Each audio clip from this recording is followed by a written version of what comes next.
Yes. So now I'm back with the Balasons of the Nithyananda Gurukul Maniputta Mayokananda, who is 13 years old, and she is going to be demonstrating this power of body scanning to all of you today. Yes. So Balakrishnaya has gotten the consent from his grandmother. Kumabhramayoga, he has requested for a body scanning for his grandmother's legs. Please go ahead and start doing the body scan.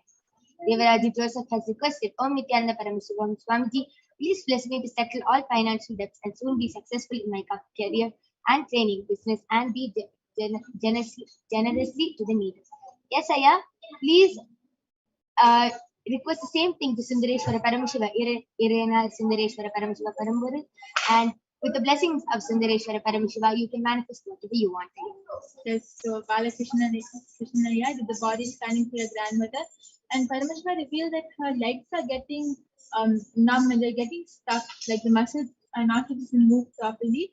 So what she has to do is she has to start putting castor oil and massaging that area, and right after that she has to start. She should exercise her legs, like she should do leg exercises, and you have to make sure that she goes for a walk at least for 1 hour in the evening and in the morning, and her legs will be fine. And yes, the measurement for the castor oil and haritaki is 1 spoon. 1 spoon of castor oil and 1 spoon of haritaki. Yes, beautiful. That was a beautiful body scanning. And Alankrita Yadav has requested for a scanning for his friend Sneha, and she has given permission. And Anil Yadav has requested a scan for his daughter Ankita, having her permission. Yes, Ma Brahmega, you can go ahead and do the body scanning for Ankita. And I have done the body scanning for Sneha Ma. Paramashiva revealed that Sneha Ma is having a lot of stiffness in her side. So she finds it hard to move around comfortably from past few days. And that stiffness is because of she is not sitting in the proper position. So it's actually not stiffness.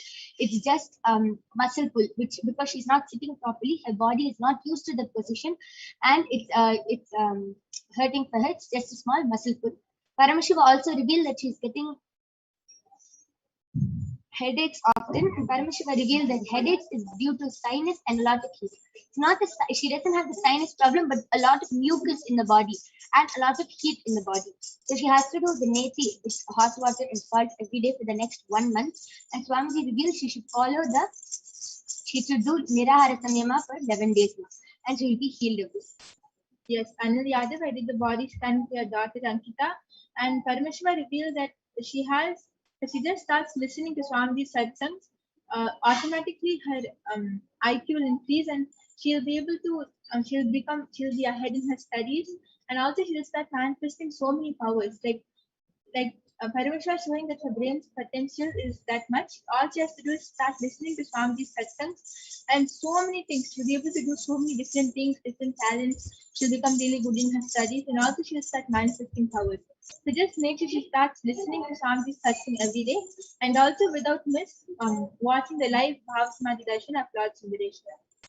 Beautiful. And Celine G has requested for a body scanning. I did the body scanning, Ma. Paramashiva revealed that you have skin problems. You've been having skin itchiness and skin irritation, and that is because of mother incompletion and a lot of heat in your body. The incompletions and toxins, your incompletions are creating a lot of toxins in your body along with heat, and that is irritating your skin and creating problems. So during this, for the Navaratri, during this 9-day Navaratri, you should start doing the completion with your mother every day during the Chandi Homa while it goes live.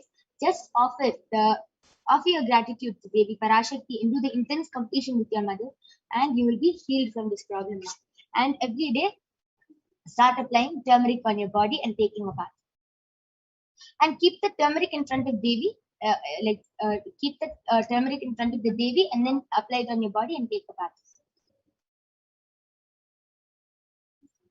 Yes, Chanda Ananditananda, I did the body scanning for your dad and for your sister, and Paramashiva revealed that for your dad, his shoulders and his neck area, it's hurting a lot for him, and that is happening because he's feeling that responsibility is too much. Like he's not able to take responsibility. It's really it's too much. Even like small responsibilities, it's really hard for him, and he feels it's a really big job to take it up.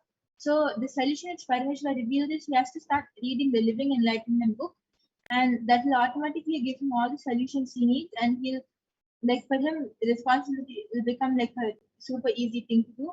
And for your sister, Paramashiva revealed that like whenever someone comes and approaches her, or if she has to face some situation in life, she takes it she's not able to take it powerfully. She takes it like it's like in a really powerless way. She takes it in, and it affects her a lot. So the solutions Parameshwar reveals for that is every day she has to start chanting Bhagavad Gita. Like Swamiji's book is there, Bhagavad Gita decoded. You should start reading that and start chanting the verses continuously. She should chant the verses, and also she should listen to Mahavakya. If she listens to Mahavakya the full day, everything will she'll start taking everything in powerfully, and also she'll get a lot of powerful cognition from Bhagavad Gita. Yes, beautiful. That was a beautiful body scanning. Alankita Yadav has gotten back the link. Thank you, ma. Could you please scan Sneha for her back pain? She's having back pain for a few days. Yes, ma. I did the body scanning, and Paramashiva revealed that it's same thing. It is a muscle pull. She is not sitting in the proper position, and her spine is affected because of that. So she's having a very weak spine. Swamiji is showing to just apply castor oil every day and start doing the yoga, pranayama every morning, and she will be completely healed. Anil Yadav has gotten back the link. Thank you so much. Yes, and with this, due to the interest of time, we are going to be concluding the session. Anyone who wants a more detailed body scanning or wants a body scanning for yourself or any one of your family members or friends, please do come back tomorrow at 4 p.m. IST, and you can get the body scanning done by the Balasans of the Nithyananda Guru. With this, we thank all of you for joining us, and please stay tuned for the upcoming segments. Thank you, Nithyananda.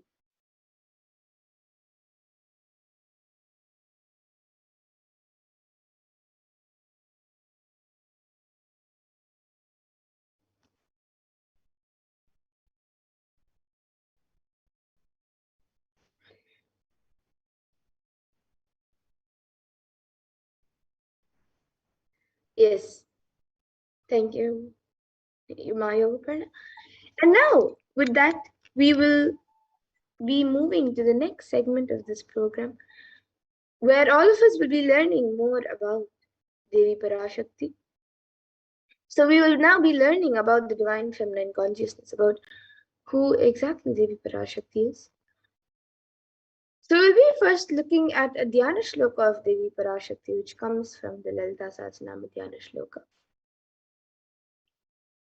सिन्दूरारुणविग्रहां त्रिनयनां माणिक्यमौलिस्फुरत् तारानायकशेखरां स्मितमुखीं मापीनवक्षोरुहां पाणिभ्यामलिपूर्णरत्नचषकं रक्तोत्पलं बिभ्रतीं सौम्यां रत्नघटस्थरक्तचरणां ध्यायेत् परामम्बिकाम्. And the translation for this verse is: the Divine Mother is to be meditated upon as shining in a vermilion red body, with the triple eyes sporting a crown of rubies, studded with the crescent moon, a face all smiles, a splendid bust, one hand holding a jewel cup brimming with mead, and the other twirling a red lotus. And another verse that comes from the Lalita Sahasranama Dhyana Shloka beautifully says: Arunam karunatarangatakshiim dhritapaashankushpushpabanachapam animadibhiravritam ayukaihi rahamityeva vibhavaye bhavani. And the translation for this verse is: I meditate on the great Empress. She is red in color and her eyes are full of compassion. She holds the noose, the goad, the bow, and the flowery arrow in her hands. She is surrounded on all sides by powers such as Anima Ferriz, and she is the self within. And Devi Parashakti is the ultimate pure feminine consciousness. Parashakti is the cosmic mother. It is her cosmic womb from which billions and billions of universes come out and go in, and the source where the Big Bang and black holes go on and on. Parashakti is the source Shakti, the source energy, the source power, from which all of us came, in which all of us are in even now, and in which all of us are going to merge. And out of her extreme love and compassion, Devi Parashakti herself is manifesting through the embodied form as the Nijavatar of the Supreme Point of Hinduism, Jagat Guru Mahasannidhanam, His Divine Holiness Bhagavan Sri Nithyananda Paramashivam, gracing us, answering all of our questions, attending to our prayers, giving boons, healing us, revealing our past, present, and future, delivering profound spiritual truths and ultimately giving us the experience of Paramashivoham itself. And Devi Parashakti beautifully reveals how she is manifesting through the Nijavatar of the Supreme Point of Hinduism. And she says, raising as Omkara, expressing as Vedas and Agamas, blossomed as Rimkara, filled as Parashodasi, living in 40 triangles, the Kailasa Swami who is in Kailasa, Sri Purachintamani, Parashodasi, sitting as part of Paramashiva, Parameshwari who rules the world, Paramashakti, Manonmani, Meenakshi, as Nithyananda I took Nijavatara here, to give good boons to everyone, to bestow all goodness. Hiranyagarbha Swarupini, Brahmanda Yoni, Shami, Chandramauli, Rapala, Aparna, Uma, Parvati, Savitri, Navayavana, Samrajya Lakshmi, Parameshwari, Parashodasi, Meenakshi, taking the form of Nithyananda, I came to bliss. Taking the form of Nithyananda, I came here as Nijavatara. With great compassion and blessing, listen, people, to do good to all of you, I took the form of Nithyananda and came down as Nijavatara. And Devi Parashakti continues to reveal, raising an Omkara, blossoming as Shiva, Shiva manifesting as source of existence, powers of existence, expression of existence, from the oneness of Om, blossoming into two as Prakriti and Purusha, blossoming as three Shaktis, Icha, Kriya, and Jnana, growing as four Vedas, expanding as five Panchabhutas, beyond six chakras, filled as Gotras of seven rishis, expanding as eight directions, existing as nine grahas, blossoming as 10 Indriyas, being as 11 Rudras, creating all the worlds, bringing life to tell and make truth blossom and to do good. Parashodasi, Meenakshi, in the form of Nithyananda, I came to bless every one of you. So now let's see how we can receive Devi Parashakti. So literally we're seeing Paramashivan Parashakti at that moment. She's there on your screen, so you can always receive her in a very traditional way. You can keep two betel leaves, one banana, one betel nut, and a coin in front of the screen as you watch Devi Parashakti. Now, some of you might be wondering what exactly a coin is considered as or what is its importance. So, in the Hindu tradition, a coin is actually considered the traditional lakshana. It is given in temples, it is offered to deities in temples, and even during other rituals, and it is also given to people when you receive them at your house or when you see them for the first time, especially when you see a child for the first time. Usually some things to receive them or give to them is given, and a coin is given, and it can be the lowest value. In India it can even be just 1 paise, in the US it can even be just a cent. Swami says, I'm not trying to monetize, keep even 1 cent, it is okay. So for 100 days if you have darshan, it will add up to $1. In India even 1 paise is okay, and you can offer that to Devi Parashakti. And once the darshan is over, you can do namaskar and eat the banana, wheat leaf and the betel nut, taking it as prasadam immediately. And the coins that you collect, you can send it to the Los Angeles temple for the further procedures. And this betel leaf and betel nut may actually look too small, but in a few days, you will actually realize and see how much it adds to your sentiment that really Devi Parashakti is not in this unconscious mentality and lifestyle and remind you and raise you to the powerful combinations. It will break your unconscious behavior. And now you can also see how you can set up your tambulam. So you can arrange the two betel leaves, the betel nut, banana, and the coin on a plate and keep it in front of the screen as you watch Devi Parashakti. And you can also keep a few additional items such as a few flowers, kumkum, turmeric, glass bangles, and a coconut. But the four basic items is the betel leaf, the betel nut, the banana, and the coin. So you can arrange all the items in a plate and keep it in front of the screen as you watch Devi Parashakti. So the next time when you are setting up to receive Devi Parashakti, you can set up your own set of tambulam to receive her in a very traditional way and receive her blessings. So, with that, we now come to a conclusion of this segment where we have learned who is Devi Parashakti and how we can receive Devi Parashakti when she comes for the darshan. And we will now be moving to the next segment of this program where all of us will be seeing and learning what exactly Devi Parashakti has revealed in the Akashic readings on all the various problems that the world is going through today due to the pandemic. And what is the cause and solutions for all of these problems, and how important it is for us to follow what Devi Parashakti has revealed. So please stay tuned for the next segment where we will all be learning what Devi Parashakti has revealed in the Akashic readings.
now enter into this next segment where we'll understand some of the revelations made for Devi Parashakti.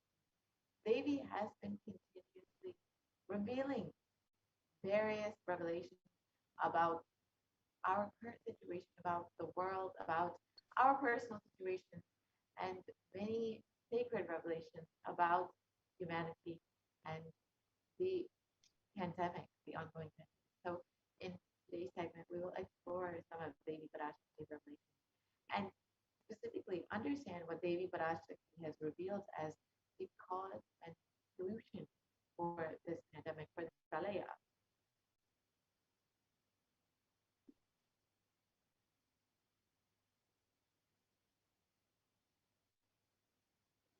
So first, let us watch Devi Parashakti revelation.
Yes, so humanity is still undergoing the effects of the pralaya, the cosmic deluge, and thousands of deaths are there due to the pandemic and emerging fungal epidemics, along with record numbers of natural disasters, have taken a huge toll on humanity's collective psyche, leading to increase in poverty, malnutrition, depression, and much more. So what has caused this? Who is behind this? How could we have avoided this? Is there a solution for this? In this segment, let us go through an understanding of Devi Parashakti's revelation on the cause and solution, the cause and solution of this cosmic deluge, the pralaya.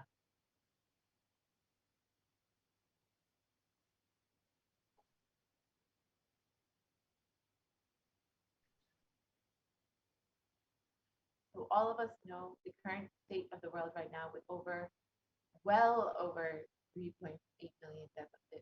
The number has crossed many, many million more. And now the number has crossed 221 million people worldwide who have been infected with COVID-19. And the worst countries that have been affected so far are still US, India, and Brazil.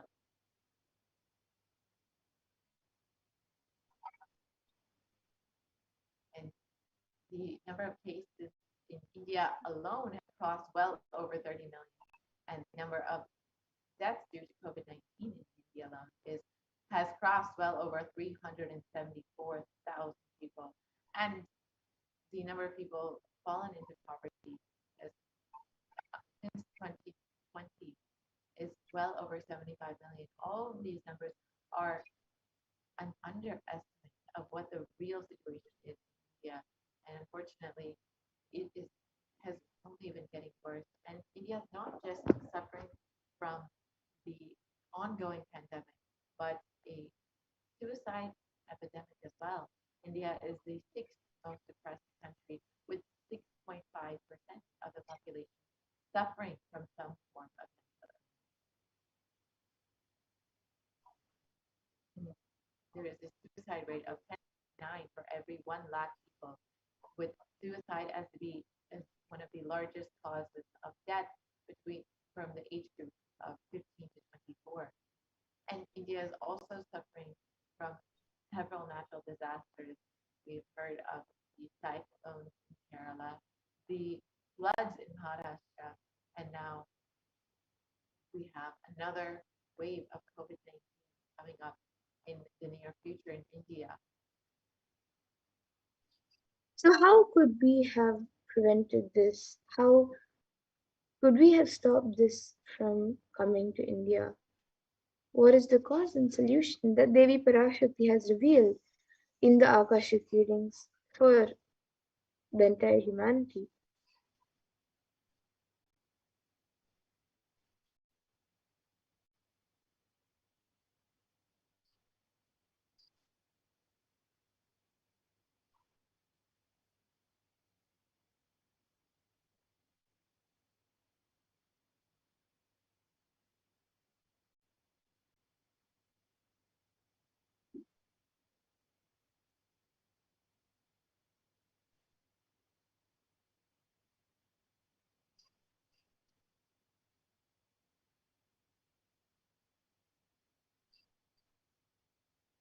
Let us look at what Devi Parashakti has revealed as the reason for this pralaya.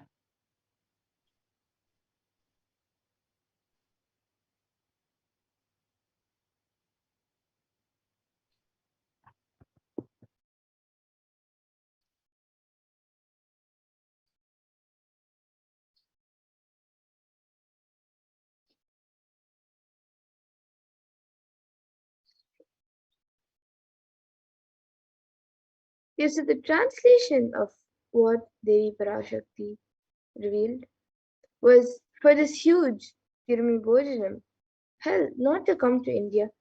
In 2020 itself, I had planned to do Padayatra throughout India and the 12 Jyotirlingas through my son Swamiji. They chased the captain of the ship out of the country. See what is going to happen.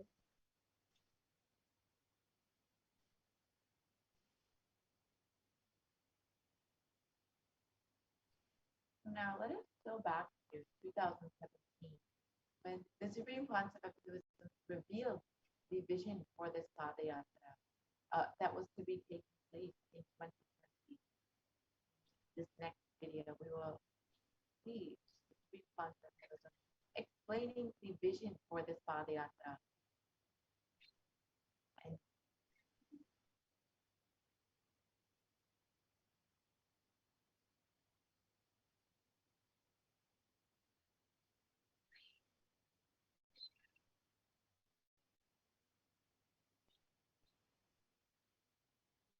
Supreme Concept of Buddhism explained in 2017 during the Mahapadashika program about how this Padayatra would see the revival of Hinduism once again.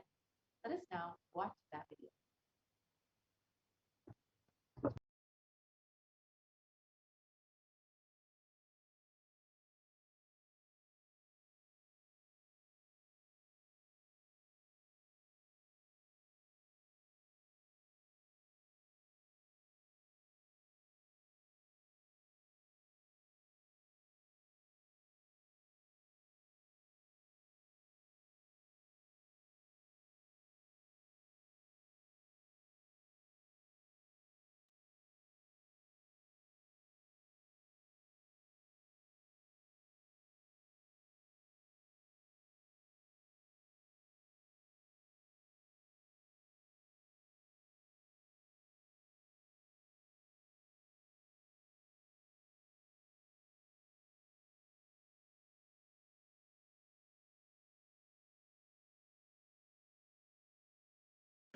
want to do 1 year Padayatra specially for this purpose in 2020. 2020, planning for a full year. I'm going to walk from Rameshwaram to Amarnath. 1 year with 10,000 people, just walking all over India to spend time with people. 2020, there will not be any program other than Padayatra and just spending time with people. Just walking. Of course, 10,000 people will be walking with me. Maybe 200 vehicles to carry our food and all the other items, transportation. Enjoying the river banks, forests, and time with nature. 10,000 people manifesting powers, walking from village to village. What do you think will happen?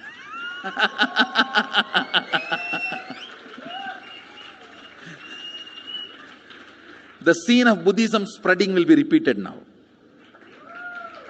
How the Buddhism spread. 10,000 monks walking from village to village. What will happen?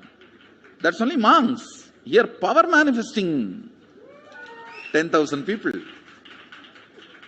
The whole village will be manifesting powers. Just want to enjoy India and let India enjoy me. So planning for next year Kumbh Mela. Next year Kumbh Mela 2019. Next year January Kumbh Mela.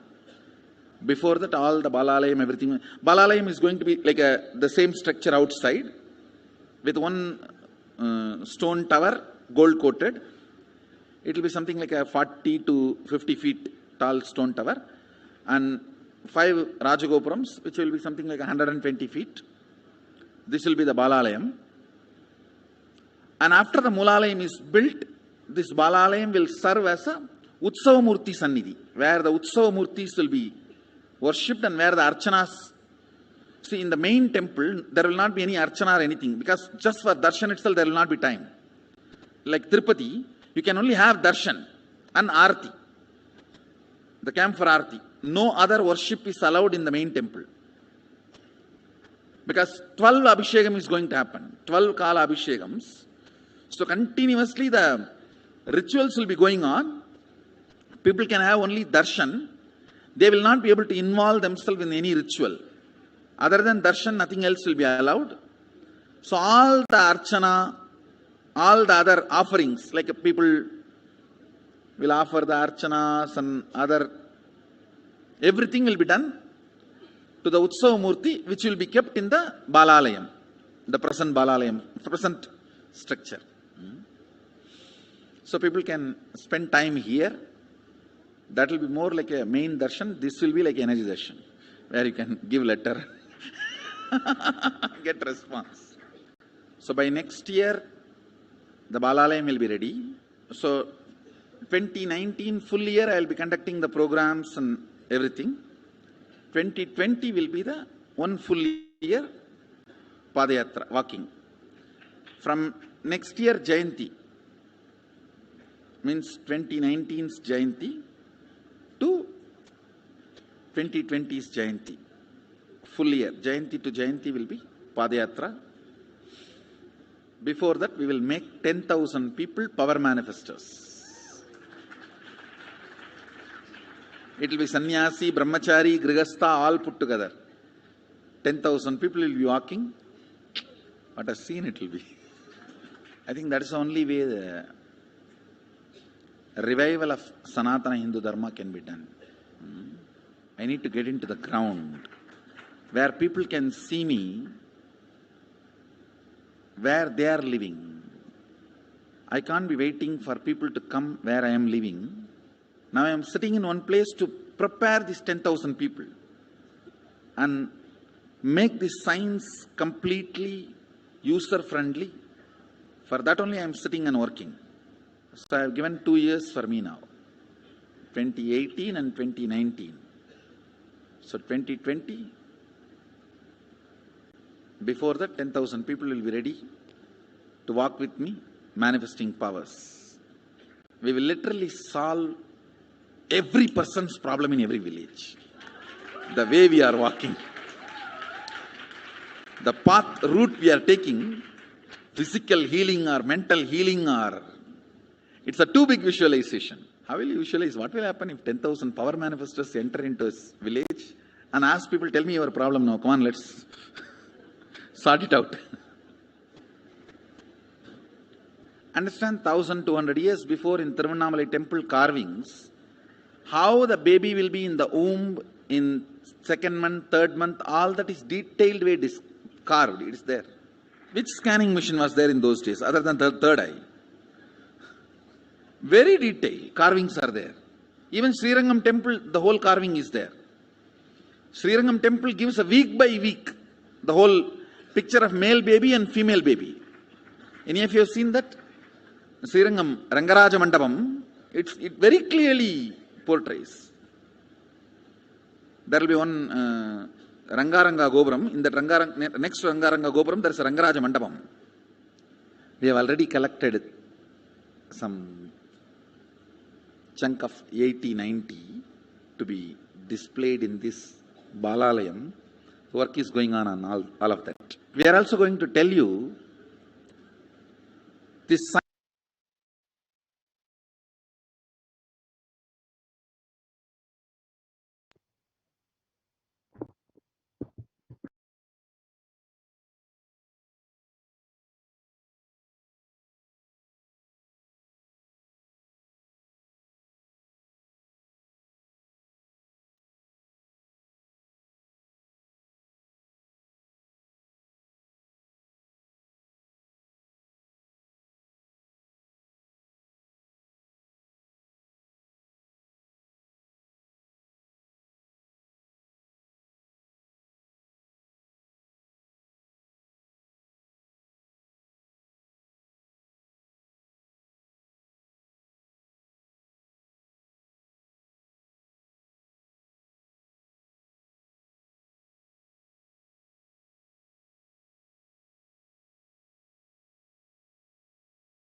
Yes, so all of you can see at how from at a very young age, the Supreme Pontiff of Hinduism started traveling to enrich and enrich the world.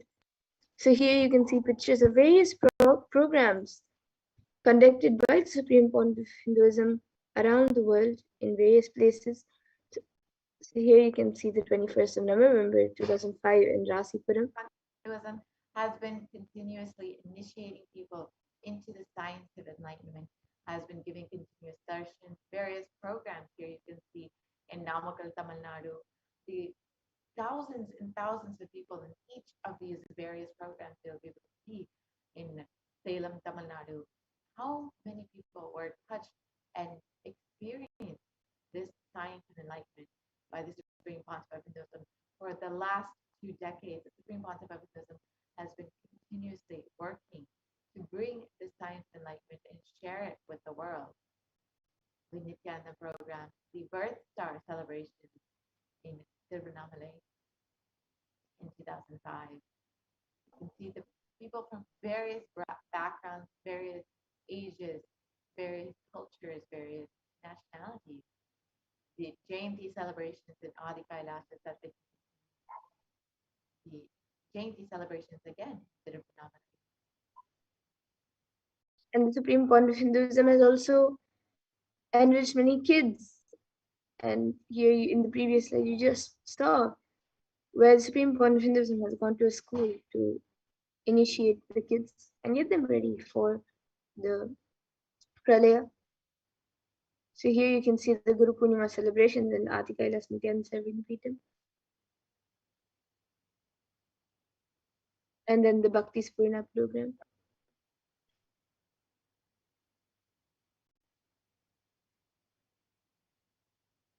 And then the Dhyana Spurna program.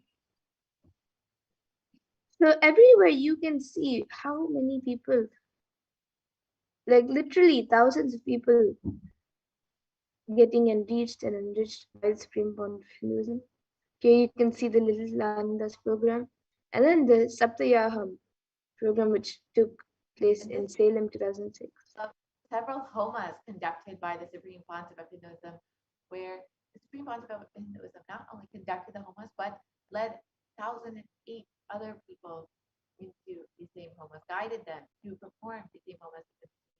The devotees and disciples performing the homas, the Supreme Pontiff of Hinduism himself performing the homas as well.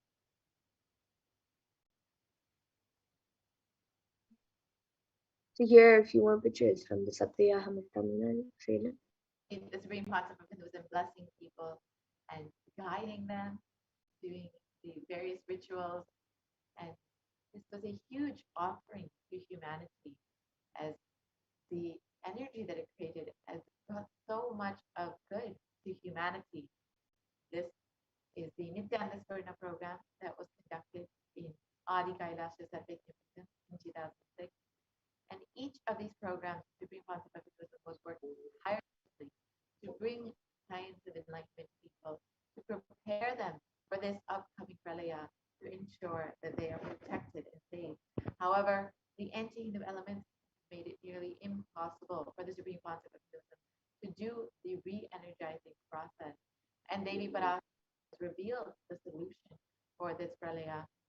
And Devi has revealed that only when the Supreme Pontiff of Hinduism is once again received in India with great reverence and respect, only then will we see the end of this pralaya.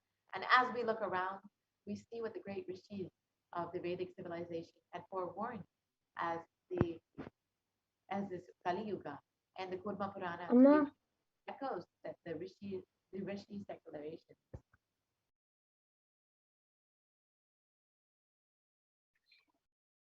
Yes, so all the rishis have foretold about the pralaya. And on the 2nd of January 1978, out of his deepest compassion to protect humanity, Paramashiva descended as the Supreme Pontiff of Hinduism on planet Earth.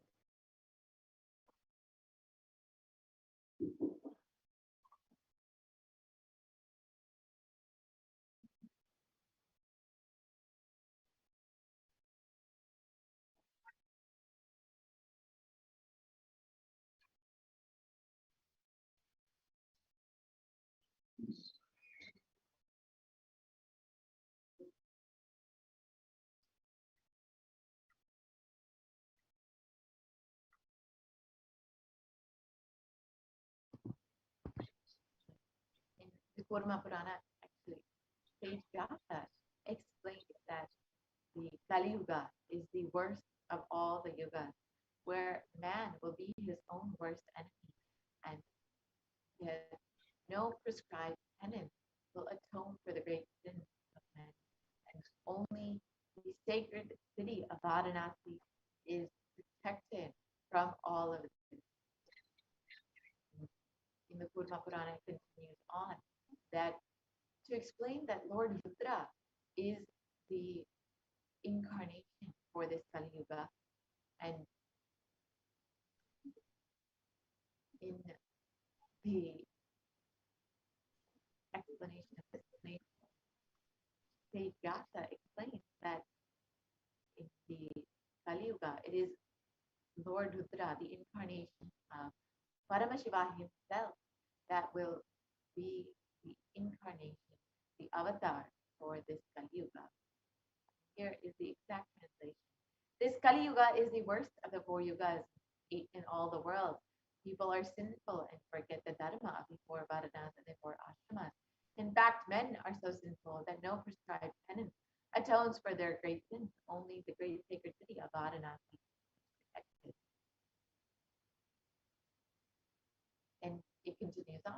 Brahma is the presiding divinity or Devata for the Krita Yuga.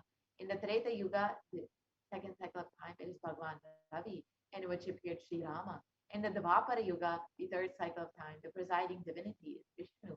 And in the Kali Yuga, the fourth cycle of time, the current age, the presiding divinity, the avatar, is Rudra, Lord Maheshwara, Mahasadashiva himself.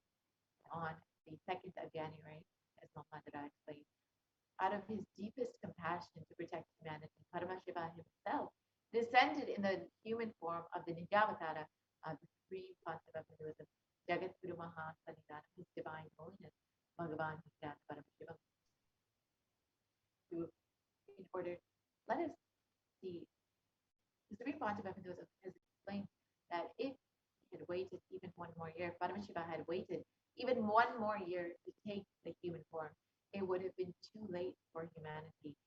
1979 would have been too late. It would, the last lamp of Hinduism would have burnt out if the supreme concept of Hinduism had not landed, if Paramashiva had not landed as the supreme concept of Hinduism to revive this whole Sanatana Hindu Dharma. And the avatar's advent on planet Earth was to protect the world from the great cosmic delusion and to bring the new age, the Satya Yuga.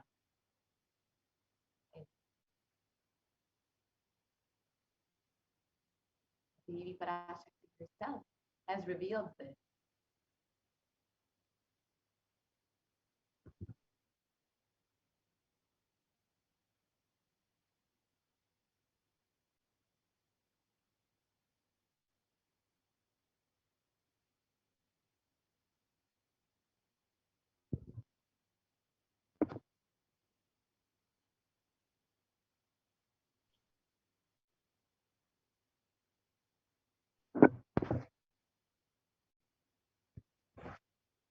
Let us look at Devi Parashakti's the revelation, the translation of Devi Parashakti's revelation about this, about how the supreme concept of Hinduism has landed to bring the Satya Yuga. People of the world, listen. Kali Yuga has matured, and over time has come for Satya Yuga to happen. So this great pralaya has to come. Don't worry, people. In the form of Nithyananda, I myself have come here. I will make Nitya Yuga. Nitya Yuga will blossom as Satya Yuga, be blissful. For this huge hell Kirimi Bojanam not to come to India. 2020, I plan to do the Padayatra throughout India in the 12 Jyotirlingas through my son Swami.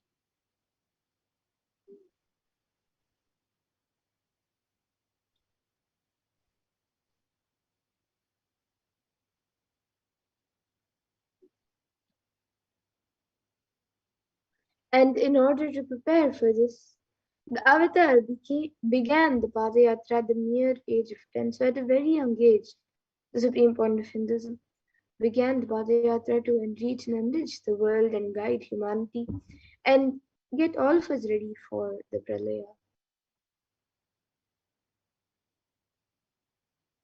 In order to bring this Satya Yuga once again, to prepare people for this pralaya, and in order to bring the superconscious breakthrough to humanity. The supreme concept of Hinduism has been tirelessly working from the age of 10. And the supreme concept of Hinduism has began enriching people one person at a time with the truth from sacred scriptures and the secrets of higher living.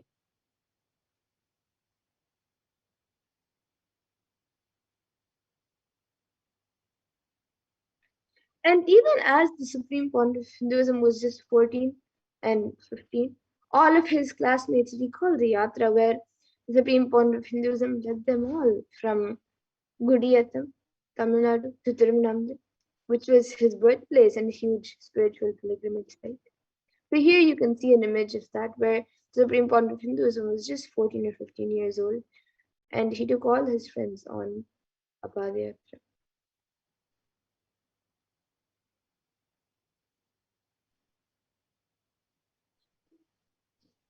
And when the supreme concept of Hinduism was around 19 years of age, all of his fellow monks at the Ramakrishna Mutt recall the yatra where the supreme concept of Hinduism led them from Chennai, Tamil Nadu, to Tiruvannamalai, his birthplace, and gave them an unforgettable pilgrimage trip experience.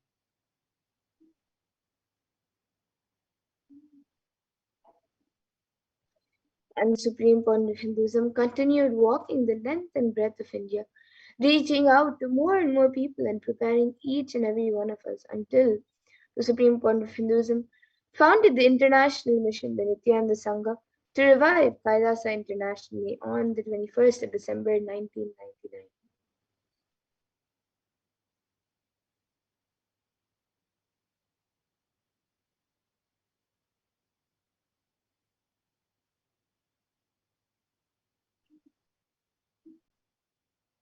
And the Supreme Concept established the very first Kailasa enlightenment ecosystem in Tiruchendur, Tamil Nadu, South India, on the 14th of April 2000.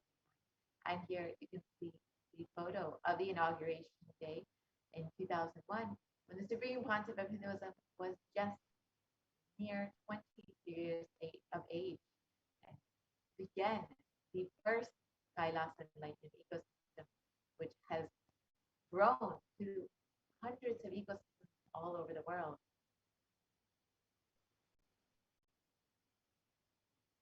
And in 2003, the Avatar continued his Vijayatra all over the world to enrich people from various backgrounds. And Supreme Concept of Hinduism continuously worked to bring this science enlightenment to people all over the world, back-to-back programs, Darshan, Satsang, and many more. And with the Supreme Concept of Hinduism's intensity and dedication for the people, even in crowds of thousands who did not understand English, Supreme Concept of Hinduism's voice resonated deeply, and his presence moved each one to tears.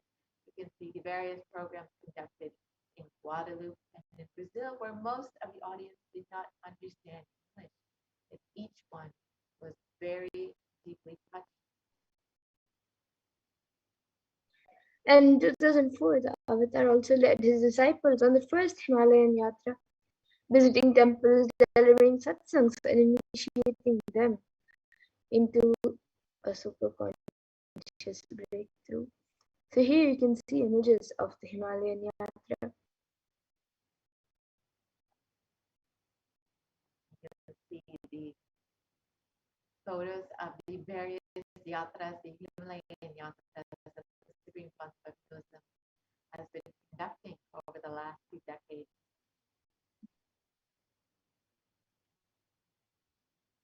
Subsequently, the Avatar personally organized and led yatras yearly and guided individual souls not just to physical spiritual sites, but to supernal spiritual realms. Each person, whether they were going to Cambodia or even Thailand, has experienced the superconscious breakthrough, the various dimensions and lokas blessed by the Supreme Concept. And in 2006, the Padayatras were taken to the next level with the Kodikan Rathayatra, with crores participating and impacted by the Nityanandeshwara and Nityanandeshwari deities traveling from city to city. These deities visited went city by city, blessing people, and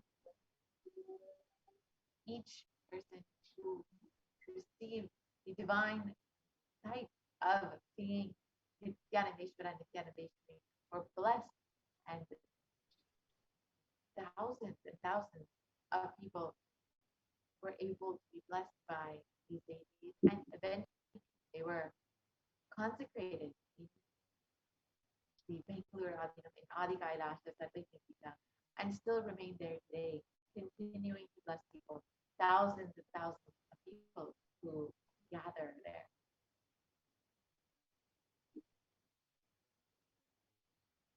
Kodikan Rathayatra culminated with the consecration, as we stated, and the inauguration of the Garbha Mandir, the sanctum sanctorum, with the Nithyanandeshwara and Nithyanandeshwari Parashakti Akashic Adi Kailasa in South India. And here you can see the Supreme Concept of Hinduism performing the Abhishekam for the Swayambhulinga, the Nithyanandeshwara Linga,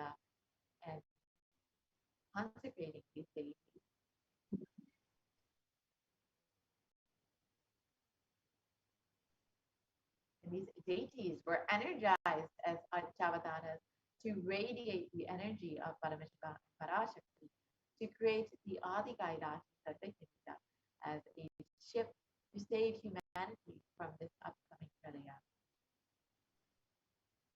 And the Supreme Fund of Hinduism created innumerable spiritual energy centers in India as safe havens during the Great Deluge. So here you can see pictures from the Kailasa in Tiruchengodu, one of the first Kailasas inaugurated, the first Kailasa inaugurated in 2001. And then the Adi Kailasa in Savagnipeetham in Bangalore, and then the Kailasa in Hyderabad.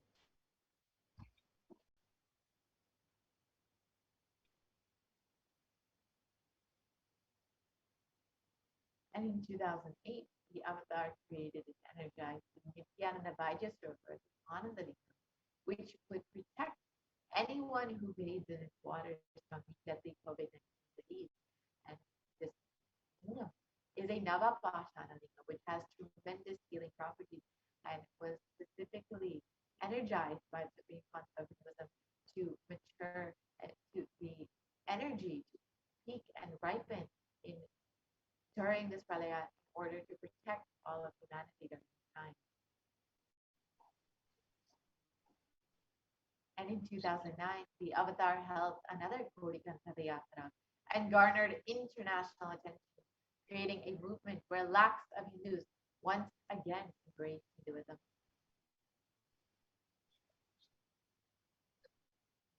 Watch a short clip wherever the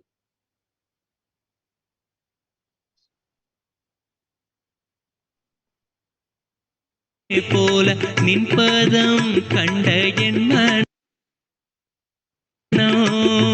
நித்ய சத்குரு நித்ய சத்குரு நித்ய சத்குரு நித்யனே நித்ய சத்குரு நித்ய சத்குரு நித்ய சத்குரு நித்யனே நின்முகம் நீனைந்து இங்கு நிர்மலமாகவே ஆனதே இதய சக்கரம் அனகதமும் இனிமையோடு திறந்ததே நித்ய சத்குரு நித்ய சத்குரு நித்ய சத்குரு நித்யனே நித்ய சத்குரு நித்ய சத்குரு நித்ய Sadhguru நித்யனே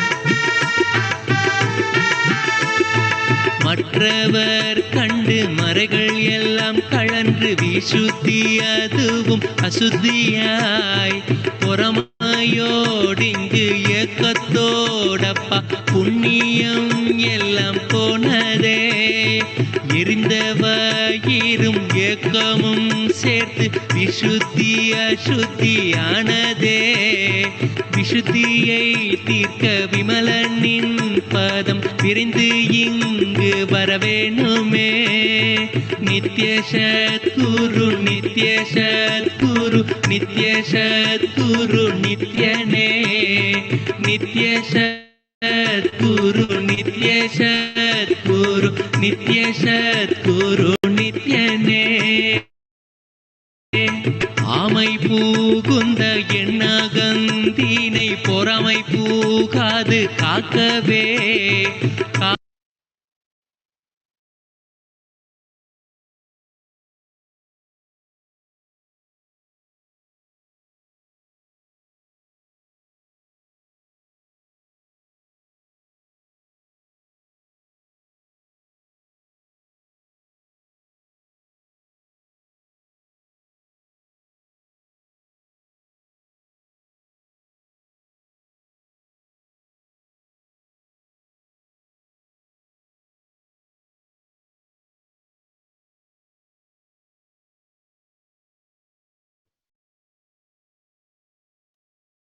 And wherever the avatar's feet have grace planted, there were seeds of superconsciousness that have been sown.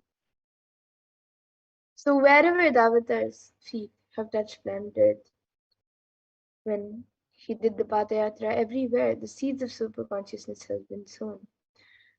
And just to protect humanity, the supreme point of Hinduism worked effortlessly and is still working effortlessly with and is established with over 10,000 plus Kailasa ecosystems, the Sarvagnyapithams, and reaching over 1 billion people worldwide.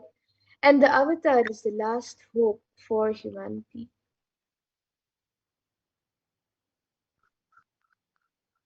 And the Supreme Master of Hinduism created various ecosystems, enlightenment ecosystems all over the world. Here we have the very first, the Kailasa and hero, the Adi Nithyananda Paramashivam, created by the Supreme Master of Hinduism when he was just 23 years old. And the Supreme Master of Hinduism has created various enlightenment ecosystems all over the world to enrich and enrich millions of people from various backgrounds, various ages, and various cultures. So we have the Adi Kailasa Sarvagnyapitham in Bangalore, the one of the most prominent Kailasa enlightenment ecosystems built by the Supreme Master, and one of the most important ecosystems.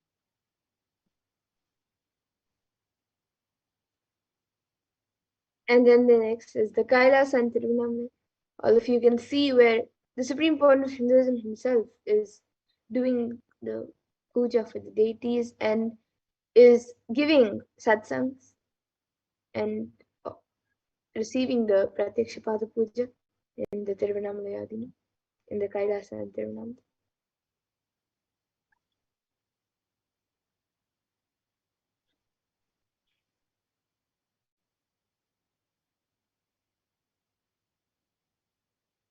And Kailasa and Tiruvannamalai was the very birthplace of the Supreme Master of Hinduism, and where Supreme Master had lived with Aruniki Yogeshwara himself, his very own guru. Here we have the Kailasa in Columbus, Ohio, which was one of the very first enlightenment ecosystems established in the United States. And this was inaugurated in 2007 by the Supreme Master of Hinduism himself. And the inauguration ceremonies lasted for 2 weeks and were all performed by the Supreme Master of Hinduism himself in order to bless and anchor the divine energy and into the presiding deities through the rare cosmic process of Pranapratishta and bringing the deities to life. Here you can see the photos of the Supreme Master of Hinduism himself performing the Abhishekam. And the Kuma Abhishekam, the sacred ritual, energized the entire temple. Here you can see the Kailasa in Los Angeles, California, established in 2007. And the Supreme Concept of Hinduism inaugurated the first location for the Los Angeles audience in the year 2005 itself. And after the rituals took place, the devotees offered Pada Puja to the Supreme.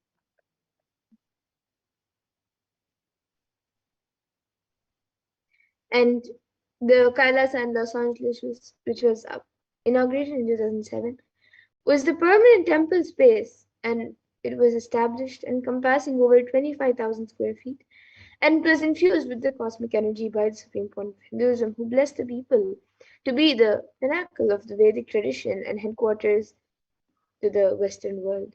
And over 80 deities reside at the temple, embodying the diversity of Hindu sacred sentiments. Till date, it houses many deities.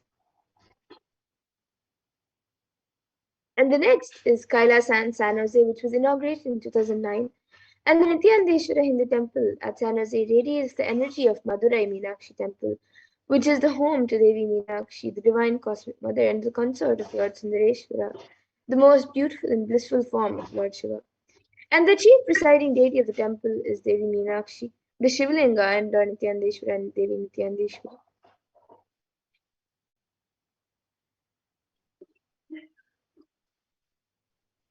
Yes, here you can see the various photos of the Kailasa and San Jose, the programs, the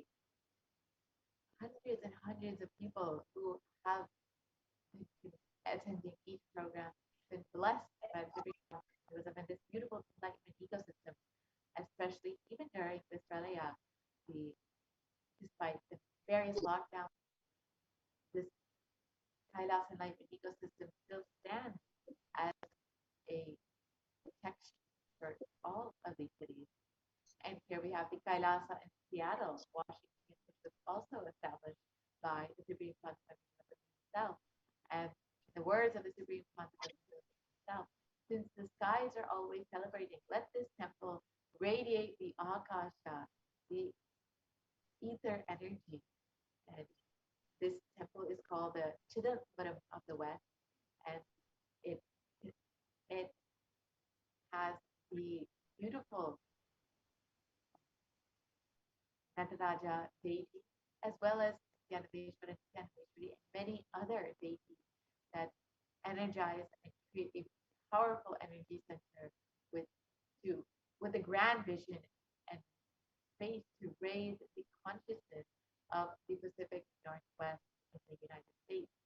And here you can see the photos of the Supreme Constitution blessing people in Kailasa in Seattle. So here you can see the Kailasa in Houston, Texas, USA, established in 2017.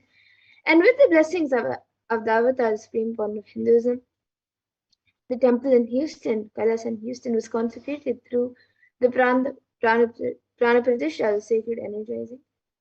And it is one of the temples that has 13 granite and 16 marble deities, and also the Navagrahas, the 9 planets. And all the deities are life size, and devotees can walk close to the deities and pray and connect with the divine, having up close and personal experiences. And the huge deities hold the intense energy of Supreme Point of Hinduism, transmitting peace and bliss to the devotees and the surrounding areas. And in December 2010, the Kailasa in Charlotte was inaugurated, and the Nityanandeshwara Hindu temple was blessed as a home temple. So in October 2013, on the auspicious occasion of Vijayadashmi, Swamiji inaugurated the temple with the deities and sacred Vedic ceremonies of Rudrahoma and Rudrabhishekam. And the deities are Meru Ambal and a small Swamiji deity, which were energized by the Supreme Point of Hinduism. And here's the Kailasa in New York, USA. And this is one of the beautiful energy centers in one of the largest cities in the world. And you can see the deities, of course, Nityanandeshwara and Nityanandeshwara, Swamiji's deities, and the devotees who are experiencing and enjoying this beautiful enlightenment ecosystem created by the Supreme Constitution itself. The Kailasa in Washington, D.C. is one of the major energy centers in the east coast of the United States. You can see the Bharatamurti of Swamiji, Nityanandeshwara, Nityanandeshwari, and the other various deities of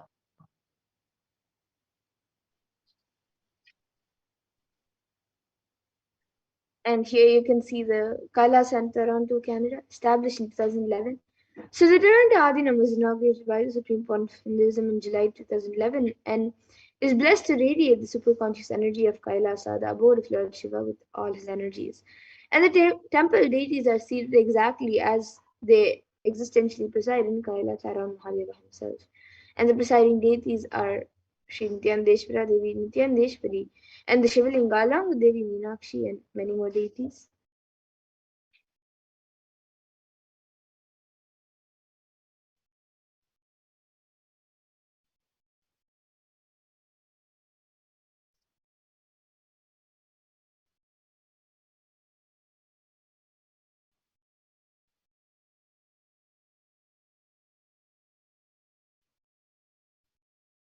And the Kailasa in Toronto, the temple in Toronto, is one of the temples in the entire West that has all the 63 Nayanmars and 18 Siddhas. And the next is the Kailasa in Oklahoma City, USA, established in 2007.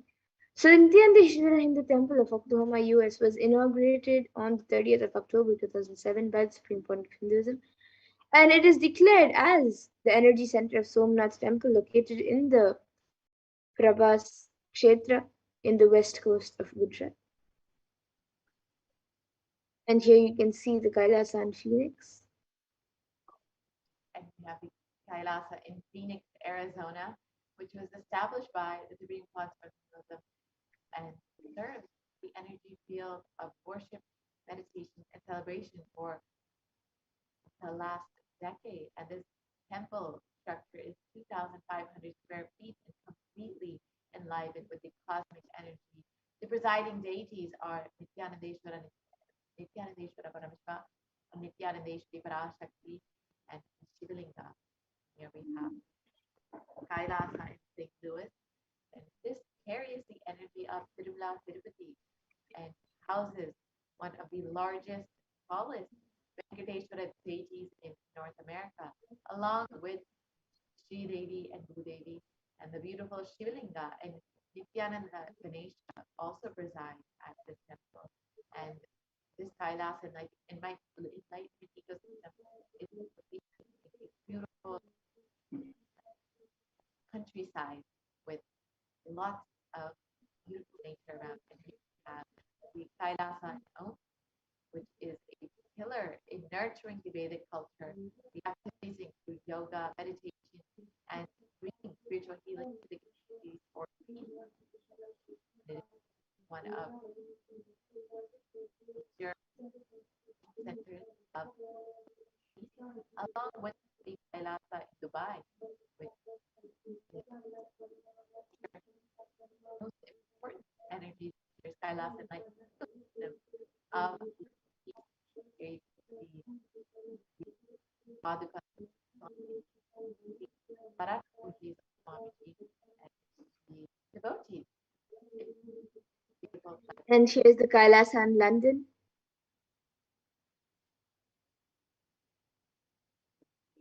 Beautiful Bhogamurtis, beautifully decorated, and enlivening up this beautiful enlightenment ecosystem in London.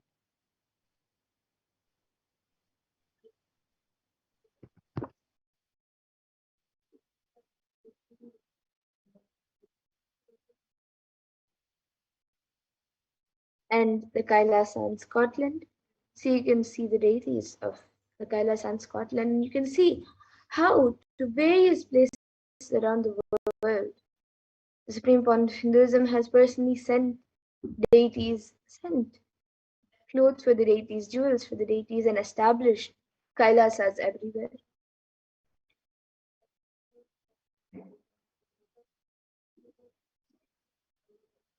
And he has introduced Hinduism and various ancient science of Hinduism even to the West. So here you can see the Kailasa in Netherlands.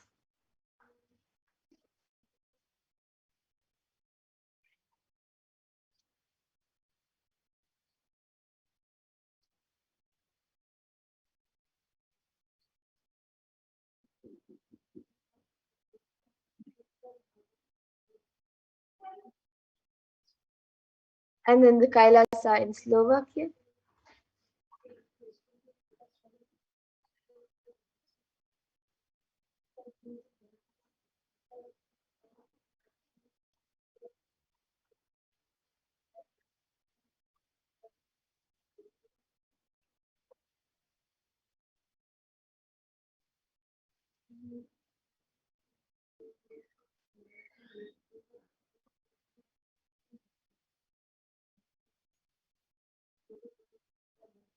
So here you can see the deities of Kailasa in Belgium, how the Alankar is done, the Abhishekams and Pujas are being done.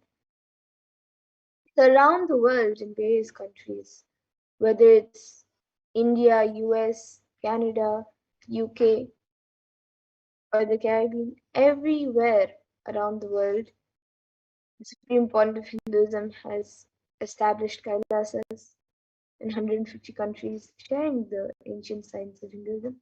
So this is the Kailasa in Luxembourg.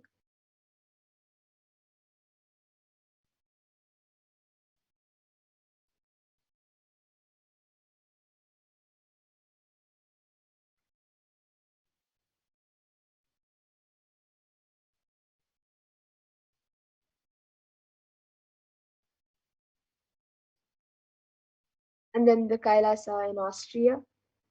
So you can see the deities and also a few Naivedyam offerings given by the by devotees.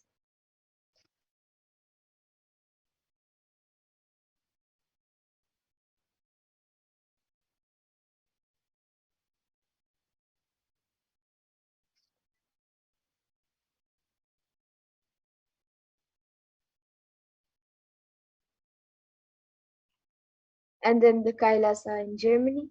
So you can see the entire Sangha or few people from the Sangha. There are thousands of people everywhere around the world.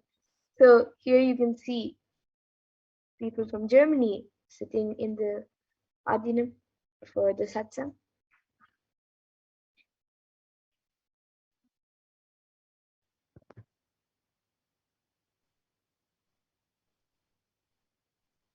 Here you can see the Kailasa. And then the Kailasa in Italy.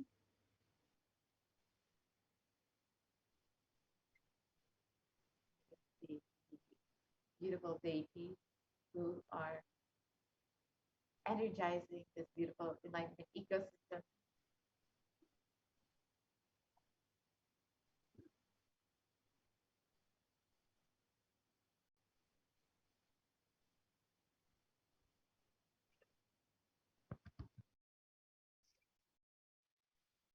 And then here you can see the Kailasa in France, the Paris Adinam. So you can see them listening to Satsang and also the Pada Puja going on and the offerings of Naivedya.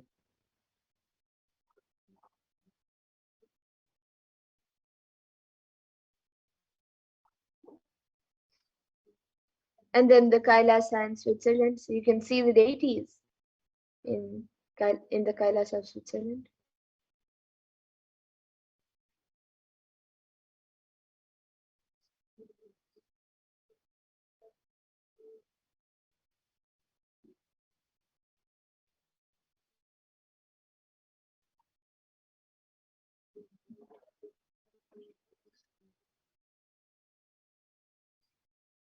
And then the Kailasa in Mauritius.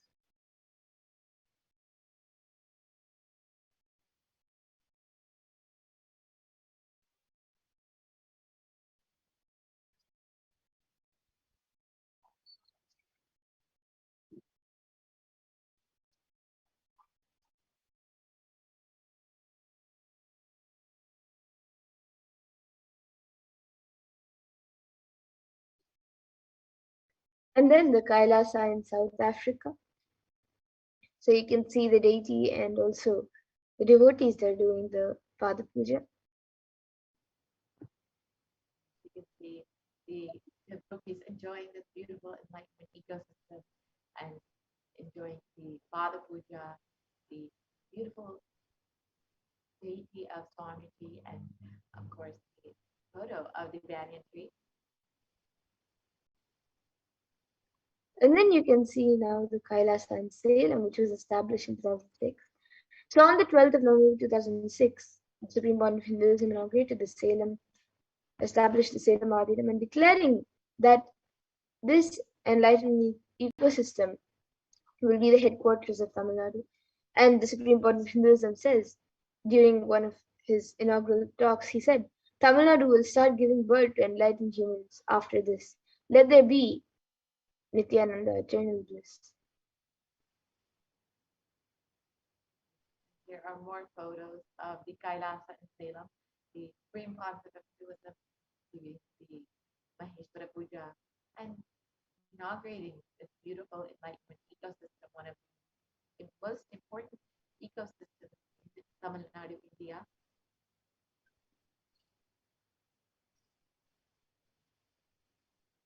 Millions of people have been blessed to experience this beautiful enlightenment ecosystem. So here you can see the Kailasa and Hazur established in 2008.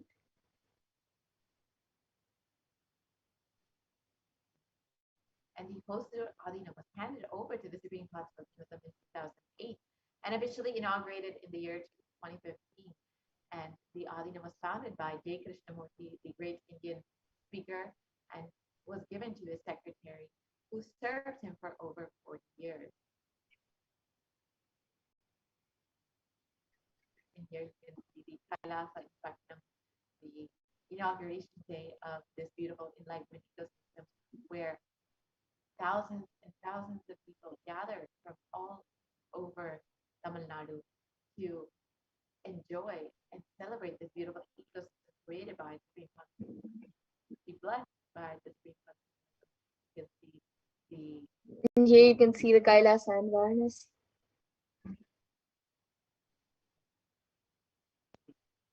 the Kailasa and Varanasi, one of the most important enlightenment ecosystems in North India.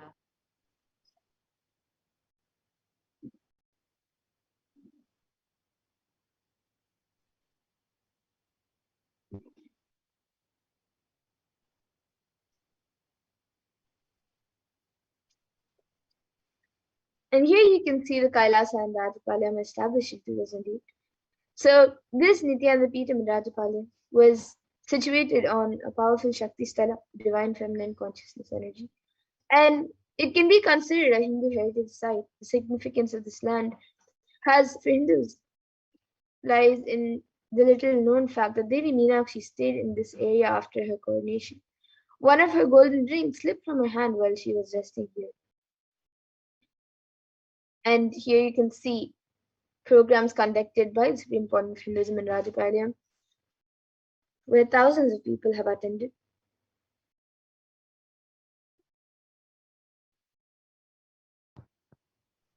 Kailasa Rajapalayam still remains as one of the most important energy centers in Tamil Nadu and South India, where thousands and thousands of people, even men, are still being blessed by this beautiful enlightenment ecosystem created by the Supreme Constitution.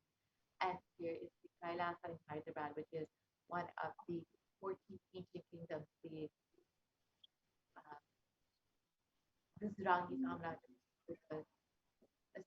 which was given to the Supreme Constitution, where Supreme Constitution was coronated as the successor of this ancient enlightenment ecosystem. And here you can And then we also have a Kailasa in Kerala.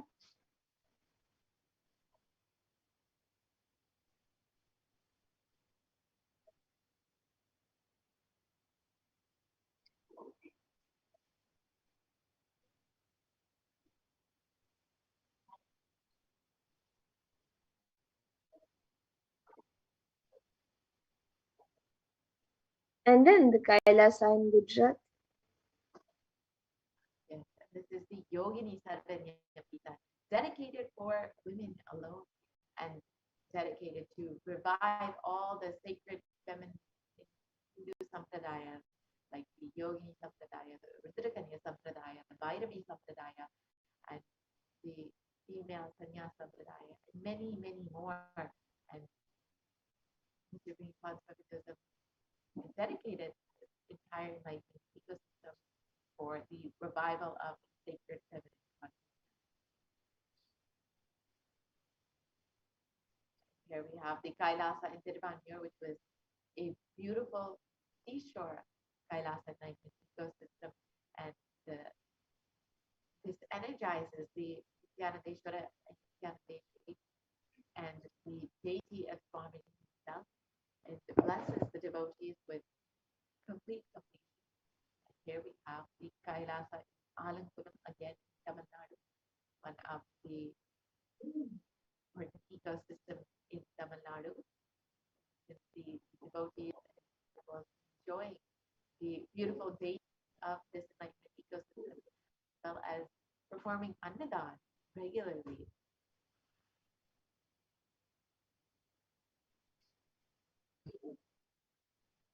And you can see the Kailasa in Chennai, Tambaram, India.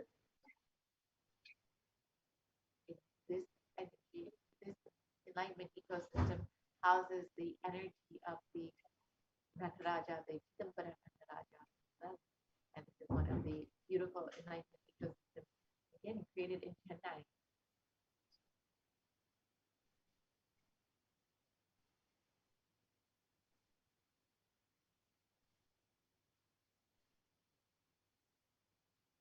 Another enlightenment ecosystem in Chennai is Kailasa in Avadi, Chennai. Here you can see the Bhogamurtis and the deities of Swamiji, Nithyananda Paramashivam, beautifully decorated and blessing this enlightenment ecosystem.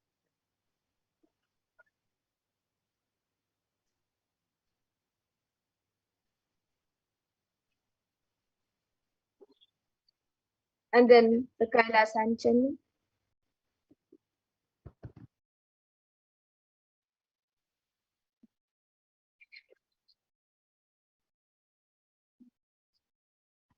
Yes. Here's another beautiful enlightenment ecosystem created by the Supreme Concept in Chennai, India.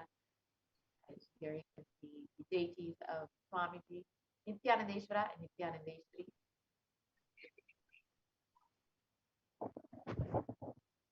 And here you can see the Kailasa in Melbourne, Australia, established in 2015.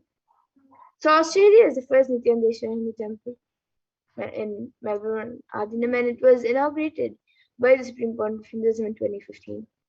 And the main deity is a life-size statue of Supreme Court of Hinduism, which was blessed by him to radiate blessings and healings to all of Australia.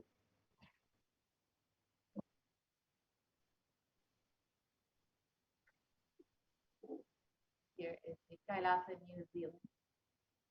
Another beautiful enlightenment ecosystem created by the Supreme Concept of the Supreme Concept in the South Pacific.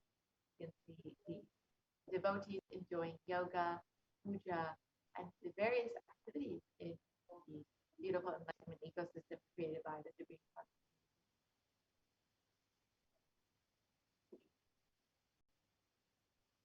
And here you can see the Kailasa in Singapore, established in 2006.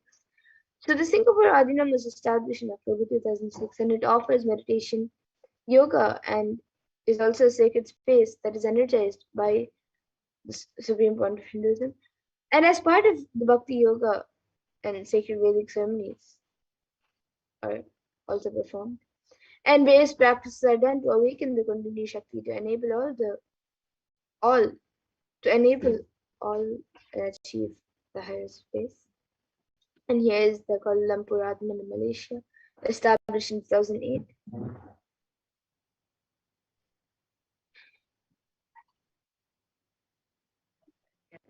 The Kailasa in Kuala Lumpur in Malaysia was blessed and energized by the Supreme Concept in 2008.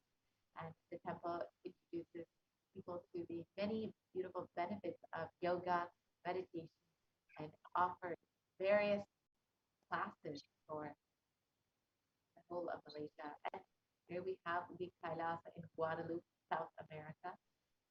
You can see the devotees and disciples enjoying this beautiful enlightenment ecosystem with various programs and classes and enjoying this beautiful ecosystem created by the Supreme Concept. You can see the devotees performing arati for the Parashakti Akashic.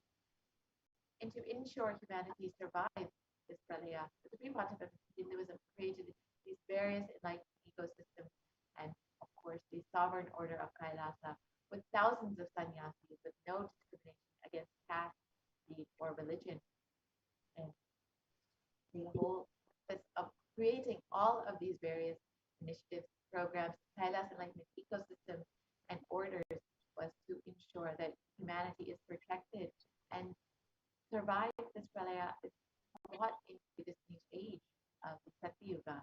And the Supreme Pontificate has been initiating thousands of people into Nithyananda spiritual healing, and those are still actively healing millions all over the world. So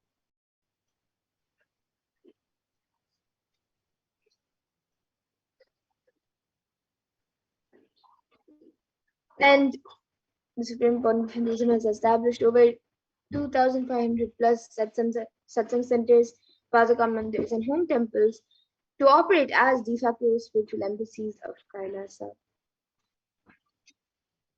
Despite this pralaya, the Supreme Pontiff has been continuously enriching and enriching thousands and millions of people all over the world because of these various spiritual embassies of Kailasa, which have been beautiful enlightenment ecosystems to protect people during this pralaya.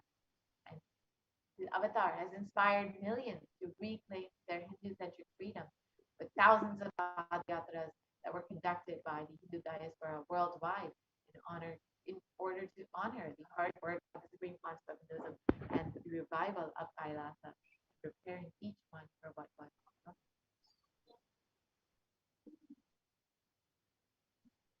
And in 2017, devotees in Malaysia also planned a Padayatra and executed it successfully where thousands participated with the dying Hindu population in Malaysia and reinvigorated.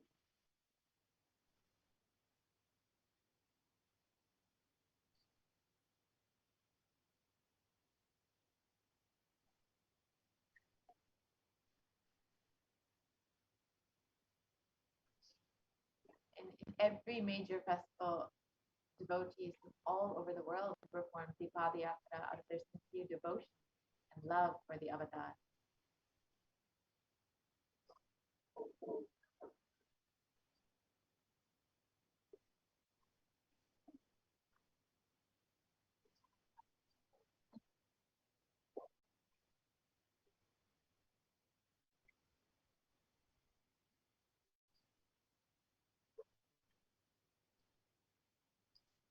So here you can see global achievements and services by the Supreme Pontiff of Hinduism.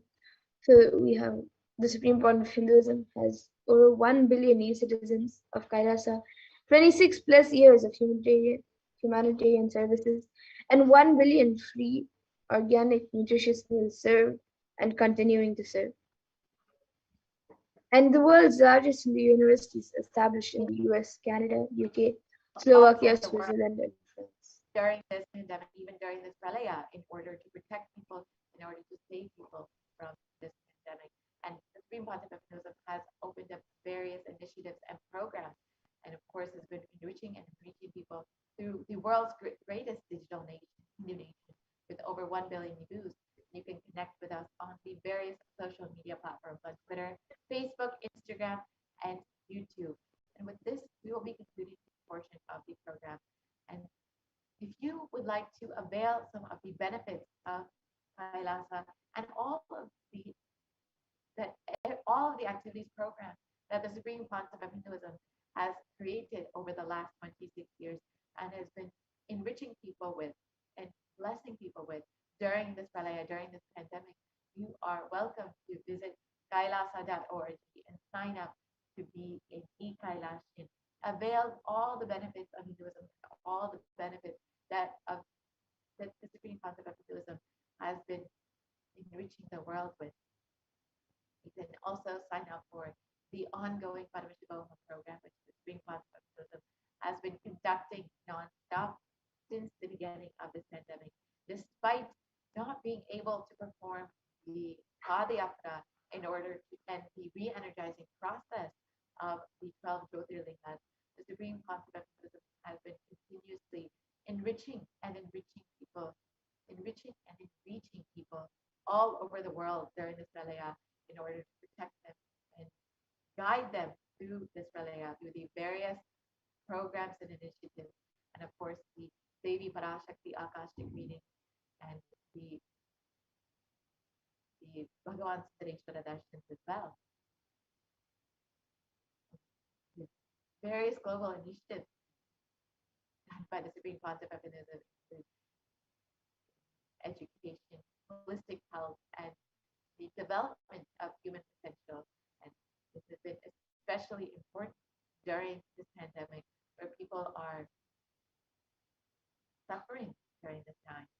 And the Supreme Pontiff of Hinduism has brought the foreign aid through Hindu diplomacy and with the United Nations with over 108 humanitarian charitable initiative, and it's been spearheaded by the sovereign religious order of Kailasa. And it's, it's,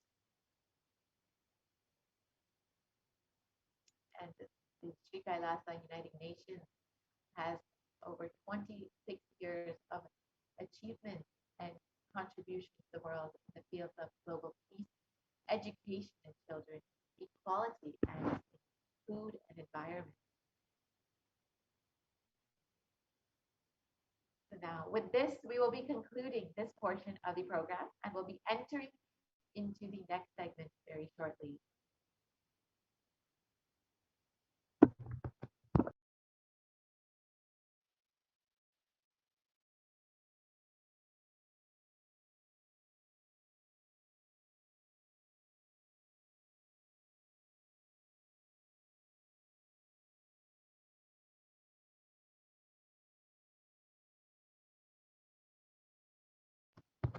And the Supreme Pontificanism, of course, at the Nithyananda University, which is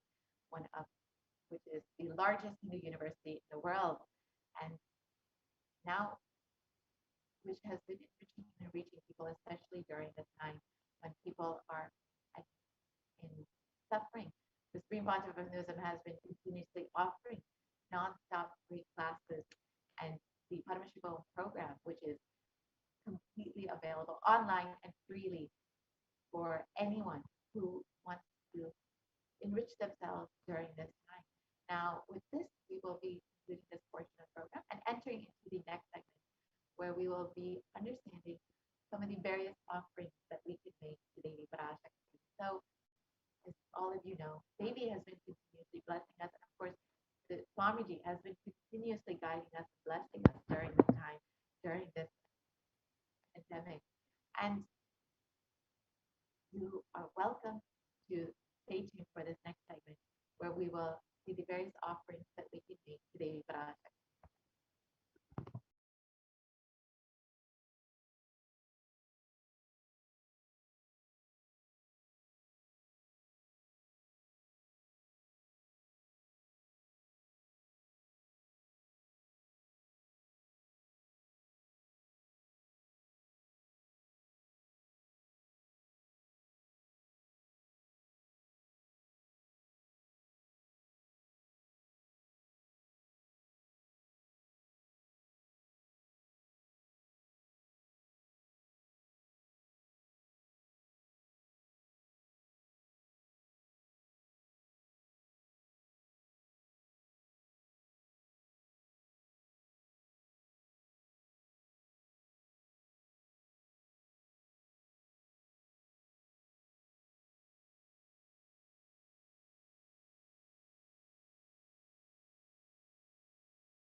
So, an offering is just made out of your pure love and devotion for the divine, and it is just an offering of oneness, to experience that oneness and connect with the divine.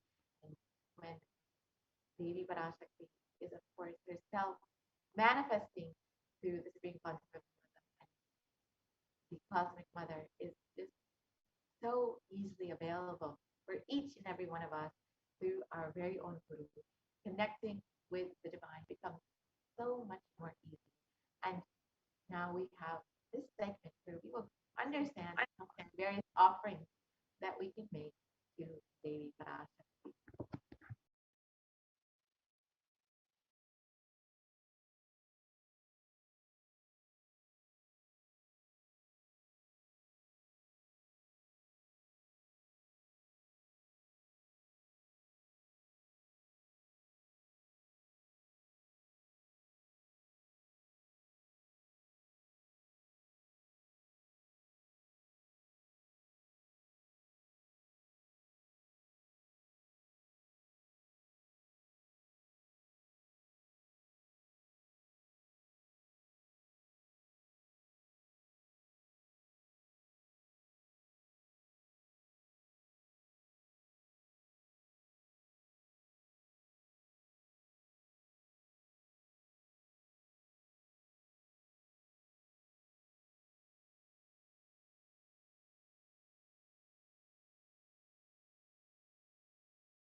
Nithyananda. So let's now look into the offerings we can make Devi Parashakti as we get ready to receive her darshan today.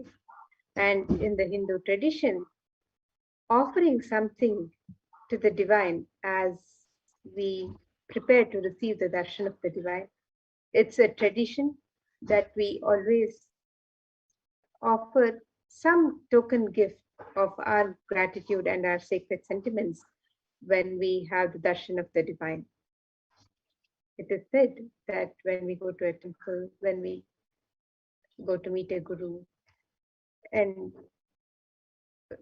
when we meet sadhus, we never go empty handed. We always gift something, just some token of our sacred sentiments, which we offer at the feet of the divine. So let us see the traditional offerings that can be made to Devi Parashakti today as we prepare to receive her darshan.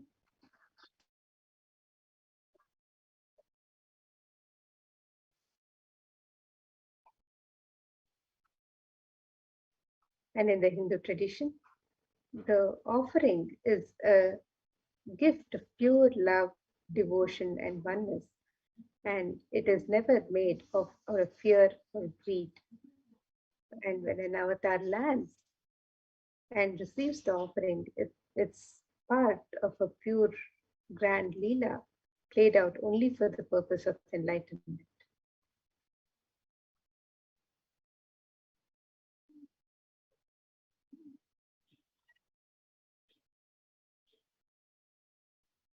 So let us now be in the sweet remembrance of Devi Parashakti with this Dhyana Shloka as we prepare to receive her darshan and get ready with our traditional offerings to Devi Parashakti.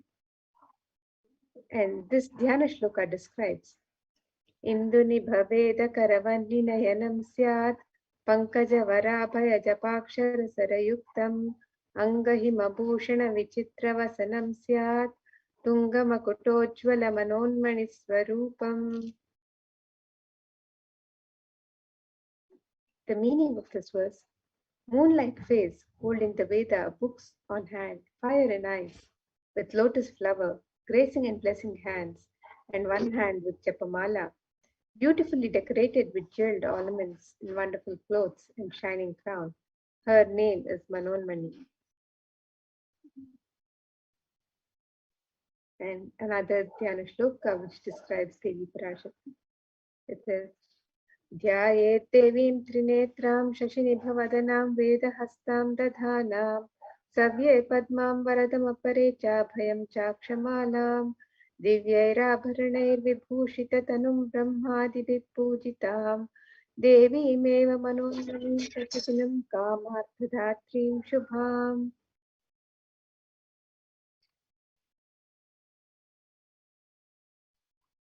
And this verse says, I meditate upon Devi with 3 eyes, glowing like a moon, and holding the Veda, the lotus and gracing with blessing and gracing hands. She is wearing beautiful ornaments. She is worshipped by Brahma and other many gods. and showers auspicious boons for all actions every day.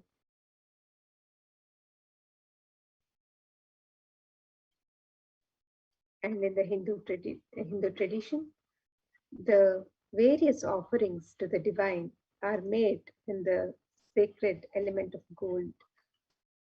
The significance of the divine element of gold is described in our scriptures. Let us see this verse from Atharva Veda, which describes the significance of the element of gold. Predajitam janmanedam hiranyam agnirekam priyatamam bhabhuva somasyaikyam insitasya parapatata apamekam veda samreta ahutatte hiranyam trividastvai vishe. The translation: triply born by birth is this gold. From the atoms of Agni is one. It becomes dearest to Agni. One fell away from the Soma when it was heard. One they call the seed of virtuous and powerful Apa, the watery molecules. Let that triple gold be for your long life. Gold is a divine element in the Hindu tradition. It purifies anything that it touches. It is an element of great spiritual significance and spiritual power of healing and enlightening. The vibration of gold has the power to infuse sattva energy and positive thought currents in anyone who wears and in anyone who sees or operates in its vicinity. Gold is present in all the scriptures, Hindu scriptures such as the Vedas, Agamas, Shrutis, Smritis, Itihasas, Puranas. In all the Hindu scriptures, it is abundantly displayed that gold is the most auspicious and purest metal which purifies our being. In the Hindu civilization, everything was built in gold, exchanged in gold, ritual feasts were offered in gold bricks. When one was to be saved from life-threatening illnesses, gold was offered as a ritual fee. Gold was in abundance and used for weighing equivalent amounts of commodities, including cows. Kingdoms were built with huge doors of gold. The streets would have huge columns and archways made of gold. Horses and cows were dressed in gold. The Hindu civilization thrived on the banks of rivers of gold. The Indus River was called Hiranmaya, the river of gold in Rig Veda. The river Saraswati was called Hiranyavartini in Atharva Veda. Gold is the supreme element for offering gifts to the ones you love and revere. Temples are constructed and paved in gold. Deities are made in gold and decked and adorned in gold because it preserves the enlightenment energy for thousands of years and it lasts forever. And let us now see the various traditional offerings that can be made to Devi Parashakti as we continue in her sweet remembrance. And it is said that Devi is fond of true devotion. So let us see this verse which describes her love for true devotion. Bhakti Priya, Bhakti Gamya, Bhakti Vashya Bhaya Paha, Shambhavi Sharadaradhya Sharvani Sharmadaini. The meaning of this verse: Devi is fond of true devotion and is realized through true devotion. She can be won over through true devotion and she removes all fear. If there is any fear in the minds of devotee, Devi is sure to remove that fear. It is stated that Devi likes to be worshipped in autumn. Here it is meant the autumn of our lives when our thoughts turn more and more inward. The role of the divine is known and understood clearly, and the need for Devi worship becomes stronger. Shambhavi is the consort of Shambhu, who is Lord Shiva. Sharada Radhya is the one who is worshipped by Devi Sharada herself, who is Devi Saraswati. Sharvani is the wife of Lord Shiva. In the Linga Purana, Lord Shiva is described as Sharva in the third form. Sharmadaini is Devi who bestows happiness on devotees, and you can offer the e-hundi offerings in multiple currencies and in any amount as you wish to. And you are blessed with the grace and blessings of Devi Parashakti. It is your expression of your sacred sentiments. And just like as you would offer in a hundi in the traditional Hindu temples. You can make your offerings in the e-hundi in any amount and in any currency as you wish to offer.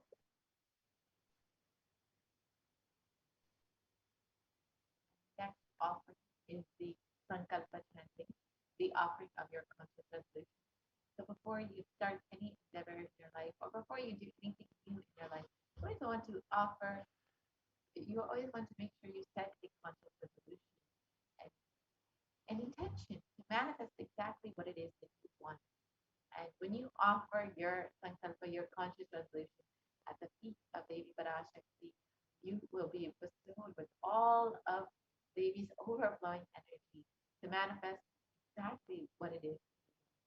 And it is stated in this verse that the goddess intends this universe and she herself gives birth to this universe. That goddess being creative without interest in anything gives knowledge that leads to salvation and gives wealth in the materialistic sense. So when you offer your sankalpa to Devi Parashakti, you will be blessed with the fruition of all your desires and wishes.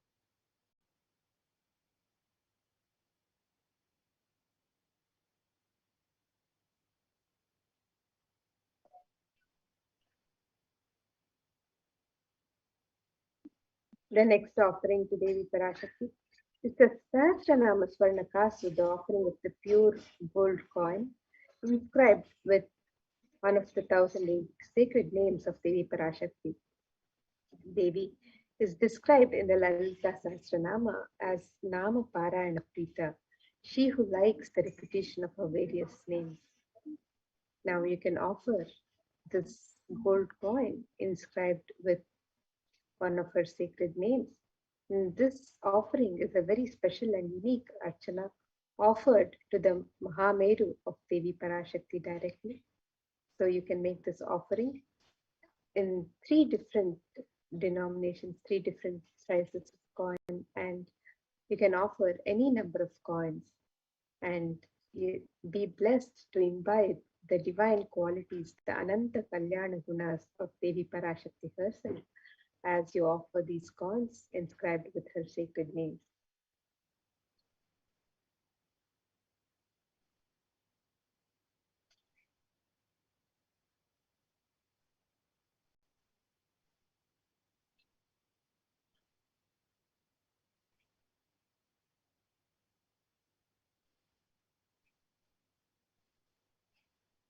Next offering is the Mukta Angrati, the finger ring with a pearl.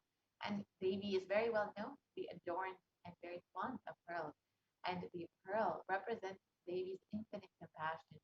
And in this verse, it states, I bow to the goddess Meenakshi, whose crown has garlands of pearls, and the face shining like a full moon, who wears anklets that are studded with gemstones and has small bells, who is shining like the splendor of the lotus, who grants all the wishes, the daughter of the mountain, who is worshipped by goddesses Vani and Dhamma. I remain ever bowing to the goddess Meenakshi, the ocean of compassion. When you offer this Mukta Amriti finger ring with a pearl, you will be blessed with Devi's overflowing compassion in all of your business endeavors.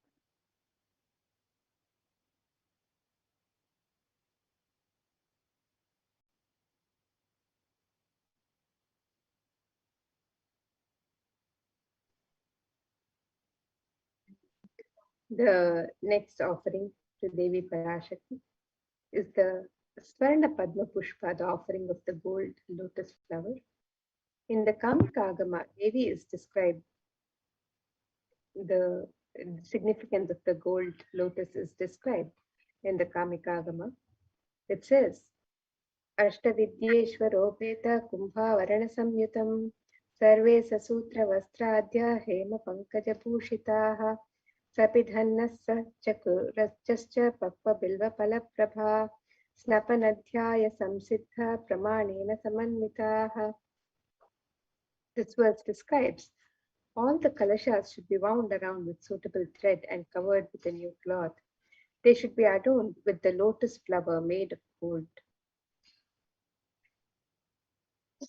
In the Hindu tradition, there are hundreds of scriptural references for using the lotus in the worship of Paramashiva. Almost everything in the worship of the ultimate involving the consecration of deities of worship or meditating on the mudras and asanas used during worship involves the lotus flower, the lotus leaf, the lotus pericarp, the lotus petals. The lotus is the divine flower in the Hindu tradition. The Shakti of Paramashiva is also called a lotus. The base of the Paramashiva linga is the lotus. The disciple of Paramashiva is also considered a lotus, the one who is about to bloom. And you can offer the gold lotus in any of 3 different sizes as you would wish to, and be blessed to have the state, base, powers, and being of Devi Parashakti in your inner space amidst any and every adverse situations in life.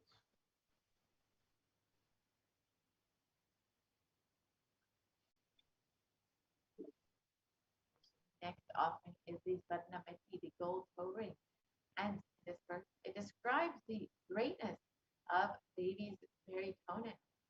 And it states, you whose brightness from the toenail destroys the ignorance in the minds of the devotees, you who, who prostrate at your feet, you whose brightness from your 2 feet overpower that of the lotus flower.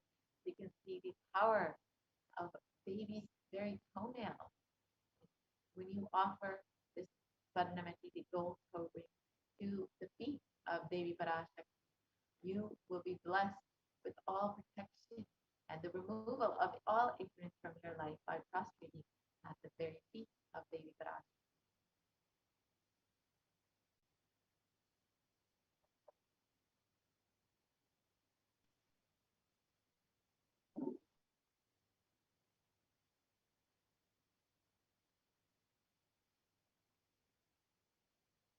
Shakti is the offering of the Swarna Mangtika, the gold hairline jewelry.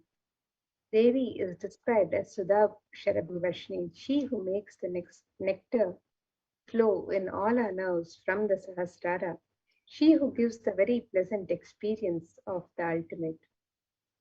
The Swarnamangtika represents the overflowing nectar from the Sahasrara, which is fully opened with the sacred sentiment of gratitude. And you can make the offering of the Swarnamangtika to Devi Parashakti and receive the blessings of achieving the blissful state of overflowing gratitude and the space of complete completion.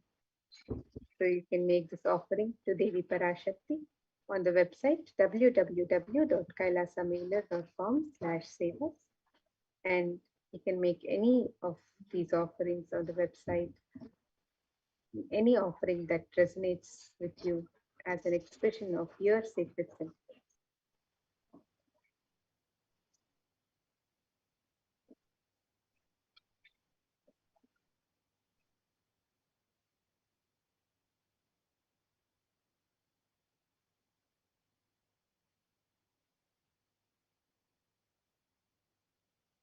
The next offering is the Pratiksha Pada Puja, the worship of the divine lotus feet of Swamiji himself, who is manifesting Devi Parashakti for each and every one of you. And in the Soundarya Lahari, it states that the toenails have been sharpened by constantly bowing down and being touched by the crowns of the celestial beings who always prostrate before Devi. And Tamoguna is darkness in the Stotram Tamas is indicative of the ignorance in the minds of the devotees, and by constantly prostrating before Devi, their ignorance is removed and they attain knowledge. So by offering your Pratiksha Pada Puja, you will be blessed to attain the ultimate knowledge and have the sweetest path to enlightenment.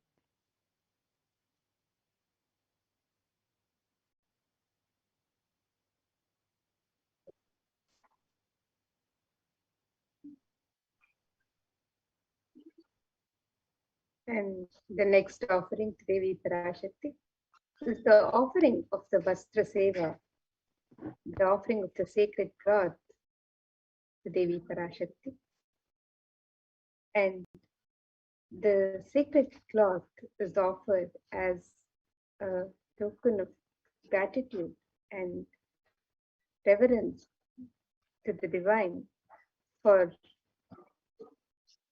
the protection that the divine offers at all times. And you can make this offering of the sacred cloth to Devi Parashakti and be blessed with all the auspiciousness and blessings of Devi Parashakti and the Nijavatara, the Supreme Pontiff of Hinduism, Jagat Guru Mahasannidhanam, His Divine Holiness, Bhagavan Sri Nithyananda Paramashivam. So you can make all of these offerings to Devi Parashakti as we prepare to receive our darshan today. You can make these traditional offerings on the website www.kailasapailer.com/sevas.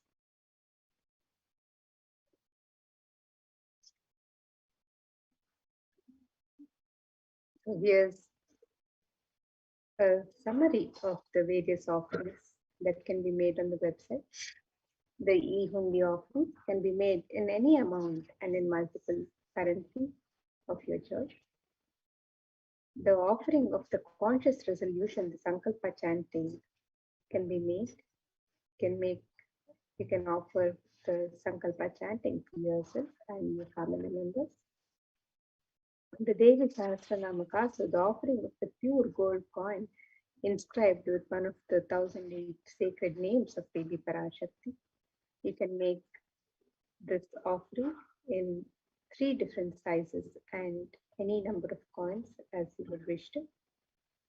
You can also make the offering of the Mukta Anguti, the pearl finger ring, which is a gold ring embedded with pearl to adorn Devi Parashakti. This offering can be made in 3 different sizes. The Swarna Padma Pushpa, the gold lotus flower. If you would wish to offer the divine lotus flower to Devi Parashakti, you can make this offering in 3 different sizes. The Swarna Metti, the gold toe ring to adorn the sacred lotus feet of Devi Parashakti. This offering can be made on the website as well. The Swarna Mangtika, the gold hairline jewelry, which adorns the hairline and represents the overflowing nectar from Devi Sahasrara. And you can also offer the sevas of the Pratyakshapada Puja, the sacred offering from the disciple to Guru, and the Vastra Seva, the offering of the sacred cloth. So you can make all of these offerings on the website www.kailasamailer.com/sevas.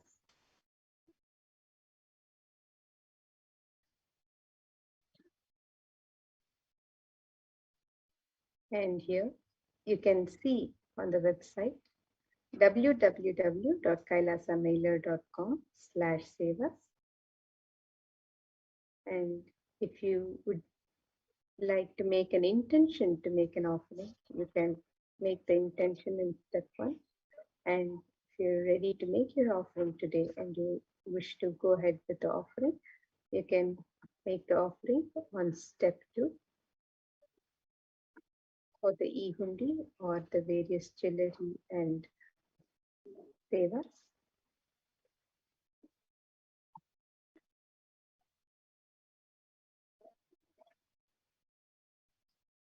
The e-hundi offerings can be made in multiple currencies: US dollars, Canadian dollars, Australian dollars, New Zealand dollars, euros, Indian rupees, Singaporean dollars, Malaysian ringgits, Great Britain pound, and Chinese yen. And you can make the offering in various amounts, any amount of your choice. And you can also offer the traditional offerings of jewelry and seva to Devi Parashakti on this website. So you can make the offering of the conscious resolution, the Devi Sahasranama Kasu, the Mukta Anguti, the Swarna Padma Pushpa, the Swarna Metti, the Swarna Mangtika, the Pratyakshapada Puja, the Vastra Seva, and various other offerings that are traditionally offered to Devi Parashakti as the sacred offerings. You can make any of these offerings by visiting the website www.kailasamailer.com/sevas. And with this, now we will come to the conclusion of this segment and get ready to receive the darshan of Devi Parashakti. And we'll be moving to the next segment where we'll be learning more about the various facilities being made available for the care and well-being of humanity as guided by the Supreme Pontiff of Hinduism and the Parashakti through the various spiritual de facto embassies of Kailasa. So with that, now we'll be moving to the next segment. And let us all get ready to see Devi Parashakti with the traditional offerings and the traditional rituals. Thank you. We'll see you in the next segment.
Nithyanandam, and welcome to today's segment on the multi-layer quarantine COVID care protection centers at the de facto spiritual embassies of Kailasa.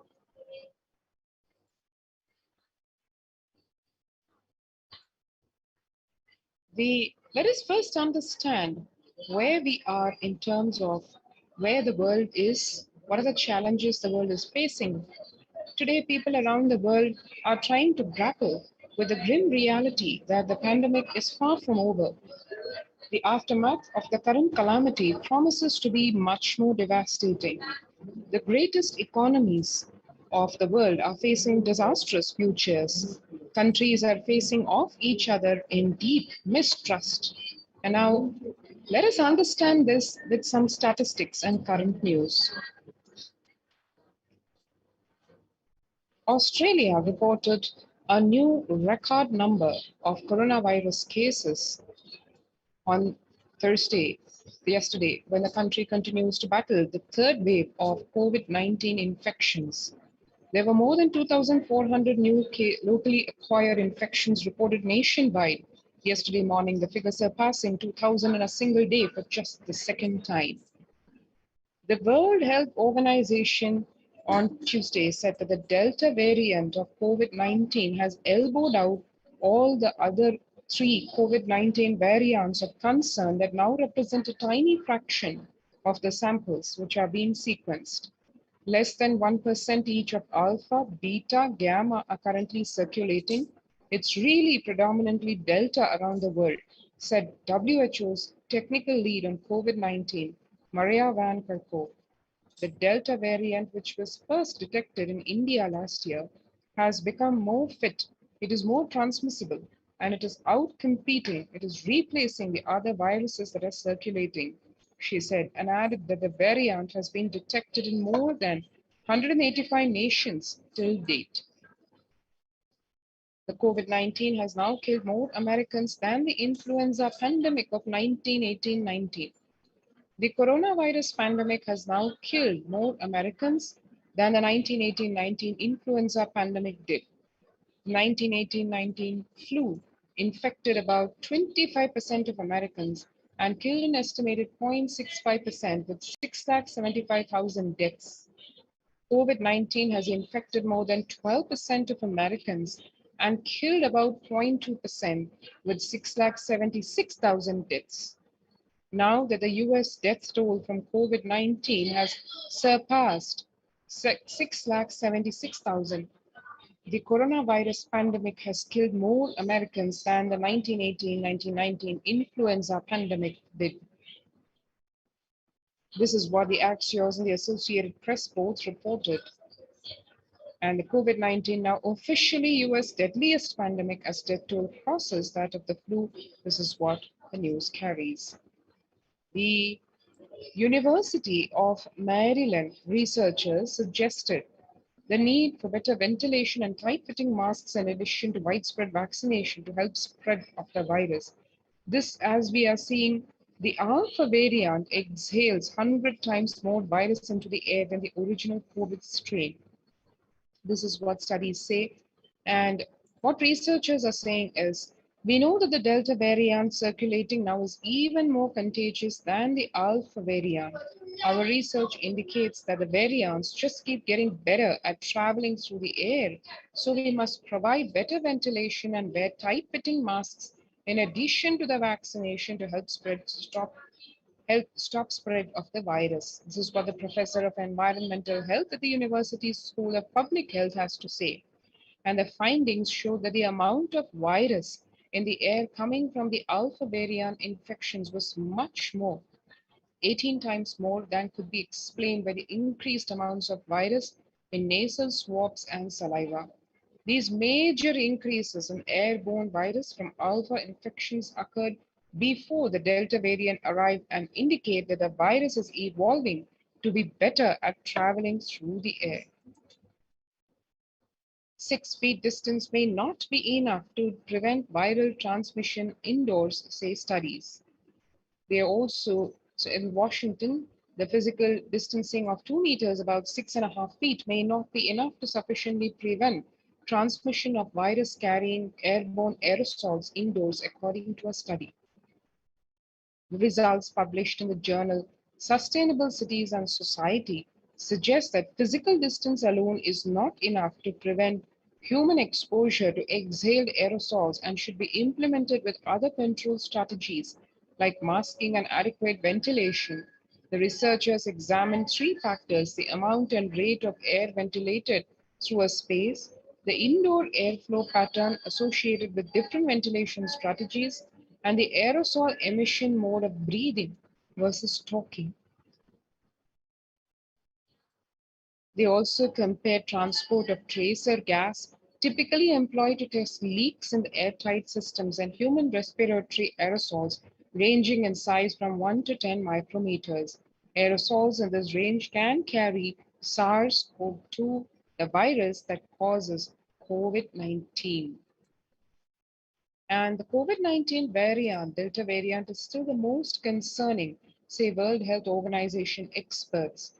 Even with the emergence of the new mu COVID-19 variant, the Delta strain remains the top concern globally, appearing to outcompete others, senior officials with the World Health Organization said recently.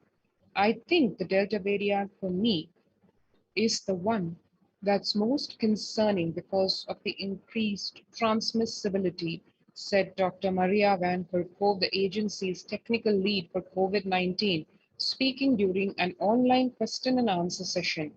It is doubly transmittable compared to the ancestral strain, which means that it can be spread to more people. COVID-19 pandemic is nowhere under control in the United States, says Chief Medical Advisor Anthony Fauci. He said, right now, we are still in pandemic mode because we have 160,000 new infections a day. That's not even modestly good control. In an interview with Axios, the US has reported 40 million cases of COVID-19 since the outbreak of the virus, with over 4 million infections adding up in the past few weeks. The increase in COVID cases comes as the US administration earlier this month announced it is planning to provide booster shots of the Pfizer and Moderna COVID-19 vaccine as the Delta variant has become dominant in the nation and is wreaking havoc. The surge in Delta variant is driven by the low vaccination coverage in many communities across the US, according to the US Centers for Disease Control and Prevention. In a country of our size, you can't be hanging around and having 100,000 infections a day. You've got to get well below 10,000 before you start feeling comfortable. This is what The United States Chief Medical Advisor Anthony Fauci has to say. One can see how the COVID-19 made the world literally less peaceful. The COVID-19 violent incidents and fatalities, if one sees January 2020 to April 2021, both the graphs of violent incidents and fatalities and the index trend in peacefulness by domain 2008 to 2021, one can see how the onset of the corona pandemic has made life literally less peaceful. And younger adults are more likely to report symptoms of anxiety and or depressive disorder during the COVID-19 pandemic. One can see here ages 18 to 24, 56.2% of the population experiencing anxiety and or depressive disorder. In the age group 25 to 49, which is really the working group, it's about 49%. In the ages 50 to 64, it's 39%. And above 65, the elderly age group, it's about 29%. The average share of adults reporting symptoms of anxiety disorder and or depressive disorder compared to 2019, the pre-COVID time, and 2021 during this COVID pandemic, one can see so clearly that in 2019, only about 11% of people reported symptoms of anxiety disorder and or depressive disorder compared to a whopping 41%, almost 4 times the number in January of 2021, which is during this COVID-19 pandemic period. The share of adults reporting symptoms of anxiety and or depressive disorder during the COVID-19 pandemic by age. This, as we can see, the graphs concerning where the elderly age group, almost 30% are feeling depression and or anxiety, and it comes all the way up to 56% in the youth age group. COVID-19 is a significant stressor for most Americans. This is what the American Psychological Association has to say, as nearly 8 in 10, 78% of Americans say the coronavirus pandemic is a significant source of stress in their life. And nearly 7 in 10, 67% say they have experienced increased stress over the course of the pandemic. And COVID-19 could exacerbate doctors' existing mental health burden, as more than 60,000 US healthcare workers have contracted COVID-19, 300 have died. An estimated 300 to 400 physicians die by suicide every year.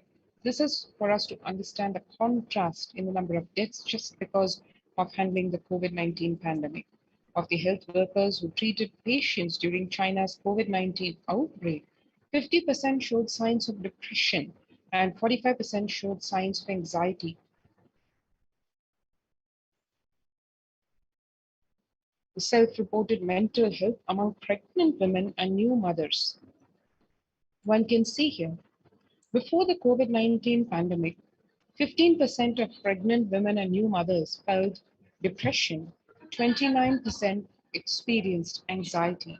But during this COVID-19 pandemic, the numbers have just shot up, where one can see here 41% of the pregnant women or the new mothers experiencing depression, and a massive 72% saying they experience anxiety. And living under stay-at-home orders, 8 in 10 students are struggling with focus on school or work and avoiding distractions. Students are interacting most with parents during the COVID-19 physical distancing. Parents can support students. The number one way is simply spending time with them, which is ranked much higher than talking about the COVID-19 news to them. The resource needs include the number one is for the college student mental wellness, virtual face-to-face time, and number one for homeschooling students, digital social gatherings. 55% of all students do not know where to go for help for their mental health.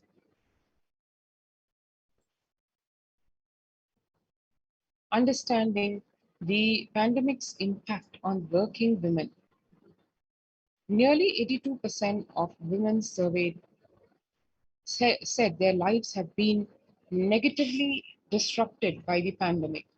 Nearly 70% of women who have experienced these disruptions are concerned their career growth may be limited as a result of this COVID-19 pandemic and the stay at home, work from home.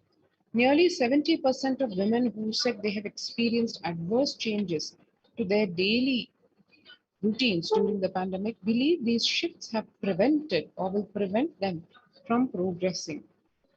And as it relates to the on demand work environment, nearly a third, 29% of women who feel they always need to be available are concerned that if they are not able to fulfill this need, their career progression may be impeded. One can see here the global economic outlook during the COVID-19 pandemic. The pandemic is expected to plunge most countries into recession in 2020, with per capita income contracting in the largest fraction of countries globally since 1870.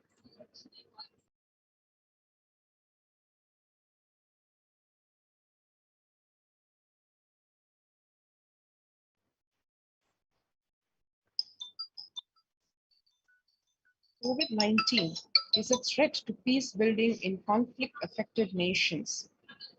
The COVID-19 crisis has worsened already fragile situations. The ILO is more aware than ever of its responsibility to promote peace and resilience in the time of this global pandemic. This is what Guy Ryder, ILO Director General, has to say.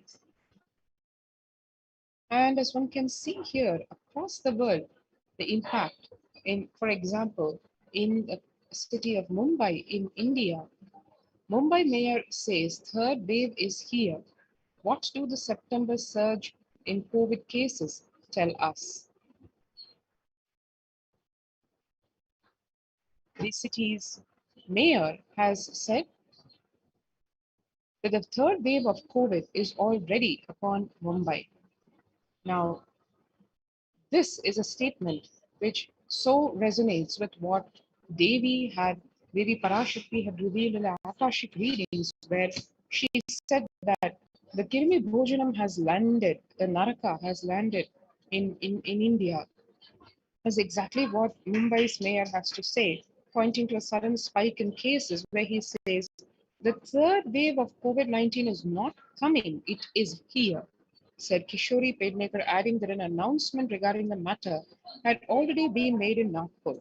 Speaking of the festive season in Maharashtra, the mayor urged people to remain in their homes. The mandals have been asked to allow only 10 people and have them work in shifts, she said. And a breakthrough infections found in 25% of health staff, says a study. A little over 25% of healthcare workers were infected with coronavirus despite getting fully vaccinated. A recent study has revealed, giving an insight on the breakthrough infections due to the Delta variant.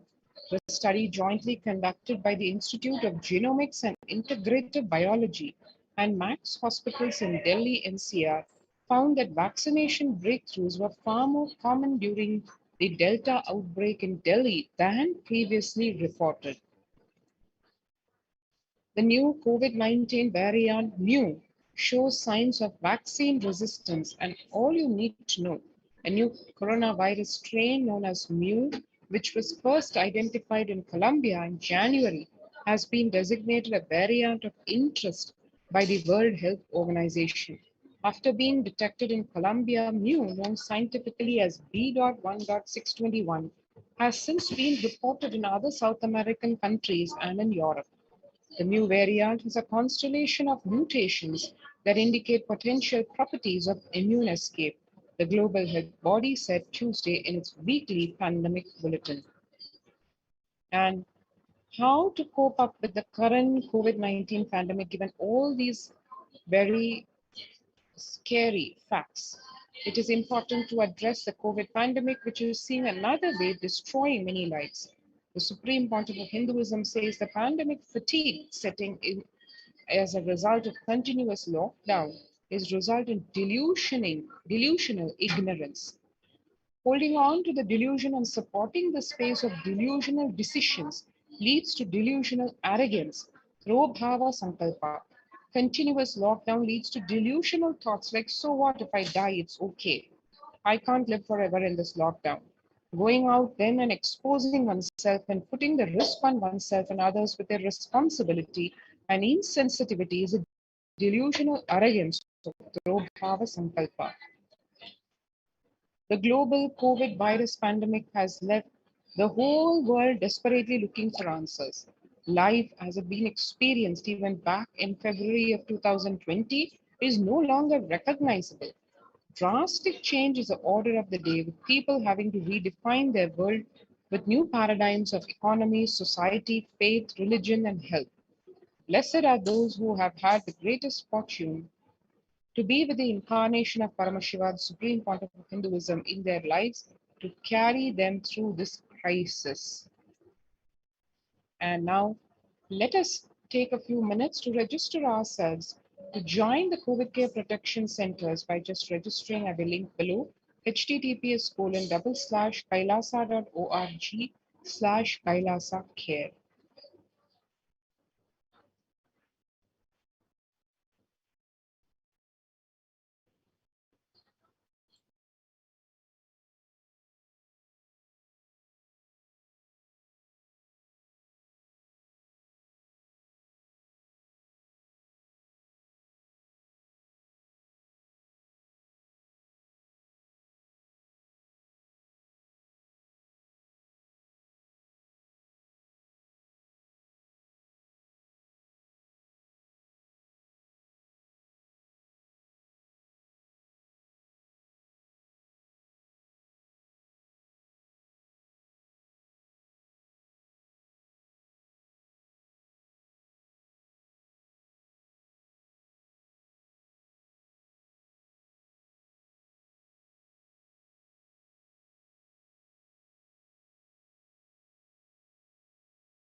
And now let's continue. Making peace with nature is possible. If we start now, making peace with nature is possible. Even amid a pandemic, 2021 can go down as the year we made peace with nature and set the planet to healing. Our environmental, social, and economic challenges are interlinked. They must be tackled together. For example, we cannot achieve the Sustainable Development Goals, including ending poverty, by 2030 if climate change and ecosystem collapse are undermining food and water supplies in the world's poorest countries. We have no choice but to transform our economies and societies by valuing nature and putting its health at the heart of all our decisions. Let us take a look at what really making peace with nature involves.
And the World Health Organization's Health and Peace Initiative. Health and peace are interrelated. In the words of the Director General of the WHO, Dr. Tedros, there cannot be health without peace, and there cannot be peace without health. If individuals and groups enjoy equitable access to health services, fulfilling their rights to physical and mental health, and health actors design neutral health interventions that promote trust and dialogue, and communities are empowered to cope with violent conflict, then health coverage is more universal, grievances can be heard and addressed to generate trust around health emergency concerns. Affected communities are more likely to make meaningful contributions to peace and reconciliation and to resist the incitements to violence.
the World Health Organization, and the Peace Initiative.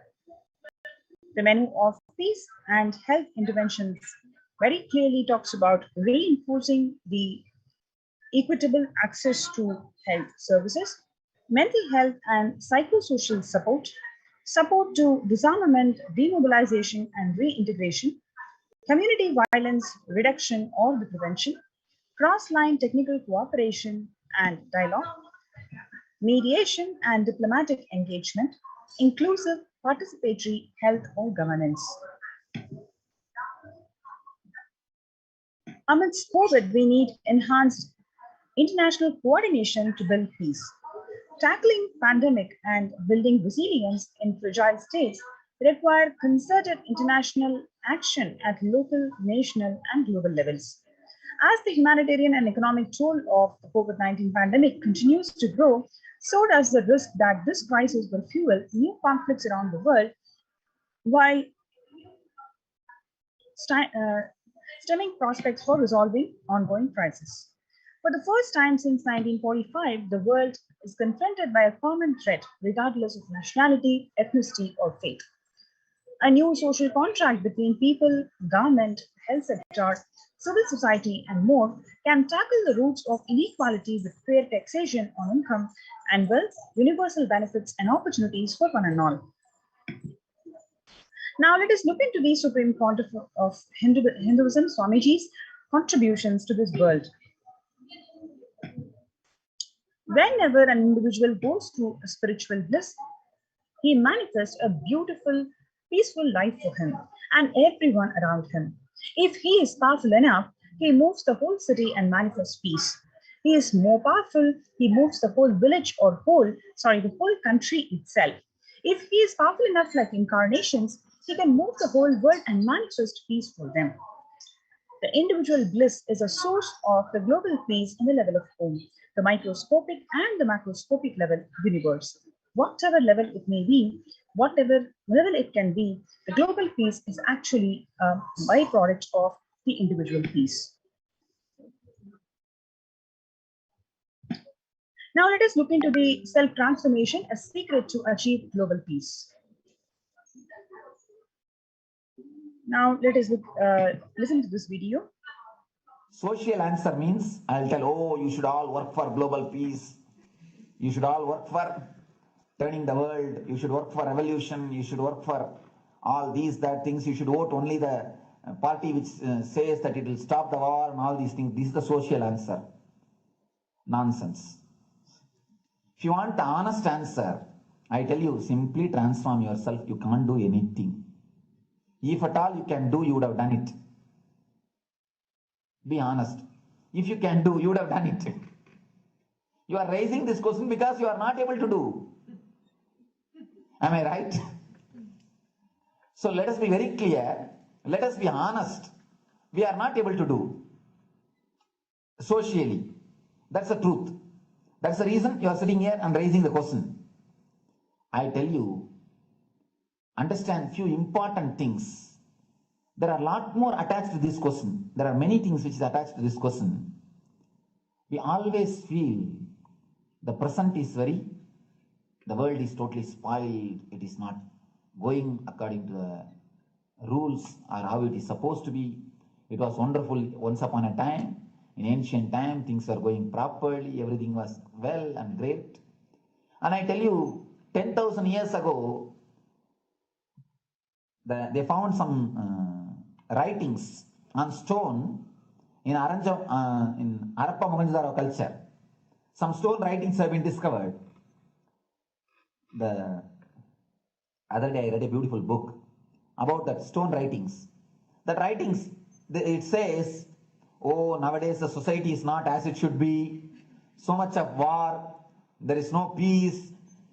In the early times, there was so much of peace. Society was really great. Things were as it should be. And it almost looks like a today newspaper editorial. 10,000 years ago, the same thing carved on a stone. Then understand, there was no such time as only good prevailed. It is just a fantasy. Hinduism, they call it Satya Yuga, the age of truth. There was a time only truth prevailed. And every religion, Christianity, they say the Garden of Adam and Eve. There was a time everything was wonderful. Every religion has got the fantasy. The past was great. There was golden past. Always the idea of golden past exists only in the past. The more you go back, again you say the past was great. And I tell you one thing, it is a wonderful way of postponing accepting the reality. Otherwise, I can be sure the world was same as it is today. Whether it is 5,000 years ago or 10,000 years ago. Maybe one thing, there was no CNN channel that time.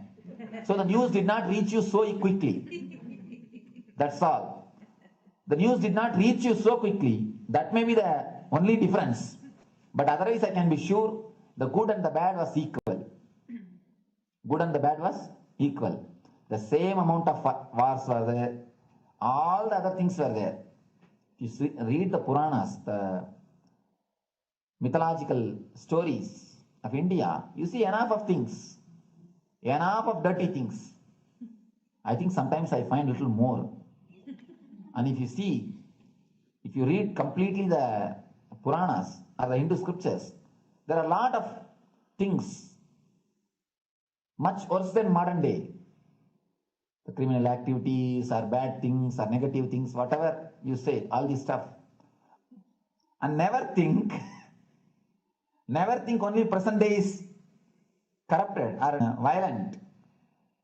In the ancient days also, all these things were there. Only one thing was not there, CNN news or the internet. So the news did not reach you.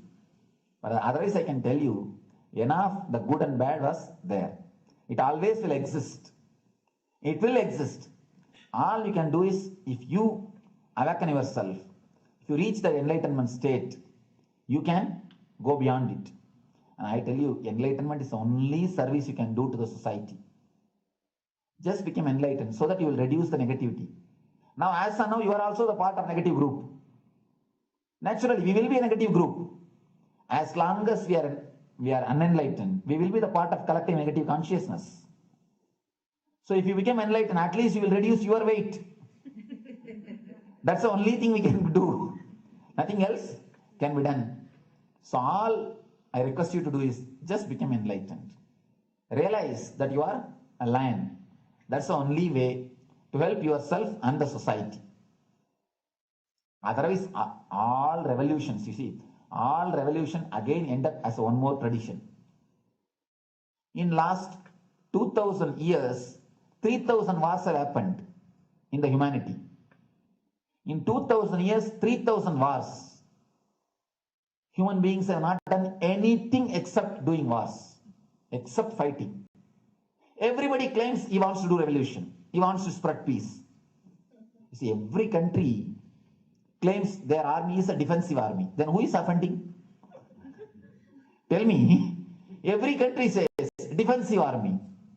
Then who is offending? These are all just, games. The idea of peace is a pure game. Everybody wants to spread the peace according to them, not according to the other person. They want peace according to them. The other day I was in one interreligious gathering. One guy is preaching, let all of you convert to my religion so that we will not have fight. He wants peace the way in which he wanted, not the way in which. And there's a beautiful saying, the sword of Muhammad, it is written, peace alone should survive, something like that. He has written some statement about the peace on the sword. We all take sword to spread the peace. So no revolution is going to help, because in the last 2000 years, 3000 revolutions have happened, but still world is same, I think much worse. So no revolution is going to help, only individual evolution is going to help. So be very clear.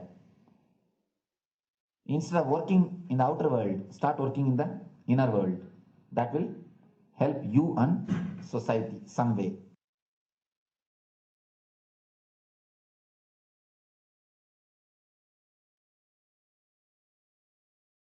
Social answer means I'll tell, oh, you should all work for global peace.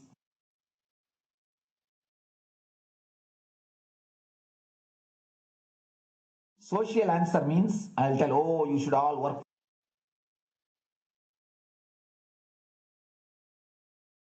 Listen carefully. The space of Shanti, the space of Shanti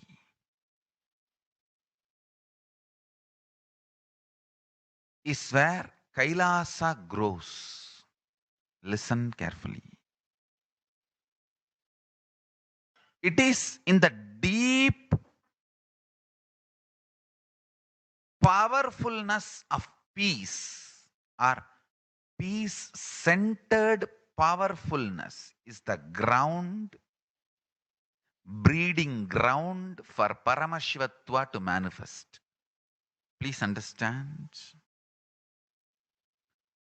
Like how pure mirror reflects everything, pure Shanti based Shakti, peace based powerfulness reflects Paramashiva.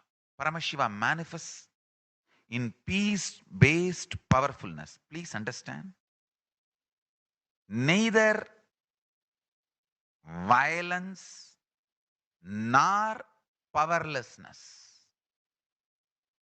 Powerlessness is weakness. Violence is abusive. Peace centered powerfulness.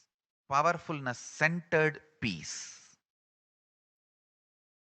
All the Upanishads starts with peace, completes with peace. Shanti mantra starts with Shanti mantra, gets completed with Shanti mantra.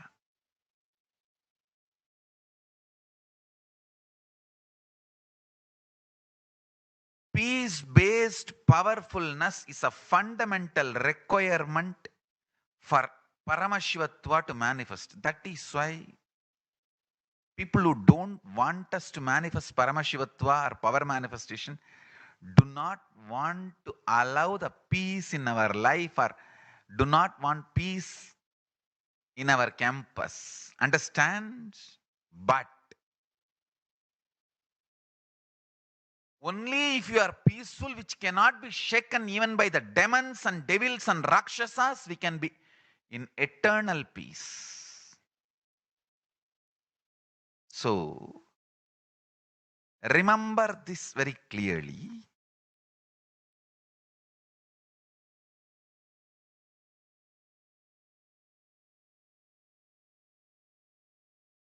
Peace alters the very DNA structure, genetic structure, the core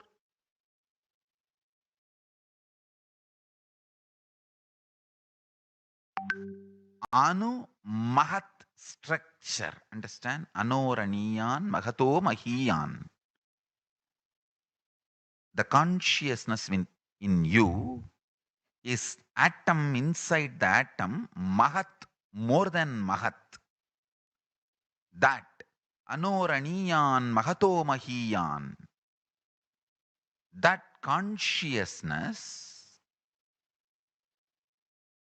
starts growing in you with more and more peace-based powerfulness developing in you. Nothing can be compared to unclutching.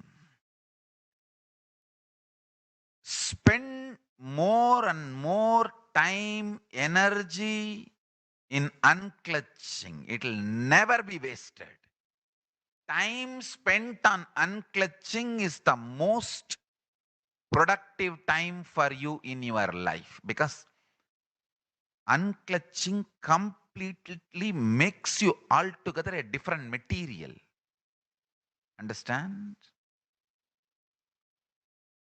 It makes your very biomemory, muscle memory, core structure, molecular structure, genetic structure, DNA structure, everything, all the 8 energy flow circuits, 7 energy flows, 1 the pure conscious explosion. So totally 8 energy flow circuits exist in you. All the 8 explodes when you unclutch. Understand? Unclutching is the space of Sri Kailasa.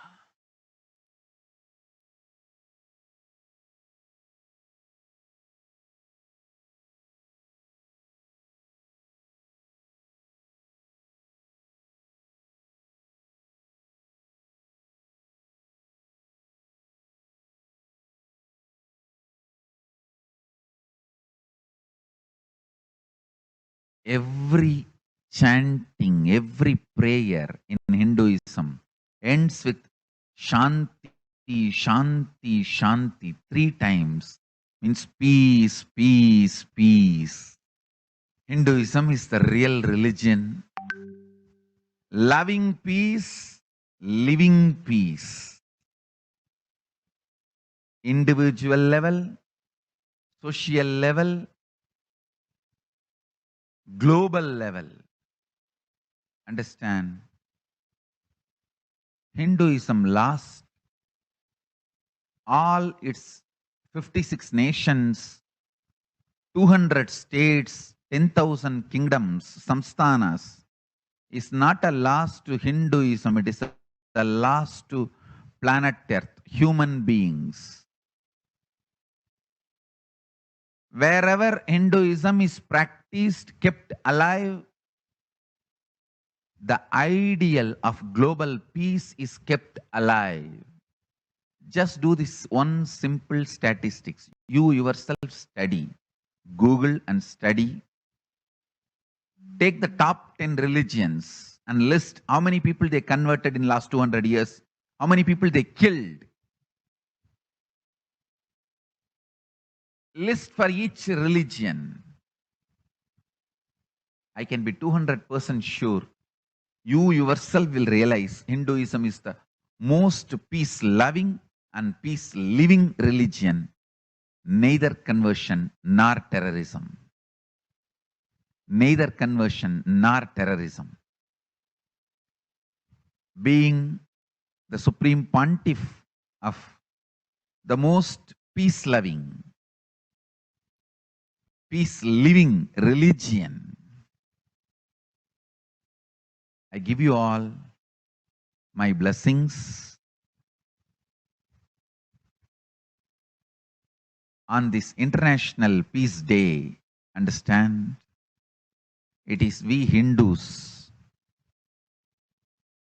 need to keep the global peace as a living possibility, and we need to make this global peace as reality. Just talking about global peace will not work. Working for global peace only is the responsibility of the real living Hindu. Anyone who wants to claim themselves as a Hindu or practicing Hindu should work for global peace. Global peace is our responsibility.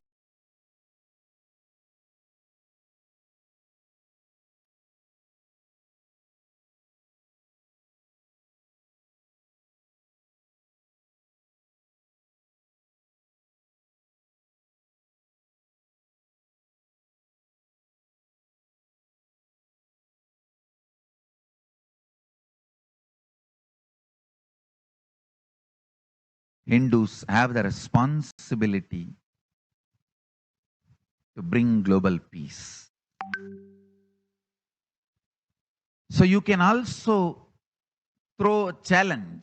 See, if you are making a Hindu micronation, you can throw this challenge to each one, your friends, family, 10 people. Let them participate in the challenge and then let them send the challenge to others. So I welcome all the living and practicing Hindus to become founding fathers of Kailasa micronation in your countries. You can also make a challenge, like how they made ice bucket challenge and all that. We can make a challenge. You form Hindu micronation and claim, I am the founding father of the Hindu micronation Kailasa. And then you can invite your family, friends for a challenge, 11 people. You form and you challenge 11 people and they also form and they spread. So let us start spreading. This project is my message on this International Day of Peace. Let us start working for global peace instead of just talking. The work we do will talk for us. The talk we do will not work for us. This is the message. The work we do will talk for us. The talk we do will not work for us. Global peace is the responsibility of Hindus. We living, practicing Hindus, not only we should achieve the individual peace through unclutching yoga, meditation, we should also create an ecosystem where the global peace starts manifesting. This Kailasa Hindu micronation is the enlightenment ecosystem. I request every living, practicing Hindu to manifest, do it. So the global peace can manifest from these Kailasa Hindu micronations all over the world.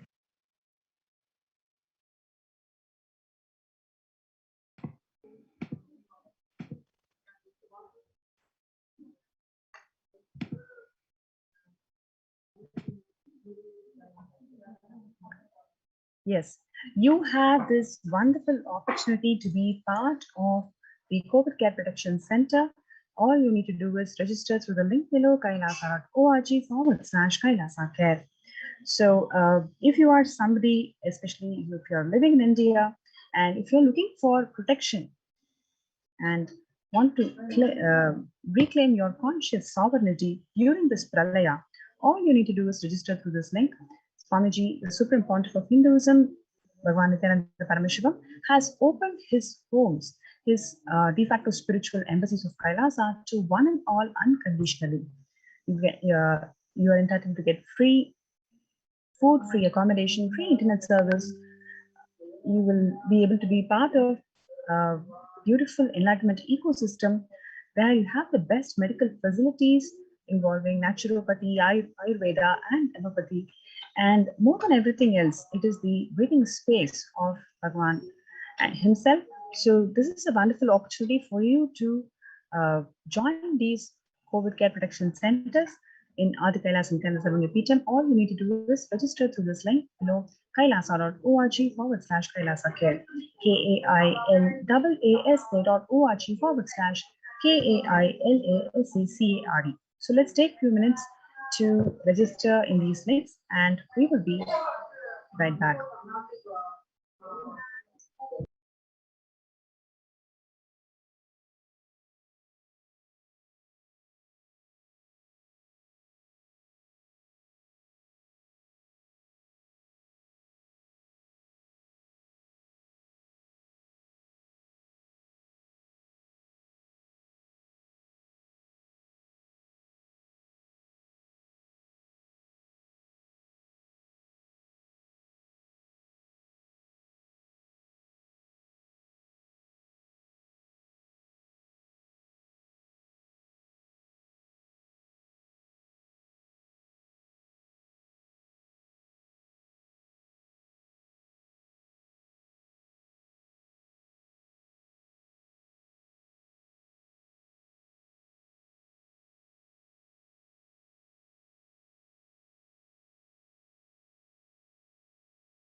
Ultimate divine descends in human body and expresses its extraordinary powers and experiences playfully.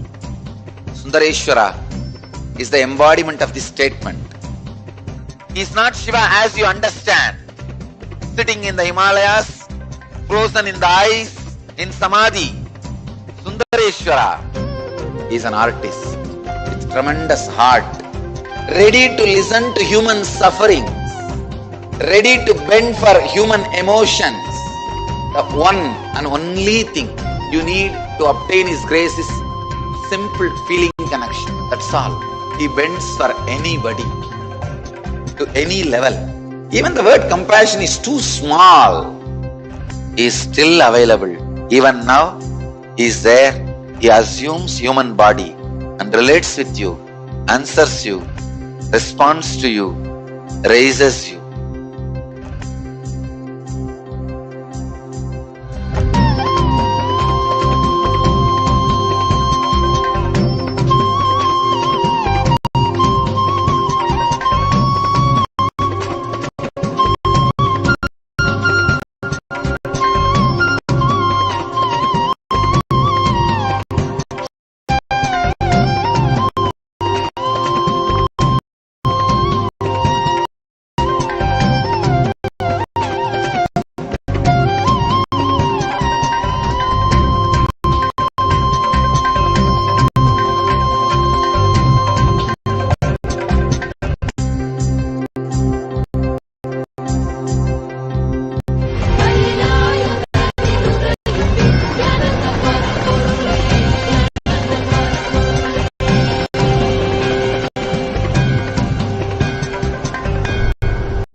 I don't know, I was lost.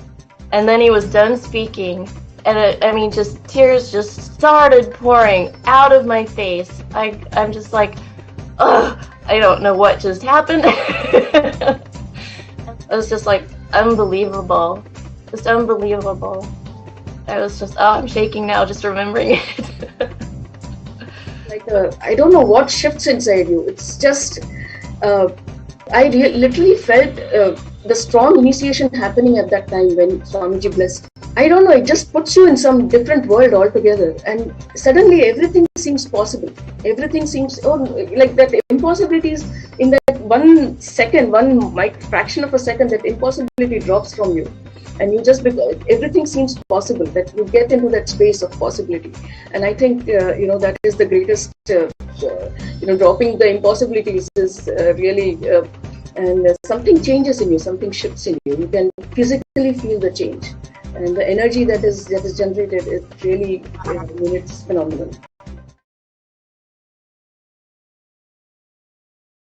Easiest, most powerful, most inspiring, most exciting way to connect with life as the form of mother. Navaratri is the time to connect with Cosmos as mother. Celebrate Cosmic Mother. This 9 days we worship Mother, worshipping Divine Feminine.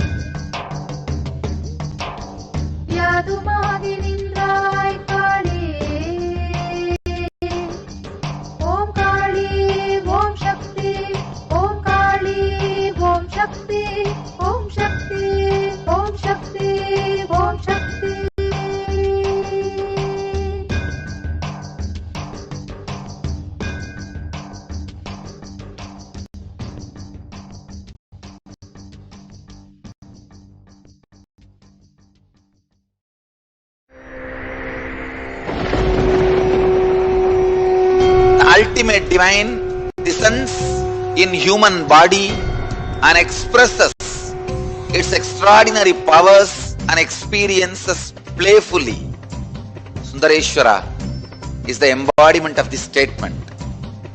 He is not Shiva as you understand, sitting in the Himalayas, frozen in the ice, in Samadhi. Sundareshwara is an artist with tremendous heart, ready to listen to human sufferings, ready to bend for human emotions.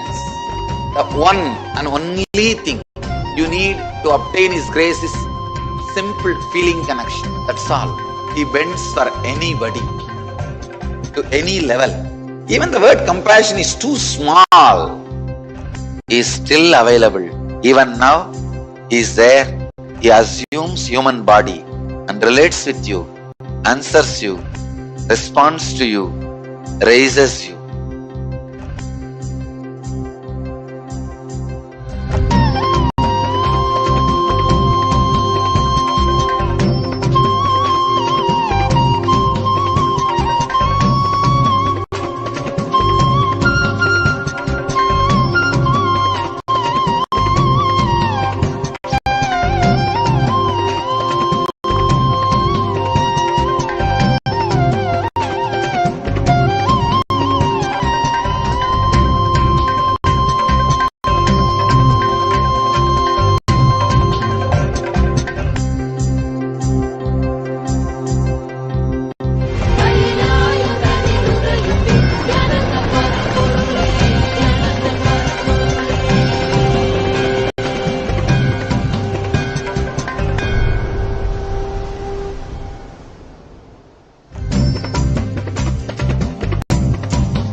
I don't know, I was lost.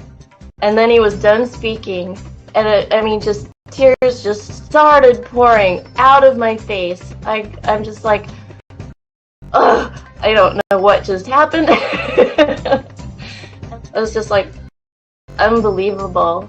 Just unbelievable. I was just, I'm shaking now just remembering it.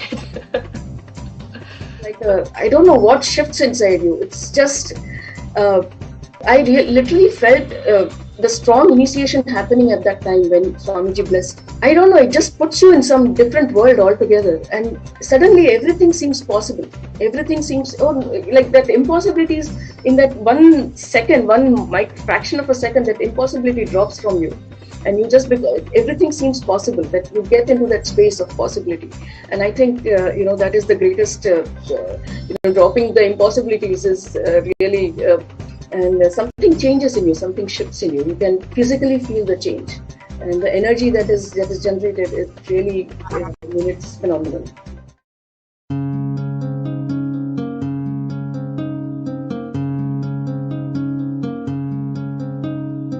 There are some gods, 9 unknown gods. The moment you call, they will be there. Venkateshwara, Balaji. I tell you, people give so much for Venkateshwara because he does the job. He's a 9 unknown god. There's a village folk story where Venkateshwara borrows from Kubera for his marriage and he's still paying the debt. Venkateshwara takes the responsibility of reserve to reserve. This whole story, beautiful story of Venkateshwara, is an amazing concept. He is making Yaksha into Lakshmi. He is making the reserve to reserve. It's an amazing truth.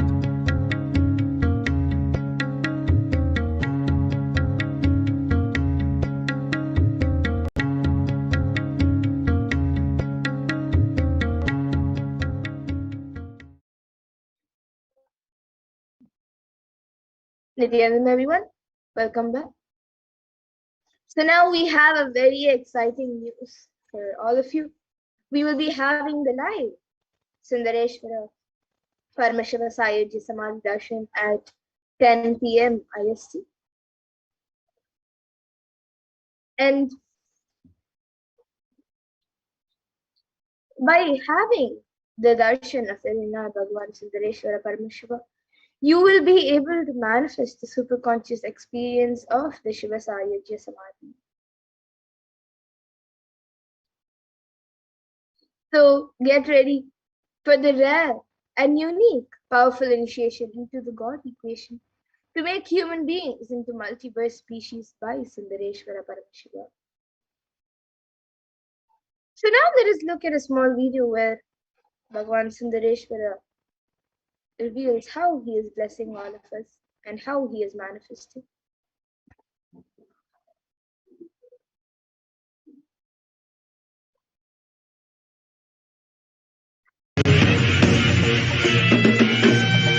Oh, shave, shave,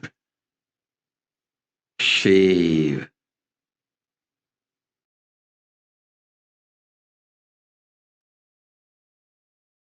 Paramashiva, I will manifest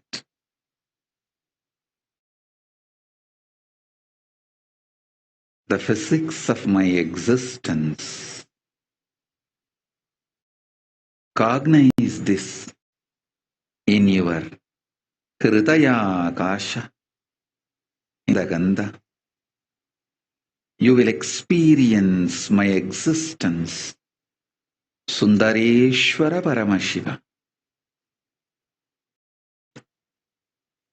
The countless, uncountable by any visualized, assumed mathematics,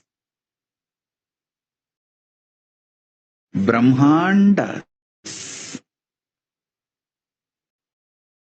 manifest in me, exist in me,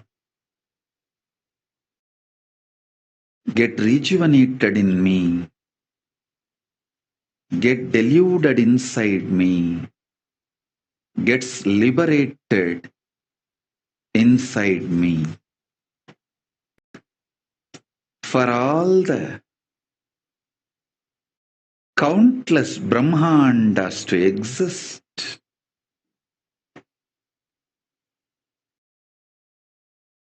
to get created, to get sustained, to get rejuvenated, to get deluded, to get liberated. I am the space.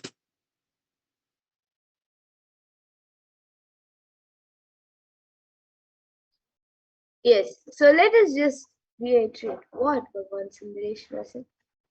He says, I will manifest the physics of my existence. You will experience my existence. Sundareshwara Paramashiva. The countless, uncountable by any visualized, assumed mathematics. Brahmandas manifest in me, exist in me, get rejuvenated in me, get deluded inside me, gets liberated inside me. For all the countless Brahmandas to exist, to get created, to get sustained, to get rejuvenated, to get deluded, to get liberated, I am the space.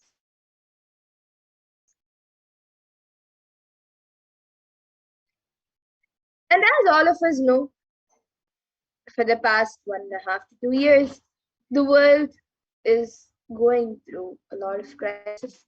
And according to the United Nations, a new scientific report from the Intergovernmental Panel on Climate Change warns that we are on a crash course towards catastrophe if global temperatures are allowed to rise. The window to slow or even halt some of these worsening impacts is rapidly closing, and the message is clear: we must take action now. So let us now watch a short video on how the state of our world is today.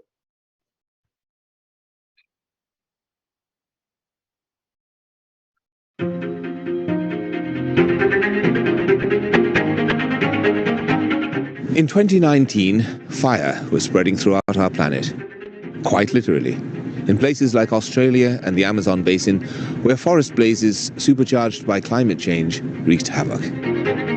In other places, mass protests flared up, fueled by a combination of job insecurity, growing inequalities, and discontent with the current economic, social, and environmental status quo. The economy has slowed down globally, stifled by trade tensions and political uncertainty. The little growth we have had has failed to reach those who need it the most. Progress towards higher living standards has stalled for many countries and vulnerable groups of people. This has only deepened inequalities which were already growing in many countries, spurred on by automation, climate change, and other global trends.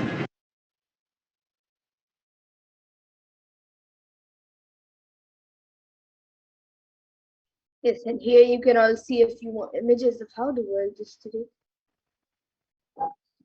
And according to the World Health Organization, the WHO, the total cases globally for COVID-19 is 221 billion plus till date. And Healthline.com states that new COVID-19 cases have risen to more than 150,000 per day in the United States.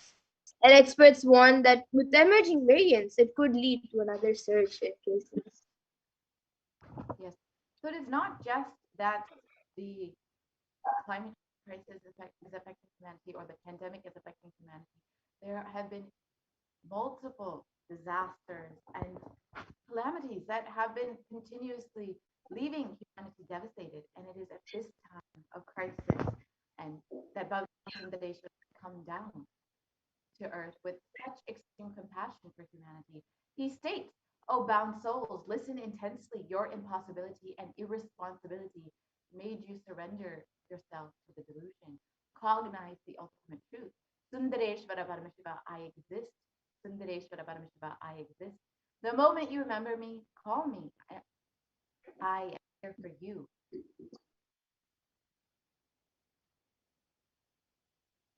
And it is at this time of crisis that Bhagwan Sundareshwara has come down once again.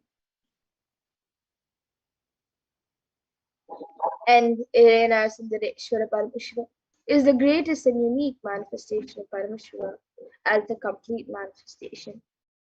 He assumes the physical, subtle, and light bodies as and when he wants, and plays with all the physical realities and corrects, alters, intervenes, influences, changes, adds, removes, deletes anything in the physical plane as he likes, without even a reason, just for fun.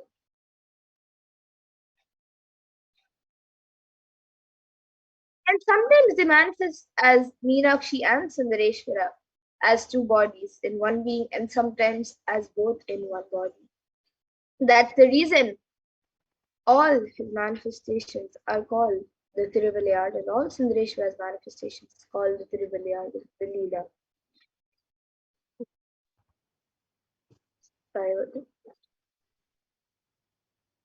And due to his causeless and limitless compassion, Irena Sundareshwara Paramashiva is manifesting in all his glory as the Purnavatara through this being, Bhagavan Shri Nithyananda Paramashivam, as the Nijavatara. And from the Shuddhadvaita Paramashiva Sayuji Samadhi space, Irena Sundareshwara Paramashiva Paramguru will be manifesting through the supreme manifestation of the supreme form of Hinduism, and will be giving us the darshan, blessings of wounds as part of his divine leelas.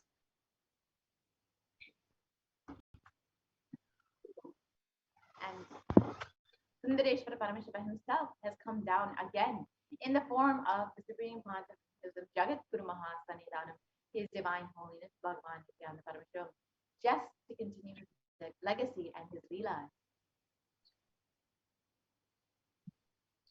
And to continue being available to all of us, playing his divine leelas, performing the miracles in the lives of all his devotees, and attending to our prayers, and continuing the legacy as the ruler of the whole Madurai Shyamala Pita Savagni Sundareshwara Paramashiva has come down as the 293rd Jagat Guru Mahasanidanam and the supreme point of Hinduism, guiding the whole of humanity.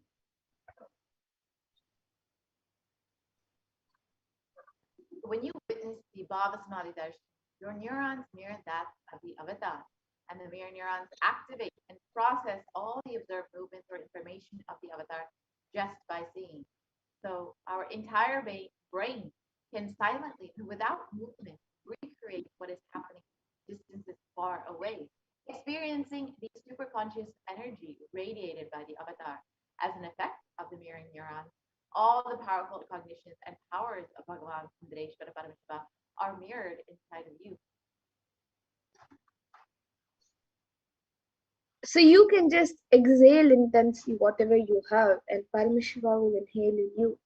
That is the God equation.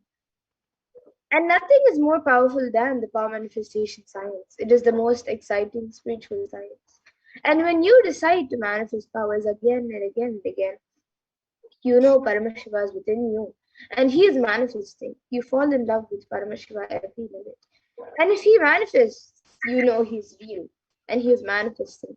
Even if you don't manifest what you declared, you will manifest the jnana and vijnana, the knowledge and understanding, and the possibilities and powers of Paramashiva will manifest in all of you. Now, let us understand who is who is manifesting Bhagavan Sundareshwara Paramashiva in the Paramashiva Sayuja Samadhi Darshan. So the Supreme Point of Hinduism, Jagat Guru Mahasannidhan and His Divine Holiness Bhagavan Shri Paramashivam is the 293rd Jagat Guru Mahasannidhanam of Kailasa Shyamala Pita Savajnapitam and is the reviver of Kailasa, a macrocosmic, ancient, enlightened Hindu civilization nation. And the Supreme Point of Hinduism is the 1008th incarnation of Paramashiva as per Hinduism, recognized by his predecessors who are enlightened beings, enlightened masters and adepts. And the Supreme Point of Hinduism has made the science of power manifestation, yoga, and temple-based universities and activities a lifestyle for humanity.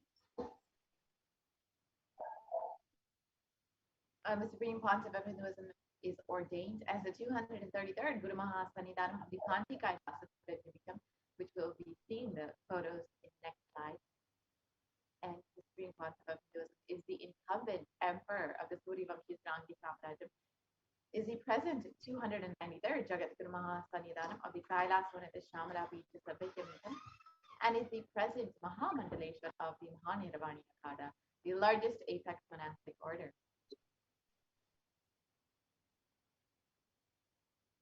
So here you all can see at a very young age the Supreme Point of Hinduism being ordained as the 233rd Guru Mahasannidhanam of Kanchi Kailasa Sarvagnapeetham, the Tonde Mandalayam. And here you can see the Supreme Pontiff of Hinduism performing and energizing the deities of Surya.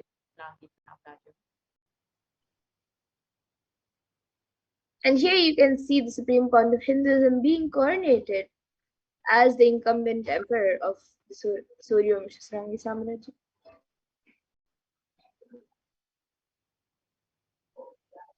And here you see the Supreme Pontiff of Hinduism being as the 293rd Jagat Guru Mahasannidhanam of the Kailasa Shamala Pita Satyam kingdom of Meenakshi Bhagavan Sundareshwara is revived by the Supreme Pontiff of Hinduism now. And here you can see the Supreme Point of Hinduism being coronated as the Mahamandaleshwar of the Mahanirvani Akada.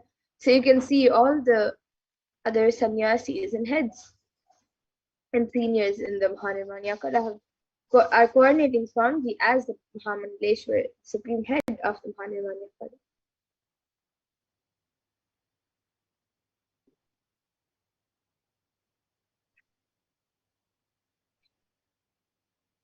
And here, and the Supreme Pontiff of Hinduism is the 1008th Acharya Mahamandaleshwar of the Atalakara, is the present 23rd Guru Mahasannidhanam of the Dharmamukhi Paripura Adinam, and has been elected as the Supreme Pontiff of Hinduism by a congregation of over 1,000 leaders.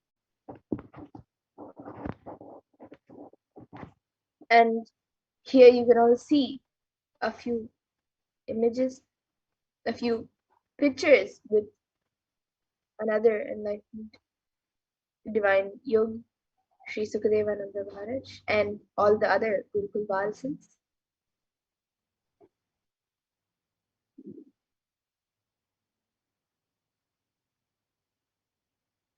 The Supreme Pontiff of Hinduism is revered as the teacher of Hinduism, the most prolific, most viewed, read, and watched, and has authored over 300 books and 10,000 articles in 3 languages, including English, Tamil, and Sanskrit, which have been translated into 50 languages with over 1,000 titles.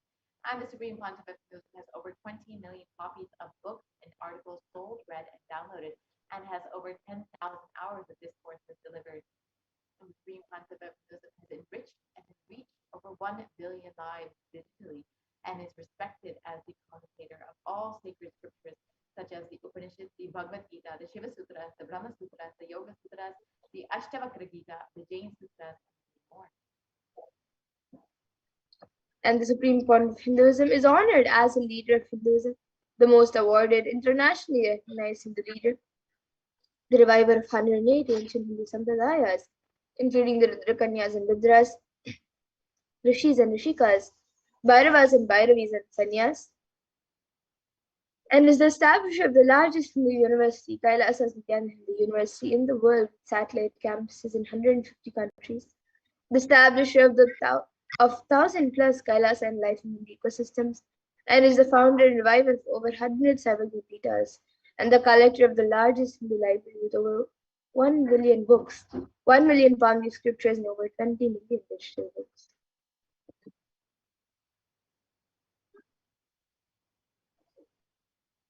So you can see the various spiritual de facto embassies of Kailasa, which include 22 Hindu universities, 186 extended campuses of NA2, 242 Nithyananda Gurukuls, 22 Nithyananda Jnanalayas, 38 temple monastery complexes, over 2,000 Paramashivoham shakas, and 1,800 youth centers, as well as 19 kingdoms or Sarvagyapitas, 25 e-Kailasas, and over 1,800 ASC centers, as well as 120 temples, 5,000 plus healing centers, 22 food banks, 12 animal shelters, 34 Satsang temples, 418 Paduka mandirs, and over 2,000 Satsang centers.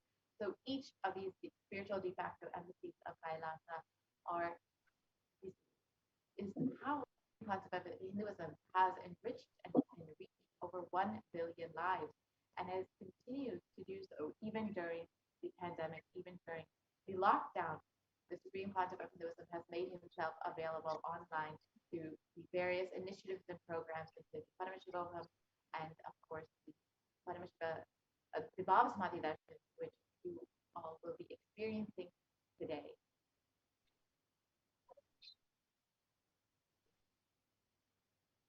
And here you can see the Supreme Pontiff of Hinduism's peace walks go and cover around 100,000 kilometers, 100,000 plus kilometers, to give the science of healing to 2 million plus human settlements and much more. So here you can see various yatras done by the Supreme Pontiff of Hinduism, healing and guiding thousands of people around the world. So you can see the Padayatra, the World Tour Yatras, the Himalayan Yatra, then the Kodaikanal Yatra, then the Cambodia Yatra, and various other yatras, the Kailasa Yatra, and much more.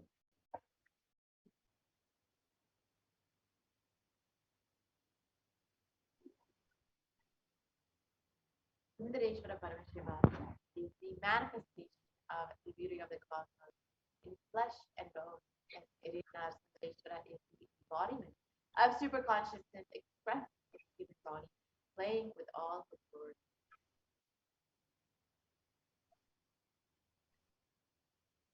And Irena Sundareshwara Paramashiva Parampuru is the complete manifestation of Paramashiva, who assumes the physical, subtle and light bodies as and when he wants, as his divine manifestations. And he plays with all the physical realities and corrects, alters, intervenes, influences, changes, adds, removes, and deletes anything in the physical plane as he likes without even noticing.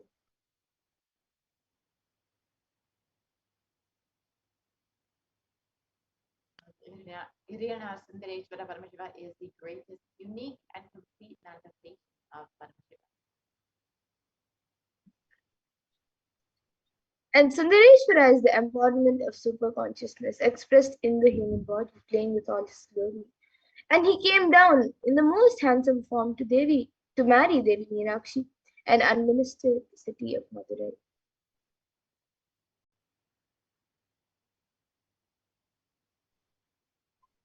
The kingdom of Madurai, known as the Kailasa or the Shamla Pita Sarvit system, is the oldest Hindu papal state and enlightenment ecosystem which was established by Paramashiva. The kingdom of Madurai was later revived by Bhagavan Sundareshwara and Devi Meenakshi, who, as the deities and incarnations of Paramashiva and Parashakti, ruled over Madurai, reviving the foundation pillars of Madurai as the highest living stream of spiritual sciences.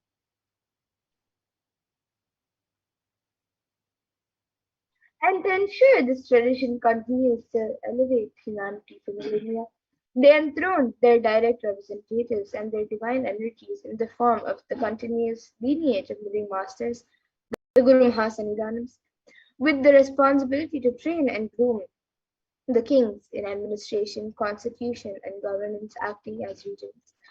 And they also performed the spiritual initiations on the kings and the citizens of the kingdom, imparting the enlightenment science to them. So you can see Devi Meenakshi and Bhagavan Sundareshwara, who enthroned their direct representatives in the form of Guru Mahasannidhanams. So one of the first Guru Mahasannidhanams, the divine beings, was Tirajnana Samandir.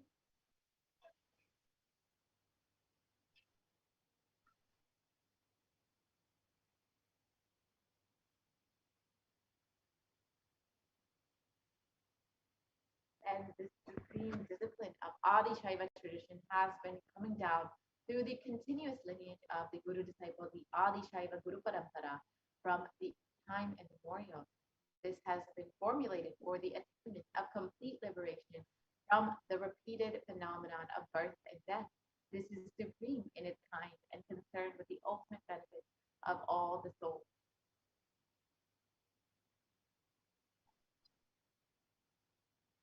And the Kailasa on the Shamala Pita Sarvangapitam's rare and sacred lineage of pontiffs has been systematically carried over in an unbroken progression from ages.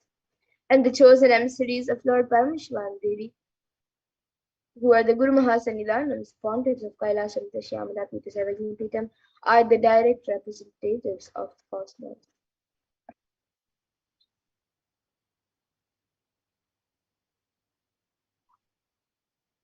On the 27th of April, 2012, Srila Shri Nithyananda Nithyananda Paramachari Swami was formally appointed as the 293rd Guru Mahasannidhanam of the Kailasa Shamala Pita Satyapita. And of course, this is Swamiji himself, and he is the lawful successor, descendant, and inheritor, invested with all the powers, duties, and obligations to perform the rituals, spiritual, religious, and customary rites.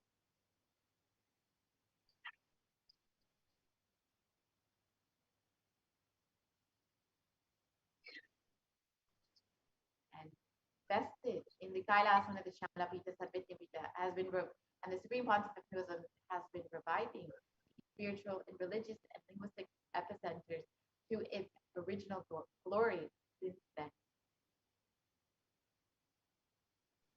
Yes, so now let us watch a video of the history of the Kailasa of the Shamala Pita Sarvangapitam, the Madurai Adini.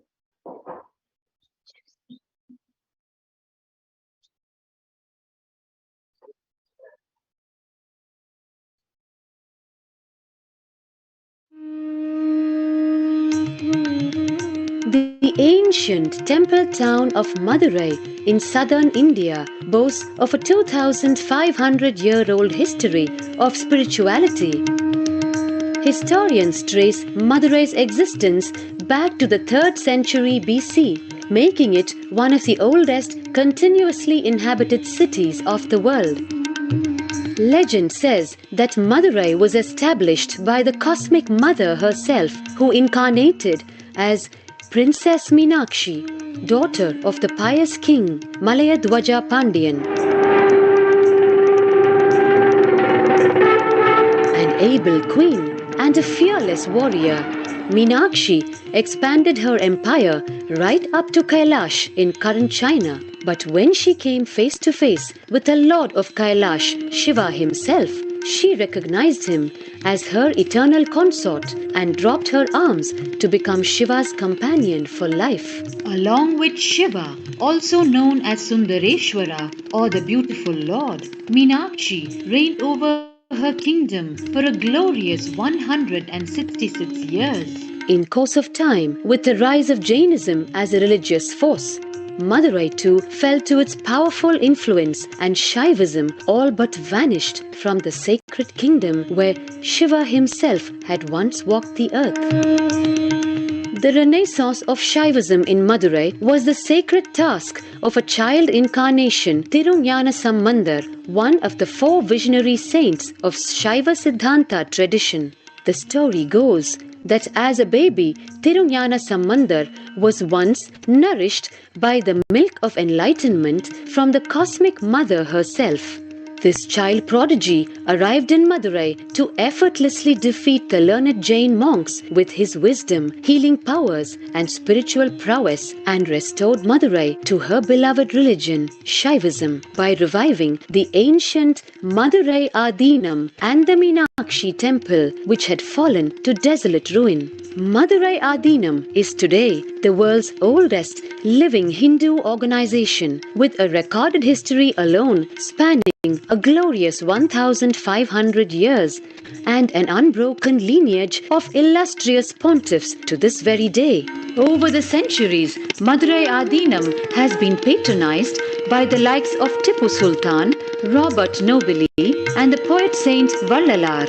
The pontiff of the Madurai Adinam is known by the title Guru Mahasannidhanam and inherits the responsibility of carrying forward the traditions of Tirunjana Sambandar's sacred work.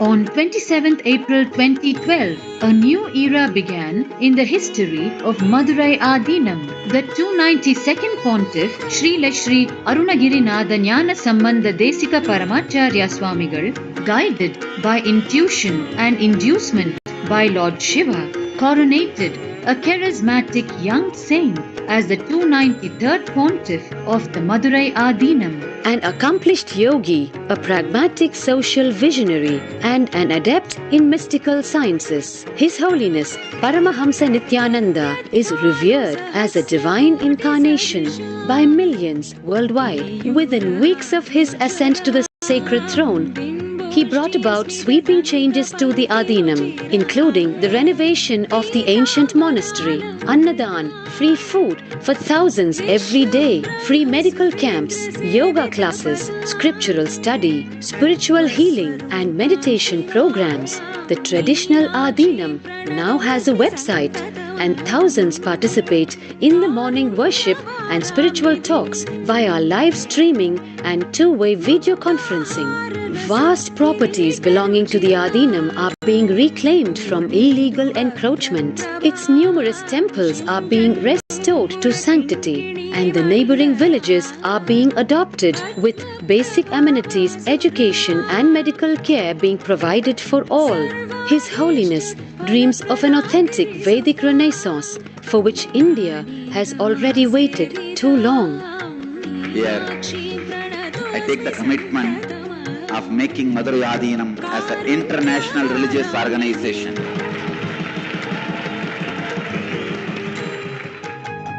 We will fulfill all the responsibilities of Madurai Adinam, make Hindu tradition, Saiva tradition alive, revived, lived, celebrated all over the world. With a brand new pontiff at its helm, Madurai Adinam promises to be more than just another traditional monastery. As a whole generation turns to spirituality for answers, The changes at Madurai Adinam mirror the changing role of spiritual organizations today as power centers and guiding forces, forging the enlightened government of the new world.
Yes. So for us today, for all of humanity, out of the billions of people around the world on planet Earth, we are the most blessed people. As for us, Sundareshwara is not a history, but a happening. Sundareshwara Paramashiva himself has come down again in the form of the Supreme Point of Hinduism, Jagadguru Mahasannidhanam, His Divine Holiness Bhagavan Shri Nithyananda Paramashivam, as the 1008th incarnation of Paramashiva to revive Hinduism and to continue being available to all of us, playing his divine leelas, performing miracles in the lives of all his devotees and attending to our prayers and continuing the legacy as the ruler of the Madurai Shyamala Pita Sarvapita. He has come down as the 293rd Jagadguru Mahasannidhanam and as the Supreme Point of Hinduism to guide the whole of humanity. And Paramashiva assumed the physical body 11 times in Madurai just to perform his divine leelas. And each action which was performed became a divine energy and it becomes an independent entity. And if you connect with that energy, he gives you the same blessing. So understand Sundareshwara is the energy of Leela, playfulness.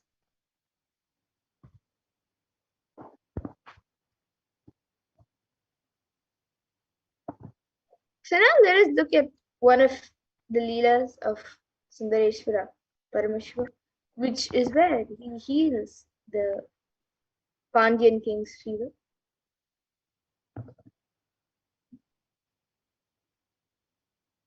So Sundareshwara Paramashiva has 64 Leelas that have been documented.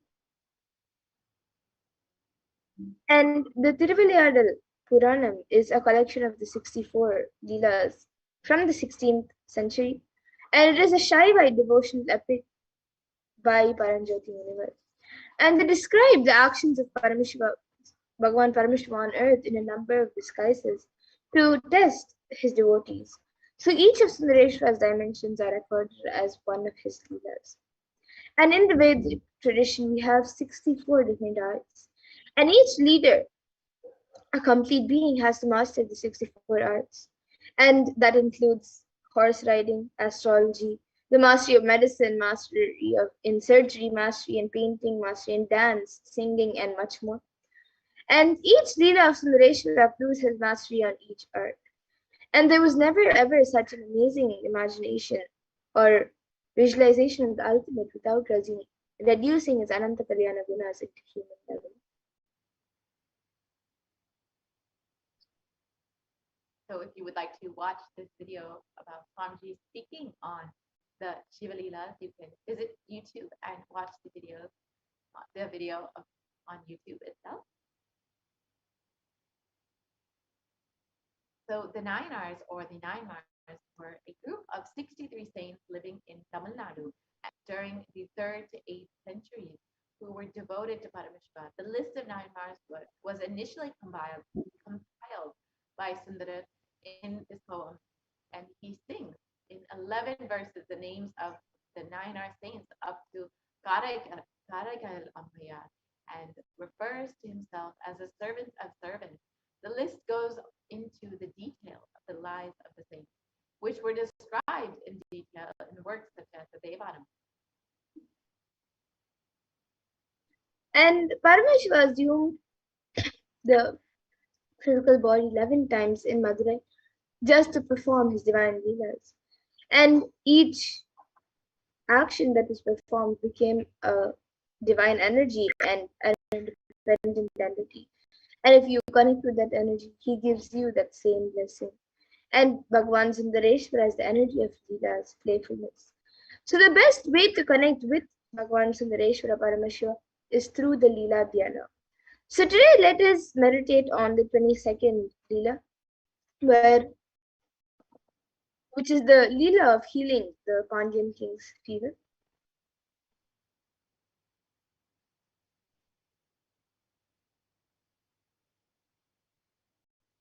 So the verses translate: in the clan of the Adiyamartana, the Pandyan king, a king who was known for his magnanimity, who stood tall due to his widespread fame, was born with a hunchback. Hence, people called him Poon Pandyan, the Pandya king with the hunchback.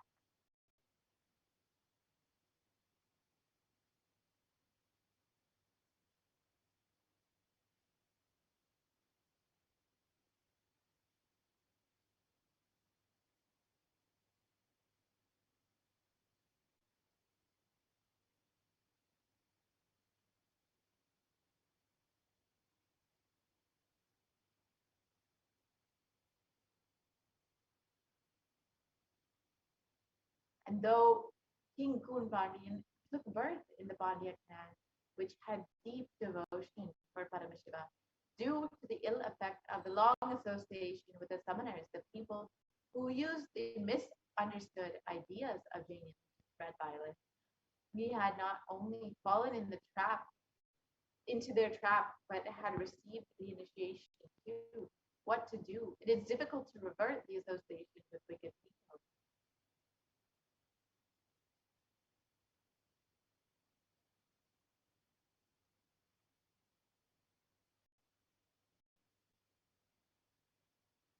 And in a clan consisting of great devotees of Paramashiva, which were quite sincere and integrated in observing the truths revealed in the Vedas and performing the duties prescribed in the Vedas without any hindrance, a boy named Jnanasambandar was born.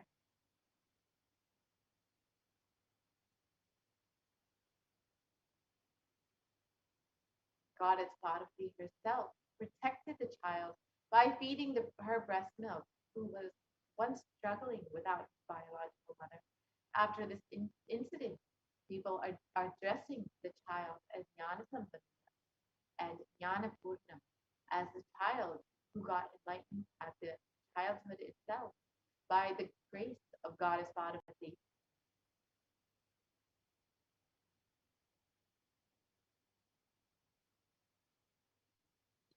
The child who was the pride of the Brahmin community was the reincarnation of Lord Muruga. During the childhood itself, he learned all the scriptures, and keeping the Upanishads, the scriptures which reveal the underlying truth as the testimony, he clearly explained the supremacy of Lord Paramashiva.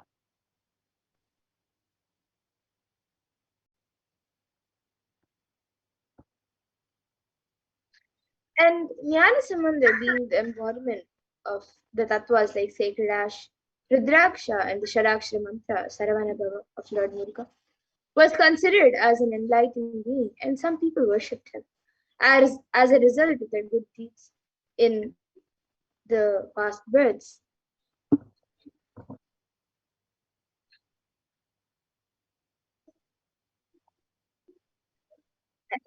And won over the evil attacks of the Kali Yuga.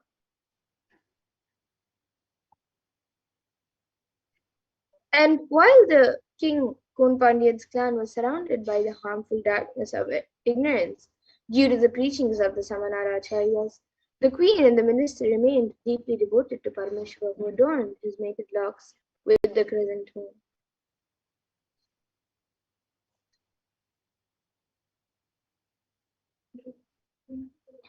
Both the queen and the minister, who had incomparable and deep devotion at the lotus feet of Jnanasambandha, explained to him about the position of the king and tried to save the king, who was drowned in the heat of the dilapidated well in deep ignorance.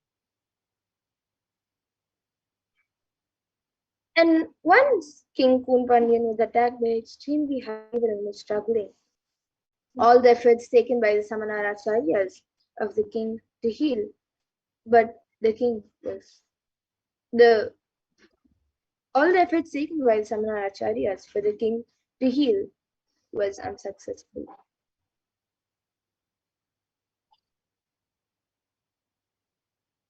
At that time, for the sake of the king's health, the queen herself very much pleaded with Jnanasambandha, the enlightened master.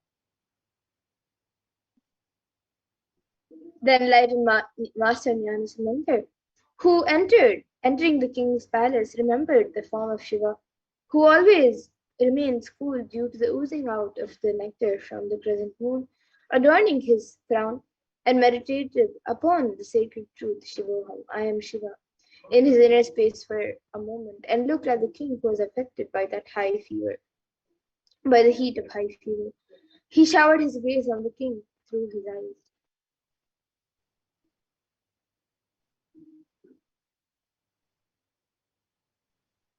And Saint Jnanasambandha, who was established in the state of enlightenment, which is beyond all the rules and regulations of the ashrama dharma, duties of the four stages of life as per Sanatana dharma.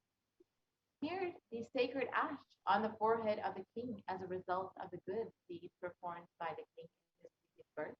He also applied the sacred ash on the chest of the king with his right hand, which had worshipped the divine feet of Paramashivoham. While applying the sacred ash, Jnanasambandha also sang the divine and healing verses.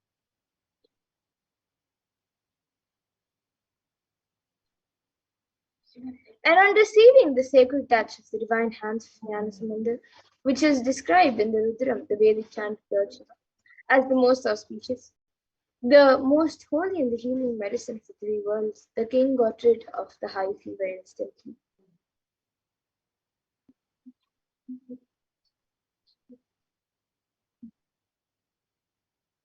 As the heat existing in the stomach was spreading all over the body, the king was suffering. When the king got rid of the suffering, he became very happy. The queen too became happy and the complete healing about the complete healing of the king. She rejoiced that not only the physical heat of the king got healed, but the religious heat of the summoners, the people who misunderstood ideas spread by was also put off in the king's life.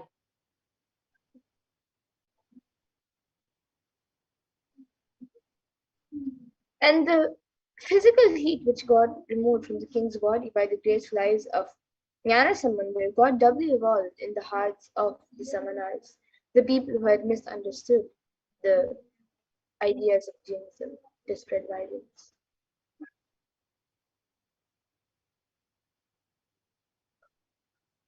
80,000 summoner monks, those who misunderstood the ideas of Jainism and used to spread violence, were living in the 8 mountains of all over the earth. They were adept in many various forms of pranayama. They got defeated by Jnanasambandha while curing the physical illness of the king, the wandering devotee of Bhagavan Paramashiva. They decided to win over him by debating with him. Hence, all of them gathered in Madurai.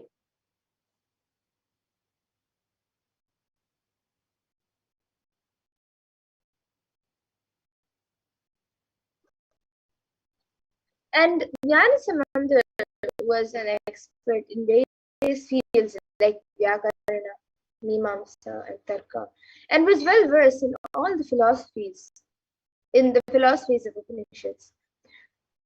The moment the summoners approached him to start their debate, they got stuck mentally and became speechless.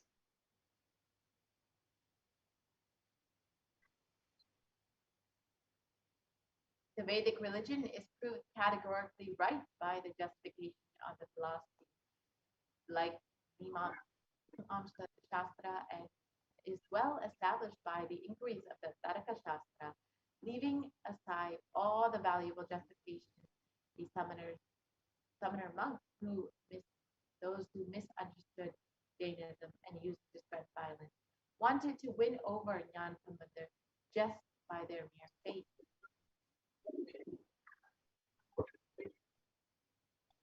So just like how through the sacred ash and through the grace of Thrinyana Sambandar's eyes, Goonpanyan got healed of the high fever. Just like this, the great King Goonpanyan, who had conquered the Cholan, and he was married to Mangayakarsi, the daughter of the Cholan kingdom. And the Pandyan was deeply involved in the Samanar, in the Jain religion, and spoke low of the Shaiva tradition. And Mangayakarsi, who was a great lady and a who was a stature of a sage, was a Shaivite. And during this period, people belonging to the Jain sect, the Samana Matam in Tamil, entered into Madurai and settled down there. King Nindamaran got attracted towards the Jain sect and announced, in order that all his citizens should follow the Jain sect. So this gave a shock to his wife and also the minister Pulchar, but they did not have the courage to talk to on this matter with the great king. And people were also afraid to come to the Meenakshi Amman temple.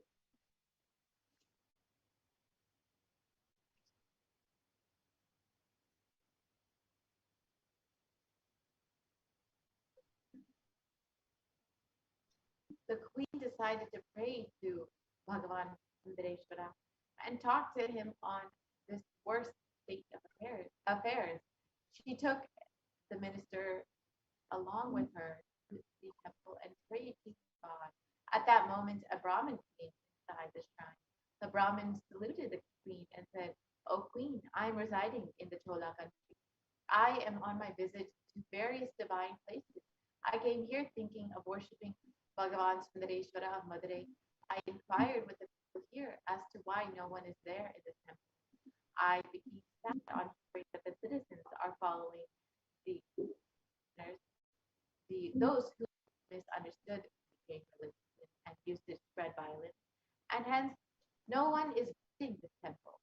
The queen immediately wrote a letter and said, "O Brahmin, somehow or another, hand it over this letter to him. Ask him to visit Madurai." The Brahmin, who came to know that he is staying in Vedaranyam, Tirupati Kadu, went there.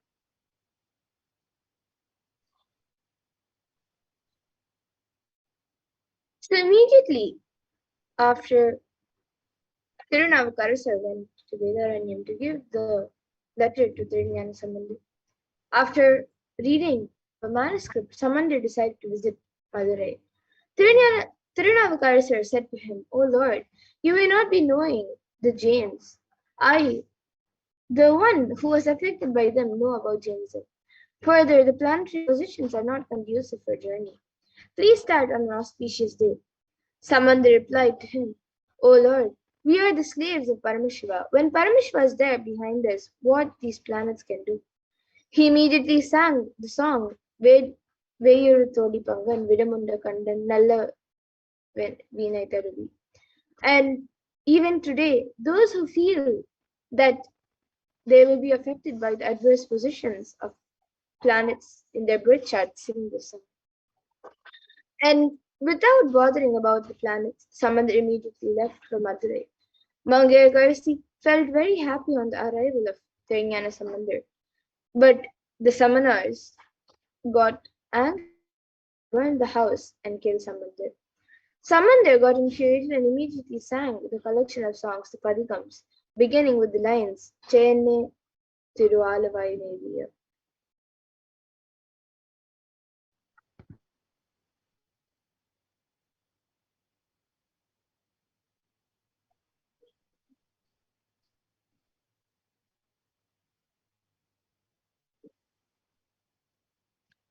And Samandar then went to see the Pandyan king. On hearing this, the summoners, who were the ones who misunderstood the Jain religion and used to spread violence, told the king, "O king, this Samandar will not be able to cure this disease.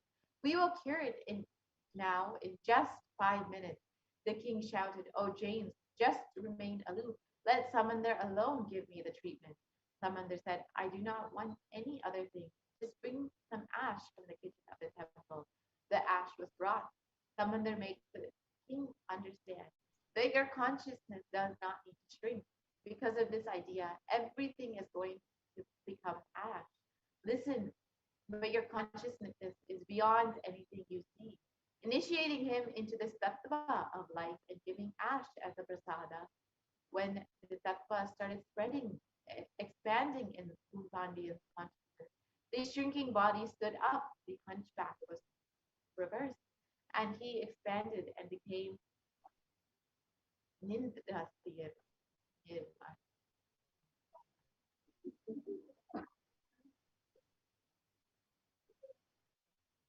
And just like how Sundareshwara continued to perform his leelas in the lives of various people around the world, once again he has come down as the supreme point of Hinduism.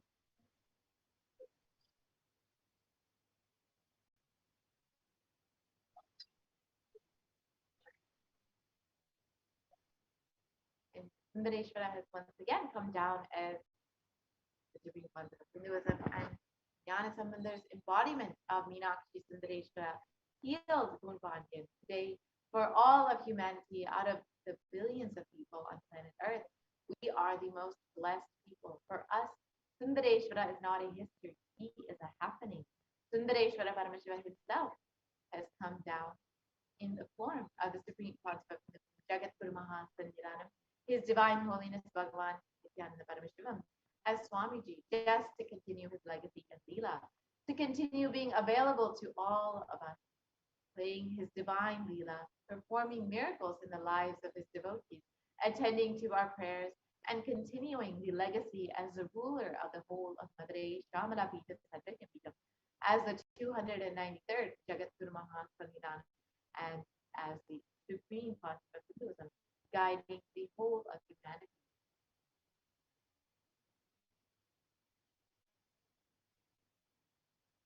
And the supreme point of Hinduism, being revered as an incarnation of Paramashiva at a very young age, was birthed by various enlightened beings, yogis, siddhas, brahmayoginis, and many other adepts to revive these sciences. And the initiations are not repositories for billions to manifest superconsciousness from the disciplines of Vedanta, Tantra, Shri Vidya, Yoga and Yoga powers, Mantra Shastra, Siddha Vidya, science of Aushadha, Advaita, Bhakti Yoga, Paramashiva Jnana, Paramashiva Jnana.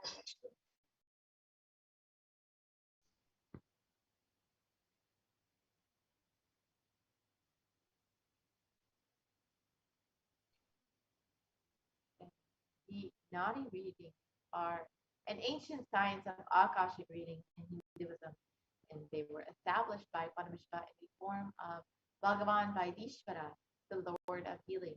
These texts are recorded and organized by Agastya Maharishi. It is an important aspect of recognizing the happening of the superconscious mutant incarnations in Hinduism on planet Earth. This age-old science predicts about the advent of supreme consciousness, Nithyananda Paramashivam. And now we will be looking at some of those Akashic readings. So here you can see the Nadi readings of Swamiji. And it says, Nityananda Sangha, please carefully listen completely to the words. For Shiva has come in the form of Nityananda to protect the world. As the result of the penance of many crores of siddhas, Paramashivan has incarnated as Paramahamsa.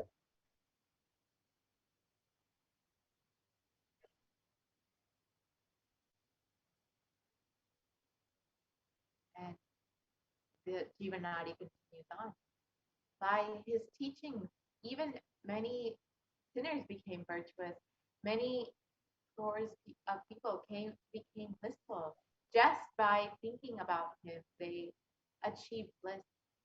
The people who have experienced this truth of bliss are followed by him, or he follow him. And the next reading also says, so all the life forms in the world are his life. He considers all the people of the world as his people, his children. He lives as the Jagat Guru, as pure Shiva, Sadashiva, as the sun and the moon.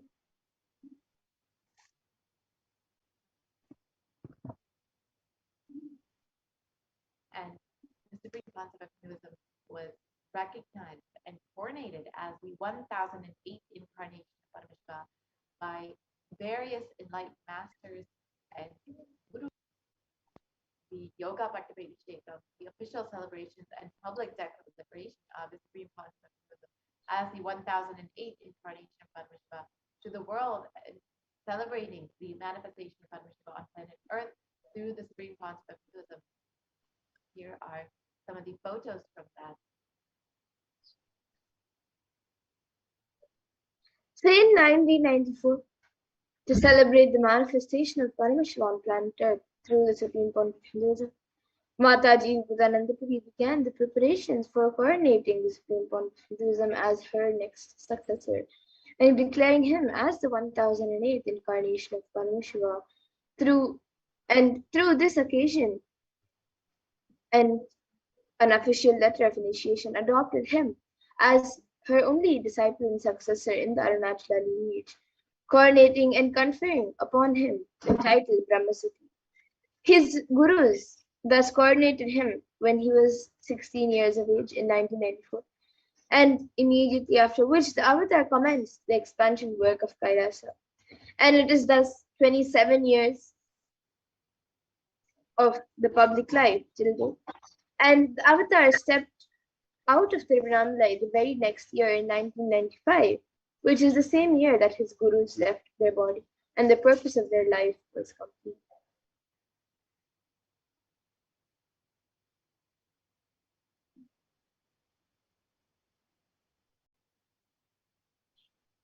So many depths, yogis, siddhas, siddha purushas, enlightened beings have recognized and revered Swamiji as the avatar of Paramashiva.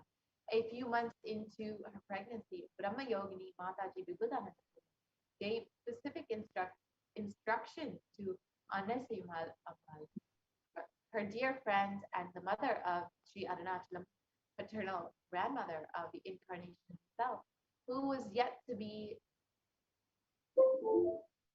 born. Obeying her commands, Anasayumal took her daughter-in-law, Ma Lokanayaki Swami Amma, to receive the blessings of Pundi Mahan, a great seer revered as the incarnation of Paramashiva near Tiruvannamalai.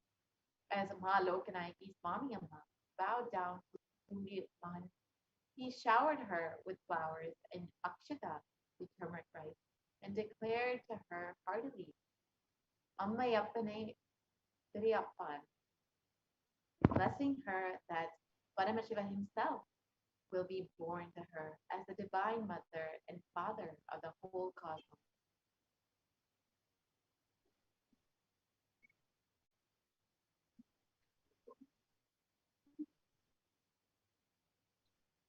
And the 292nd pontiff of Madurai Adinam, Sri Arunagirinath Srinyal, Samanadeshika Paramachari Swami, is the predecessor to the Supreme Pontiff of Hinduism in the esteemed Guru-based tradition of the kingdom of Kailasa and Dvadashanta Shyamdapita Savini the Madurai Adinam, since 2012.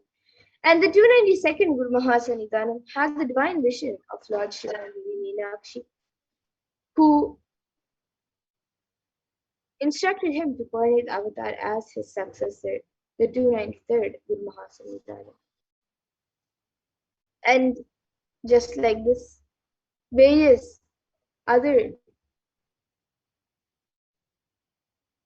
siddhas, yogis, and enlightened beings have also recognized the supreme point of Hinduism as an incarnation of Paramashiva. So let us now watch a small video where 292nd Guru Mahasanidana speaks about the supreme point of Hinduism.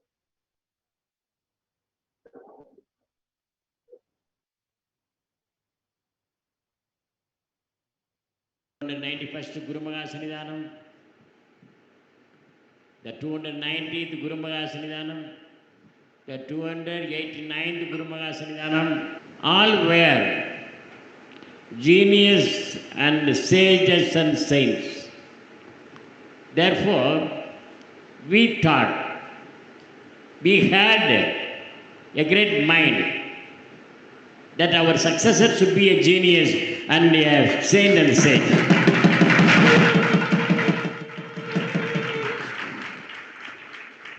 So according to the great grace of the Almighty Lord Shiva and Parvati Devi, God has given a very powerful, youngest youth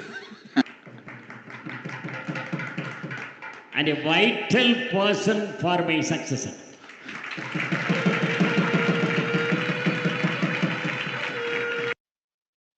The 91st Guru Mahasanidhanam, the 290th Guru Mahasanidhanam, the 289th Guru Mahasanidhanam, all were.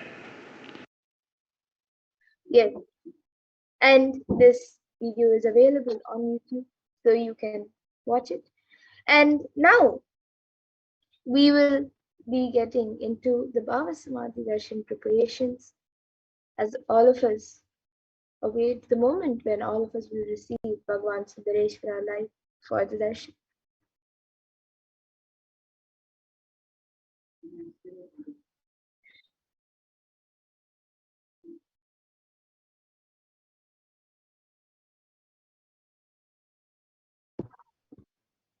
And as we get ready for the Bhava Samadhi Darshan of Bhagavan Sundareshwara, go ahead and take a few moments to join as a member of Kailasa's HDH Nithyananda YouTube channel. And it's a very simple process. You can just go to YouTube and go to live any video of Kailasa's HDH Nithyananda. And you can go ahead and click the join button next to the video. And once you click the join button, you will be directed to various levels of e-Kailasa that you can join as a member of. And you can choose whichever level you would like. And once you have chosen that, you can go ahead and fill out your payment details directly through YouTube. And you will then be a member of the Kailasa's HDH Nithyananda YouTube channel and have the opportunity to have access to various exclusive content available for members of the channel. And you'll also have access to be able to ask your questions, prayers directly to Bhagavan Sundareshwara during the live Bhagavan Sundareshwara Bhava Samadhi Darshan in the comment section of the live video. So you can take a few moments to do that. And as we prepare to receive Bhagavan Sundareshwara, you can also offer your love and gratitude to Swamiji, who is manifesting Bhagavan Sundareshwara today for each and every one of you to heal and bless you. So you can go ahead and offer your gratitude in the YouTube comment section through the super chat and super sticker options. You can just offer a few dollars just to say thank you and I love you. And thank you for having me in my life. To Swamiji Bhagavan Sundareshwara. Now let us enter into the preparation for the Bhava Samadhi Darshan. So let us first look at a verse from the Manjyotiratattva, verse 60, which speaks about the science of Shakti. Katana Shakti Padatva Yatva Padavalokanat Prasadat Svaguro Samyak prapyate paramam padam. And the translation for this verse is, by the enlightened teachings of the Guru Katana, by the Shakti Pada, the graceful transmission of the spiritual powers from the Guru, by looking at the sacred feet of the Guru, or by the complete loving favor of the Guru Prasad, the ultimate goal and space, Paramam Padam, is attained.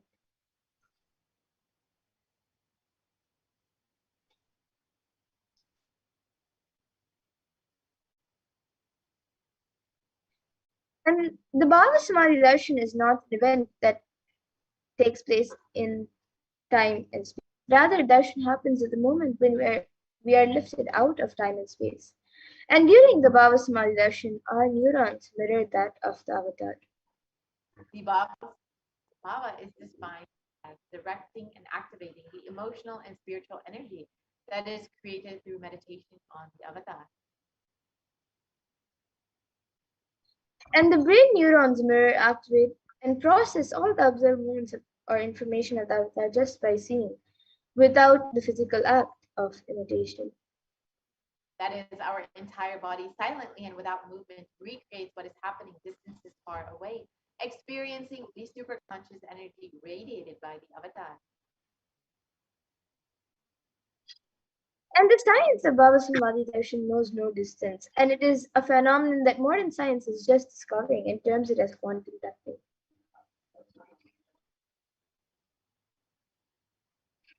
And our thoughts per second reduce significantly, and we relax into the space beyond thoughts, the thoughtlessness, becoming mentally at ease in coexisting dimensions beyond duality. We and the divine become one, unconditioned by the parameters of time. And it is the probability of a quantum particle, like an electron with less kinetic energy, to cross over the potential energy of an energy barrier. An electron acts both as a wave and a particle. So imagine a scenario. What happens when an electron with less kinetic energy is approaching a hill? Will the electron be able to cross over the potential energy or the peak of the hill? As a particle, the electron will require higher kinetic energy to cross over the potential energy of the hill, or it will roll back. However, as a wave, the electron has the ability to pass through by propagating itself through the hill and going to the other side.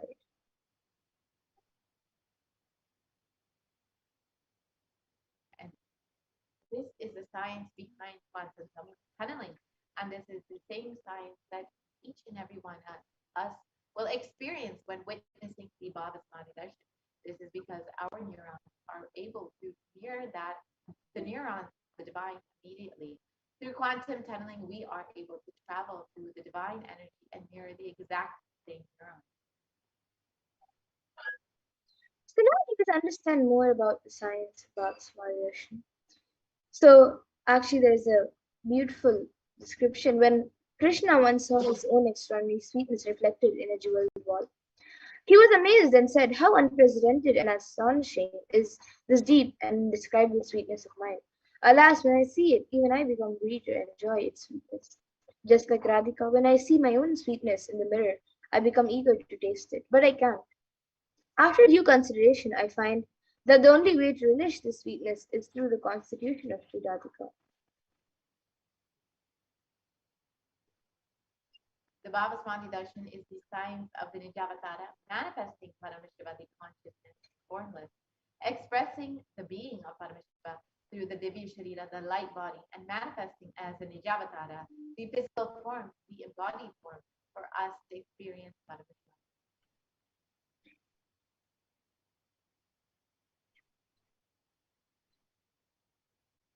So here you can also see an example of how Devi Parashakti expresses through the being of Rajrajeshwari and manifests as the Javatara through Devi Parashakti. And Bhagwan Paramashiva expresses through the being of Subramanya and manifests as the Javatara, the physical form of Bhagwan Muruga.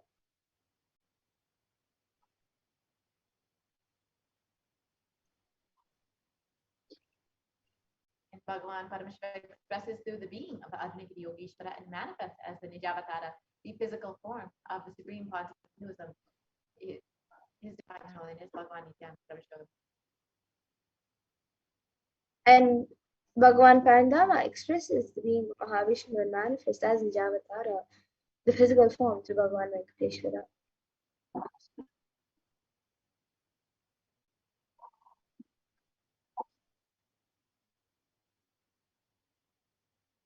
And the Archavatar, the deity, reflects the consciousness and the manifestation of the superconscious energy. But unfortunately, human beings are not mature enough to receive the higher level experiences from the Archavatar directly. And so the avatar, the physical embodied form, comes down to bridge the gap and create an experience of superconscious energies in all of us.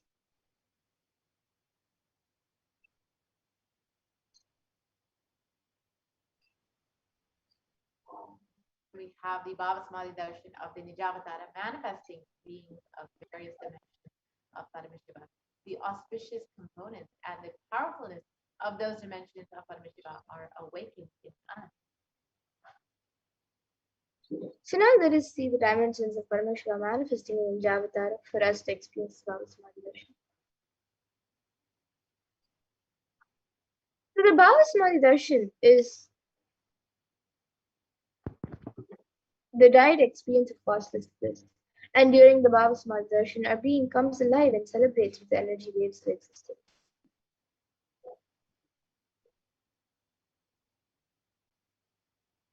Our very muscles learn to imbibe and radiate Paramashiva, and the Bhavasamadhi Darshan is like a window to the infinite expanse of consciousness, allowing us to glimpse the formless in a way that we can understand. And even without much effort from our side, our very biomemory awakens to the space of Paramashiva, the ultimate consciousness, during the Bhavasamadhi Darshan.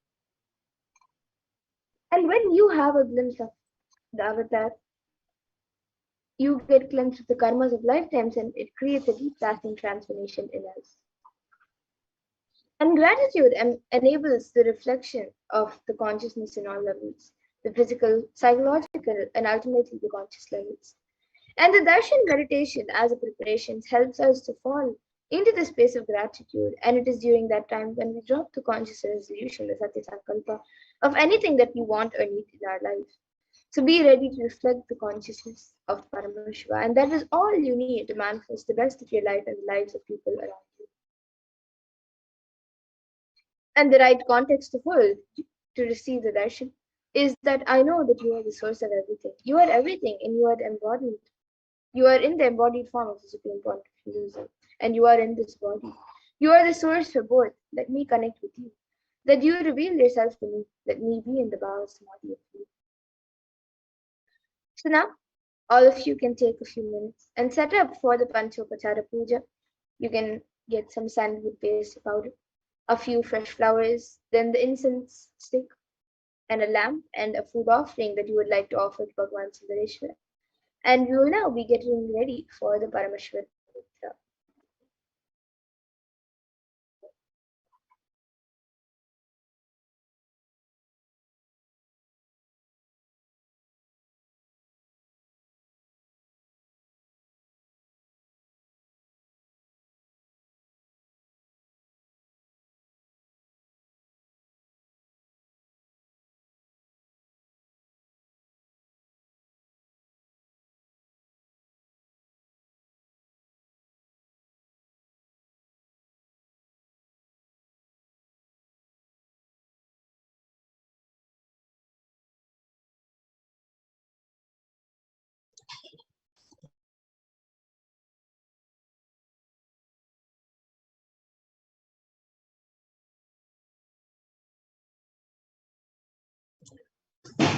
Nithyanandam, welcome back, all the viewers.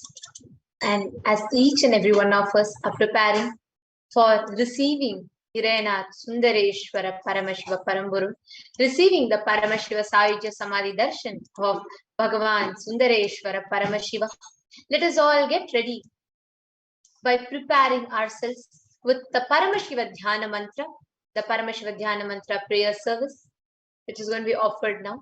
I request each and every one of you that are logged in with us, tuned in with us right now, to take a few moments to prepare yourselves. Please sit straight and do not avoid any kind of distractions, and just sit straight and Sit back and enjoy as we chant this Paramashiva Dhyana mantra. The Supreme Pontiff of Hinduism has blessed this Paramashiva Dhyana mantra as an initiation, Diksha, that transmits energy, experience, and powers in the form of sacred mantras. Just like how the avatar transmits his Shaktis just by a mere look, Rayana Diksha, touch, Sparsha Diksha. Similarly, the avatar births himself as the mantras which encompasses all his Shaktis and transmits those to the devotees. Anyone to whom this mantra is chanted from the space of oneness and deep blissful awareness, that person is bestowed with health, well-being, wealth, abundance, prosperity, love, fulfilling relationship, enormous growth, success in business, job, finances, a complete and a fulfilled life manifests without any types of doshas, sins, ill eyes, or obstacles, leading to a long, healthy, and a blissful life.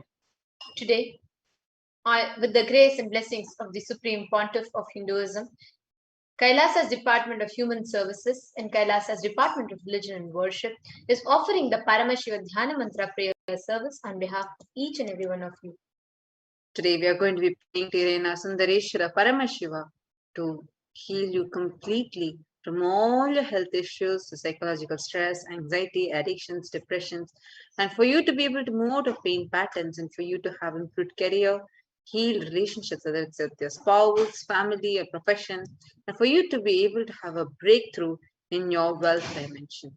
We're also praying to Irena Sundareshwara Paramashiva for all the children that became orphans due to the pandemic to be protected by him, and for you to have a complete protection from all natural calamities, lost wages and income, and for you to be able to find solution to any problem, have breakthrough in creativity, increased inspiration, and to be able to move out of debt, and for you to experience increased energy and vitality in you.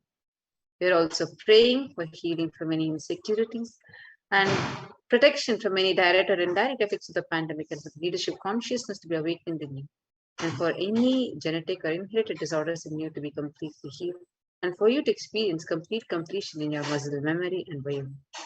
Now let us all enter into the Paramashiva Dhyana Mantra. Sit straight. Om Nithyananda Paramashivoham. Om Nithyananda Paramashivoham. Om Nithyananda Paramashivoham. Om Hrim Nithyanandaya Namaha. Om Ham Ham Shivaya Namaha.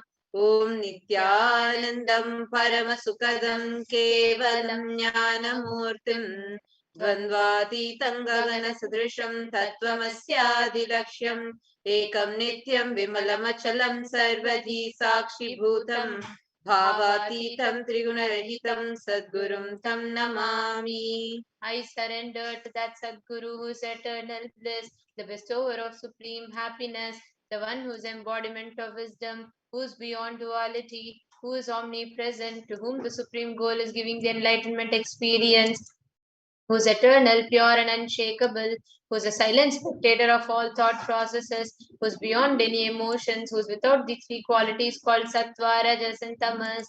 When you make a conscious resolution in the presence of the avatar, the power of the Sankalpa itself will deliver the experience and manifest your reality. Om Namo Pata Samasta Duridakshaya Dvara Bhagavashi Nithyananda Paramashiva Prityartham. I am taking this conscious resolution today for destroying all my karmas and sins, and in order to please Bhagavan Shri Nithyananda Paramashivam. Asya Deva Devasya Mahadevasya Akhilanda Koti Brahmanda Nayakasya, who is the God of all gods, who is the greatest of gods, the Lord of universes and multiverses, who is the Lord of the cosmos, Sakala Jagat Srishti Sthiti Samhara Tiro Bhava Anugrahakya Panchakritya Parayanasya, the one who does the cosmic actions of creation, sustenance, rejuvenation, pulling out of delusion and liberation. Adimadhyantarahitasya Prameya Parakramasya Tattvartha Gocharasya, the one who is the beginning, middle, and end, the one who is immeasurable. Akara Ukara Makaratmaka Pranavatmakasya Vrishabharudhasya Mahadevasya Kamikadivatulantha Mahatantrakya Shivagamaswarupasya Sakala Nigamagaswarupasya Shuddhadvaita Shaiva Swarupasya Nityanand पदस्तस्य Nityanand स्वरूपस्य शुद्ध सच्चिदानंद विग्रहस्य रूपातीतस्य सकल निष्कल स्वरूपस्य नित्य निरंजन निरामय निर्विकार अखंडादि विशेषणस्य श्री नित्यानंदेश्वरी पराशक्ति समेत श्री नित्यानंदेश्वर परमशिवस्य श्री नित्यानंदेश्वरी पराशक्ति समेत श्री नित्यानंदेश्वर परमशिव अवतार भूतस्य सर्वदेव देवी स्वरूपस्य भगवतः श्री नित्यानंद परमशिवस्य च प्रीत्यर्थं शुभे शोभने मुहूर्ते अद्य ब्रह्मणः द्वितीय परार्धे Shri श्वेतवराह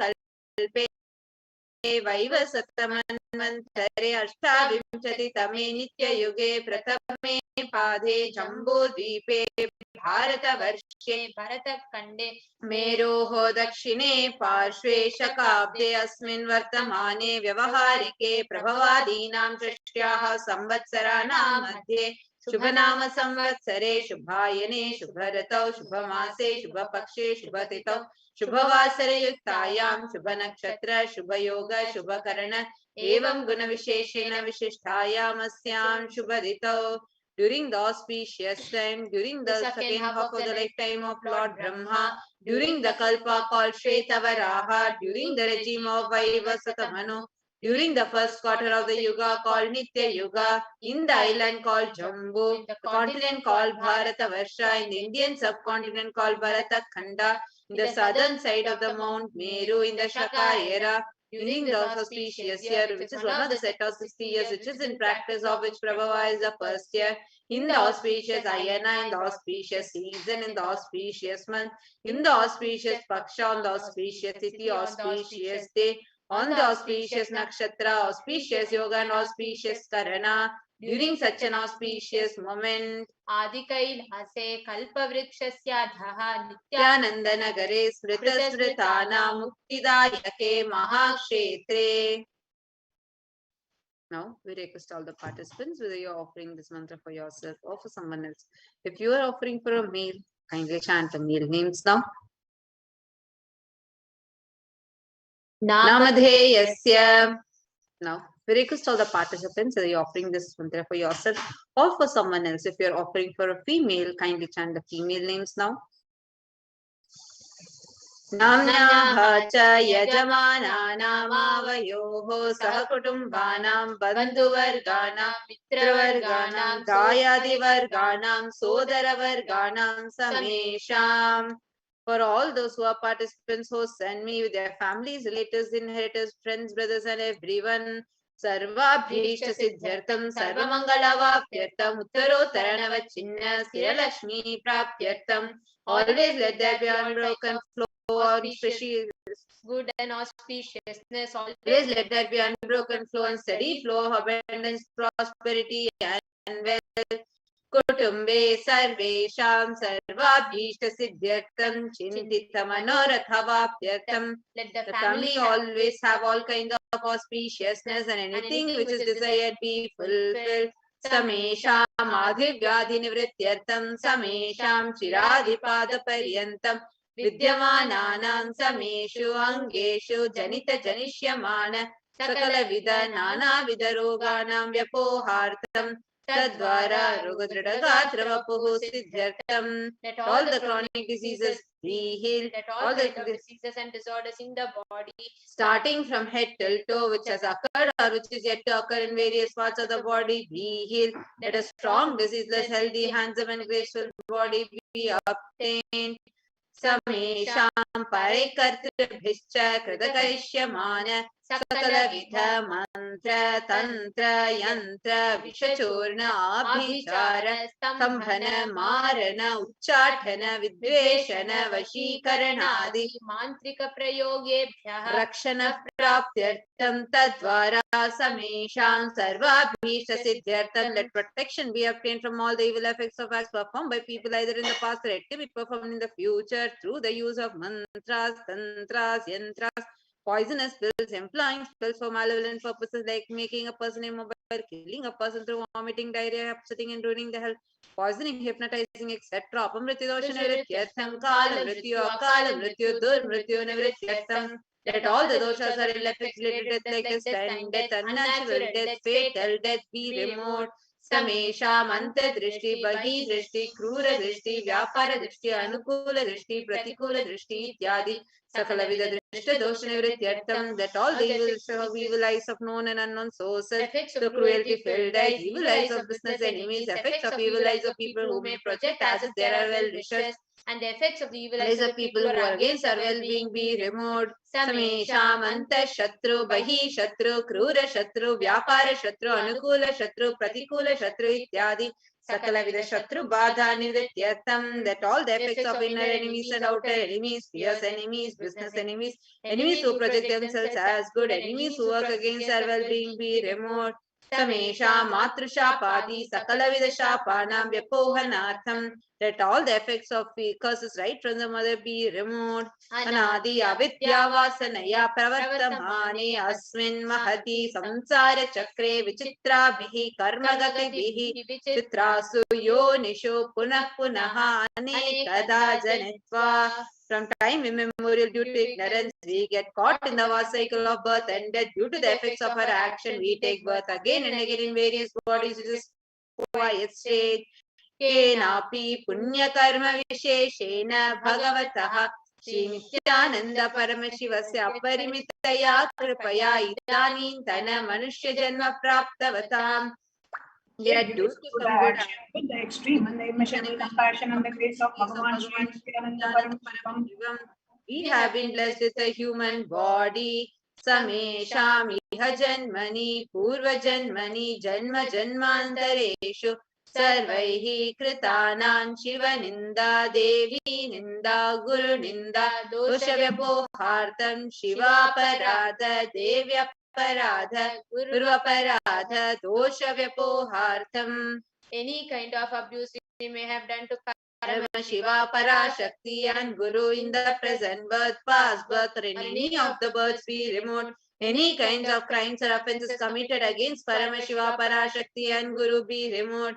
Brahma Hatya Surapana Swarna Steya Guru Talpa Gamana Tatsansargakya Panchamahapatakadi Samasta Papa Vyatiriktatam. Let the 5 great sins like killing a Brahmin, drinking prohibited alcohol, stealing gold, having illicit relationship with Guru's wife, one's own mother, elder sister, and other such motherly figures, and associating with those people who have committed one other above-mentioned sins be removed. Apicha sarvai balye vayasi kaumare yauvane vardhakecha. Let all the karmic effects of action done as a child, adolescent, youth, as an old age person, jagrat, sapna, shukti, avasthasu. Let all the karmic effects of action done in the wakeful dream or deep sleep state, karmendriya, jnanendriya, vyaparaihi, sambhavitanam.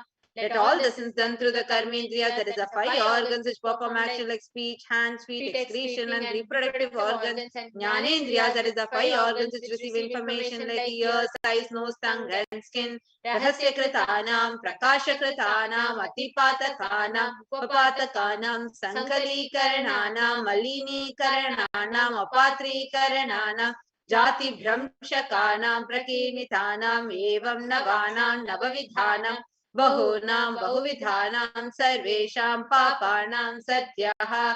Let the sins which are done openly or secretly, the greatest of the great sins, minor of the minor sins, multiple sins, sin like raping a woman unjustifiable sins, sin of destroying the caste system, narrow-minded sins, such 9 sins and 9 types of sins, more sins and more types of sins be removed immediately and instantly. Apanodana dvara samastamangala prapyatam Shiva bhakti, Devi bhakti, Guru bhakti siddhyartam, Paramashivatva, Paramashiva sthiti, Paramashiva shakti siddhyartam. Through the removal of sins, let us be showered with all auspiciousness. Let Paramashiva bhakti, Devi bhakti, Guru bhakti be obtained. Let the state of Paramashiva, space of Paramashiva, and powers of Paramashiva be obtained. Kutumbe sarvada sanmangala praptyartam anyonya prema bhuridyartam purnatva siddhyartam sarva panivrityartam. Let the whole family always be showered with all auspiciousness. Let mutual love bloom among all people. Let completion happen. Let all the mishap be removed.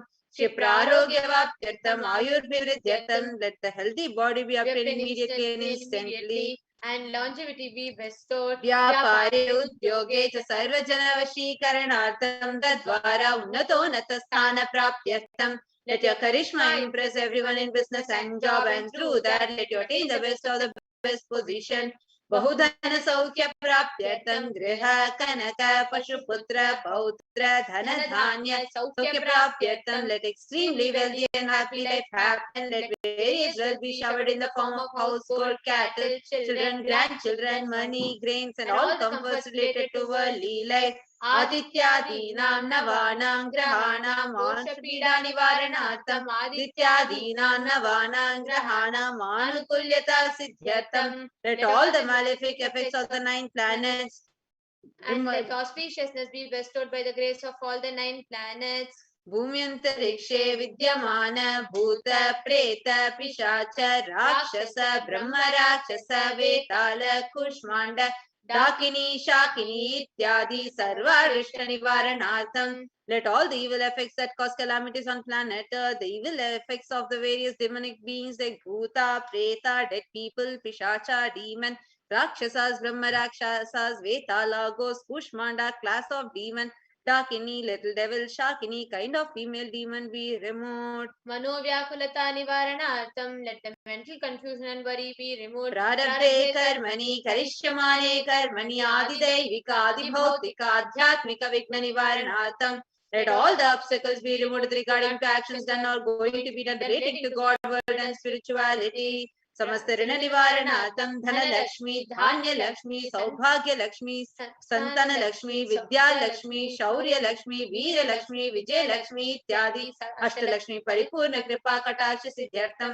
Let all the loans be removed. Let all the Ashtalakshmis like Dhanalakshmi, wealth, Dhanya Lakshmi, food and grains, Santana Lakshmi, offspring, Saubhagya Lakshmi, fortune, Vidya Lakshmi, knowledge, Shaurya Lakshmi, bravery, Veera Lakshmi, heroism, Vijay Lakshmi, success be showered upon.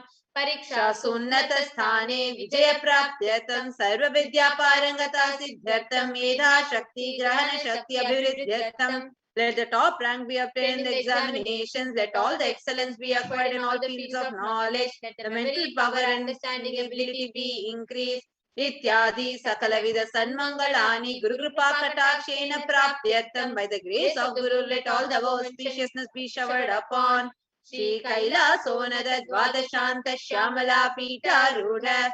The one who has ascended the Madurai Adinam Shyamala Pitam. The Pitam established by Devi Meenakshi, the incarnation of Shyamala Devi, which is the supreme place of Kailasa, where Parameshwar resides in the whole soul of the cosmos, and Kailasa. Shri Meenakshi Sundareshwara Bhinna Swarupa Parashyoputra Ratna Kumara. The one who is no different from Meenakshi Sundareshwara, the most beloved son of Paramashiva, the young boy. Guru Manya Tulyavatara Shri Parvati Sanyapana Labda Divya Jnana Vishrita Sakala Nigava Gamasara Bhuta Dravida Veda Pravatre. Who is a gem among gurus and an equal avatar, the one who received enlightenment by drinking the best milk of Devi Parvati, author of the famous Dravida Vedam, which is the essence of all the Vedas and Agamas. Srimad Parameshwar Karuna Samadhika Mukta Maitatrashtayana Giyamana Chatra Chamara Samasta Viradavalya Lankita Jnana Vijnana Chakravarti, the one adorned by the quadrangular palanquin made of received by the grace of Parameshwar, adorned by the musical instruments Samprala Chamaram, the sacred symbols of worship, etc.,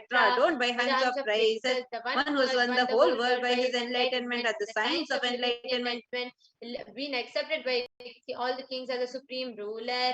Sarvajana Sangha Sadhyo Nirvana Diksha Vyapa Varga Varsha Vishrana Jimuta Paramata Kalaba Kesari. The showerer of Videha Mukta, an immutable state of enlightenment immediately by Nirvana Diksha to all people. The one who creates bliss, protecting leader, the roaring lion and trumpeting young elephant for other religions. Shaiva Siddhanta Sthapana Acharya Shri Radha Pandya Maharaja Guru Shapana Shakyadi Mahanda Karanivarana Jnana Bhanu Dikshana Narhara Dvajochedana Purvaka Srimad Rishabhadvaja Sthapaka Shaiva Samaya Kartre Sarvajna Pitha Ruda Shri Jagat Guru Shri Jnana Sambandha Deshika Swami Vagisha Sundara Manikya Vajaka Swami Nam Avatara Bhuta Shri Jnana Sambandha De Swami Punarudrata Shamala Pita Sarvajna Pita Trinavadyuttara Guru Mahasannidhana. The one who is the ruler of Sarvagnya Pitha, the seat of omniscience, O the avatar of such with above mentioned attributes, the Guru of the whole world, Shri Jnana Sambandha Deshika Swami, Appar Sundararan Manikya Vachaka Swami, O the ruler of the kingdom of enlightenment, the Shamala Pita Mahasamasthana, which was revived by Jnana Sambandha Swami, O the one who has ascended the seat of omniscience, the 293rd Guru Mahasannidhana, Arunagi Yogeshwara Paramparaga Arunachala Sarvagnya Pita Guru Mahasannidhana, the one who has ascended the seat of Arunachala Sarvagnya Pita in the lineage of Arunagi Yogeshwara. Kailasa Paramparagata Kanchi Kailasa Sarvagnya Pita Trayasram Chaduttara Dishtama Guru Mahasannidhana. The one who has ascended the seat of Kanchi Kailasa Sarvagnya Pita as the 233rd Pontiff Guru Mahasannidhanam in the lineage of Kailasa. Nityotsava Nityankara Nitya Kalyana Nityajita Kailasa Paramparagata Adi Kailasa Nithyananda Pita Mahasamasthana Mahasimhasana Pita Kartre, the creator of the Nithyananda Pita Mahasamasthana Mahasimhasana Pita. It is eternally celebrating the auspicious festival and having the attractive energy of enriching. Sakshati Parameshwara Samudbhuta Kailasa Paramparagata Vaivasatamanikshakare Chandra Bhagirata Shri Ramachandra Shurasena Ityadyanava Chinna Sarvabhauma Chakravarti Paramparagata Chatushashti Yogini Mandita Chatushashti Sampradaya Pravartaka Manudharma Shasana Surya Vamsha Prapta Sarvagnya Pita Surangi Samrajya Murda Abhishikta Chudamani Sakshat Shri Parameshwara Samudbhuta Kapila Mahaguru Punaradhrita Mahanirvani Pita Ashtota Sasra Shri Mahamandaleshwara. The 1080 Mahamandaleshwara of Mahanirvani Pita, established by Bhagavan Paramashiva himself and revived by sage Kapila. Sakshat Shri Parameshwara Simhasana Abhishikta Samasta Ganayaka Shri Mahaganapati Samarambha Anavachinna Pitadishara Guru Parampara Prapta Atala Pita Ashtotara Sahasratama Ashtotara Sahasra Shri Atala Pitadishara. The 1008 Shri Atala Pitadishara of Atala Pita, which is unbroken lineage of pontiff starting from Bhagavan Mahaganapati, who is the leader of the Ganas, who was coronated by Bhagavan Paramashiva himself. Dharma Mukti Swargapura Swarna Pita Trayo Vimsha Guru Mahasannidhanam. The 23rd Guru Mahasannidhanam of Dharma Mukti Swargapura Swarna Pita. Kailasa Paramparagata Adipita Sarvagnya Jagat Guru.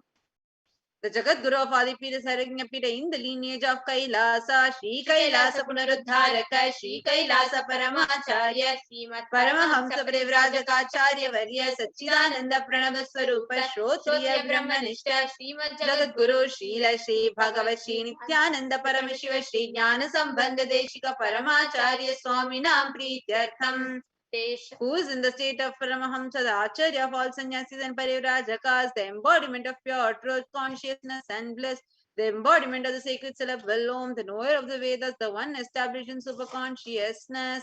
Tesham Padaravindayoho Bhakti Siddhyartham Guru Kripa Kataksha Siddhyartham Shema Saidya Vijaya Vijaya Arogya Aishwaryanam Abhividyartham Dharmata Kama Moksha Sarveda Palapurushartha Siddhyatam Mama Samastaritopasantyartham Samasta Mangala Vaptyartham Bhagavat Shri Nithyananda Paramashiva Prasadena Sakhutabhasya Jnana Vairagya Jivan Mukti Praptyartham Cha Shri Nithyanandeshwari Parashakti Sameta Shri Nithyanandeshwara Paramashivasya Shri Nithyanandeshwari Parashakti Sameta Shri Nithyanandeshwara Paramashiva Avatara Bhuta Sarvadeva Devi Swarupasya Bhagavataha Shri Nithyananda Paramashivasya Cha Jnana Shodasopachara Sarvopachara Archanaradhana Pujam Prarthanam Karishye. Om Ananda Gandha Nilayaya Namaha. Om Bhavaroga Veshajaya Namaha. Om Kalpatarave Namaha. Om Pashupataye Namaha.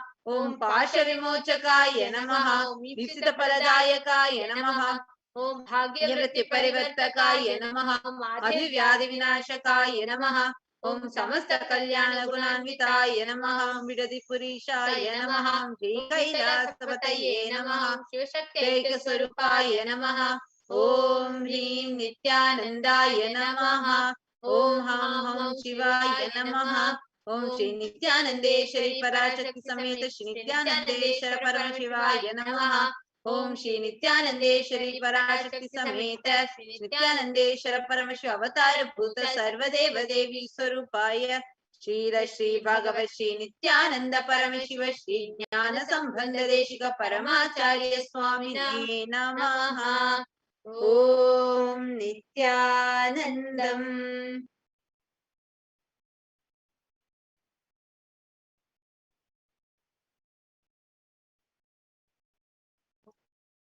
In the same space, deep gratitude.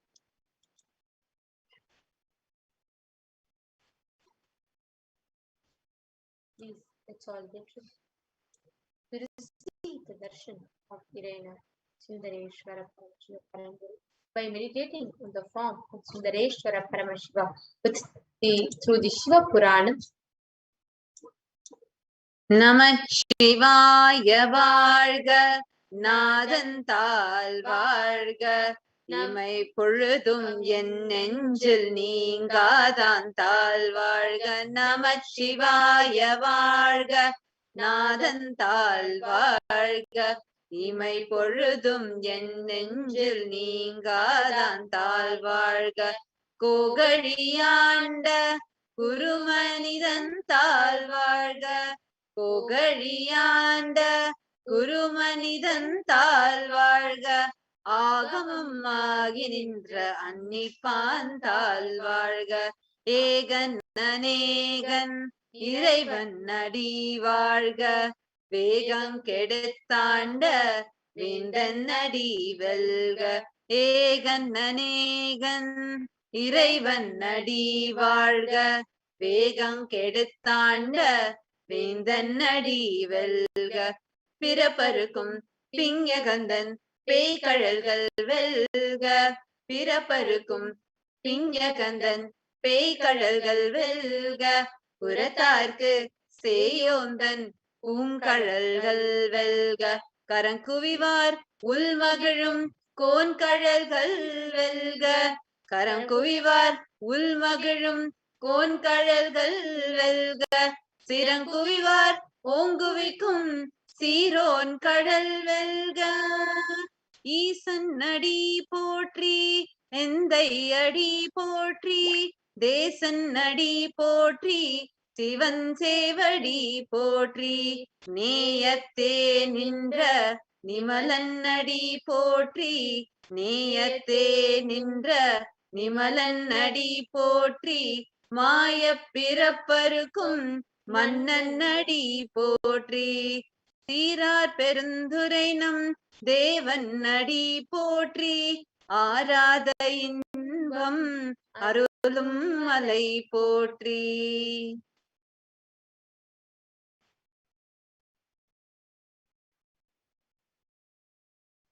The meaning of this verse, the Shiva Purana, which is sung in the praise of Bhagavan Sundareshwara Paramashiva, goes as follows. Long live Namah Shivaya, long live the feet of Paramashiva, long live the feet of him who does not move away from my mind even for a second.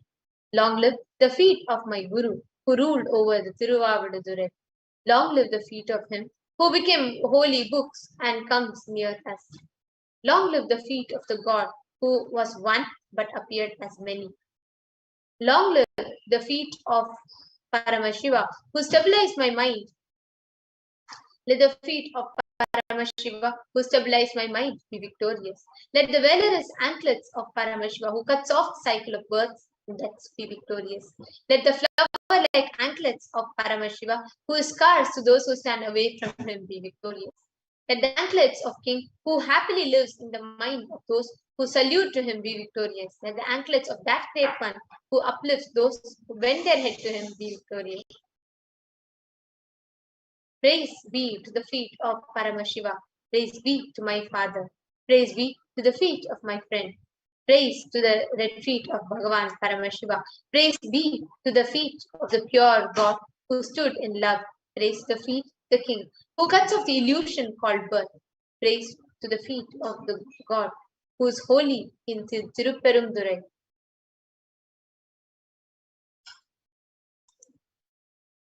Now let us all get ready to receive the darshan of Irena Sundareshwara Paramashiva Paramburu. And before we actually enter into the darshan, we request everyone to kindly align, abide, by Kailasa's digital security policy.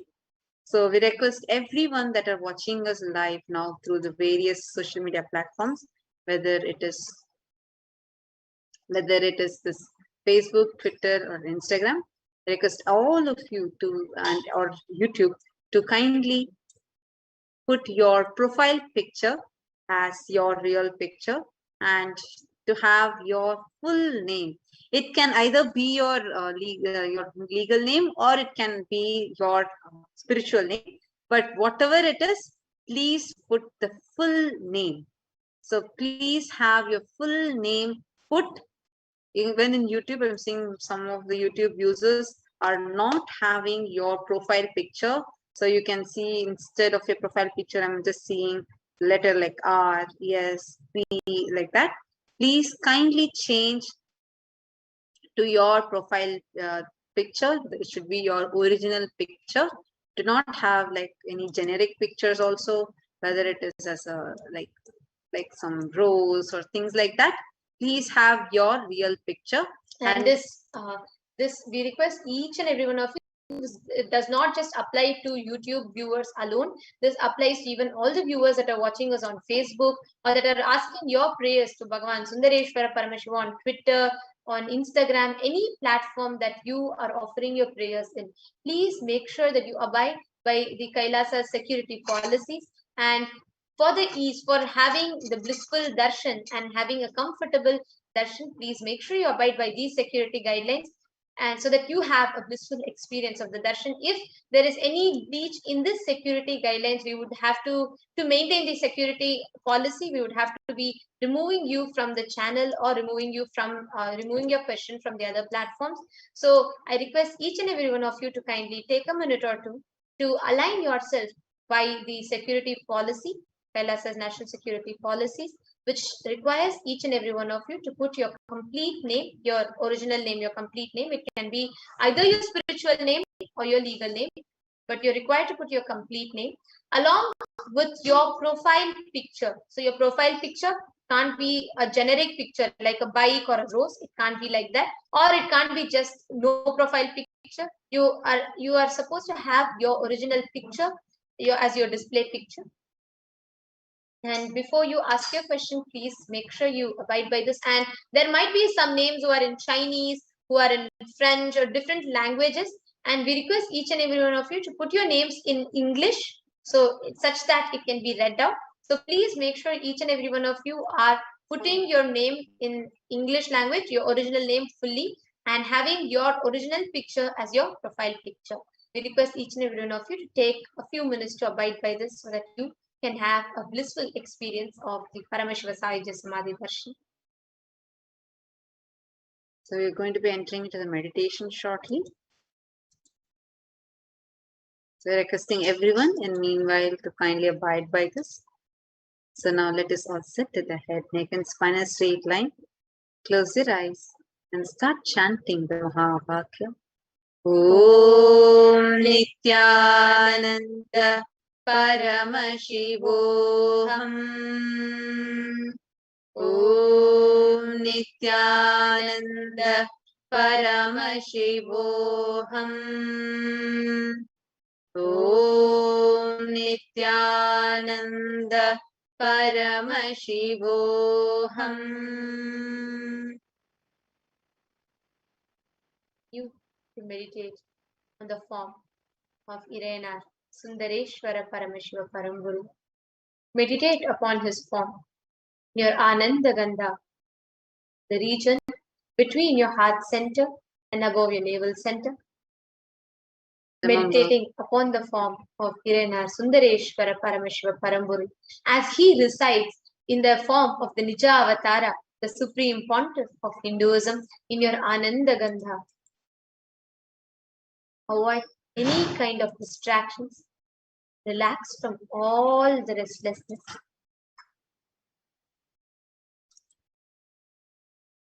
Breathe in and breathe out deeply and slowly.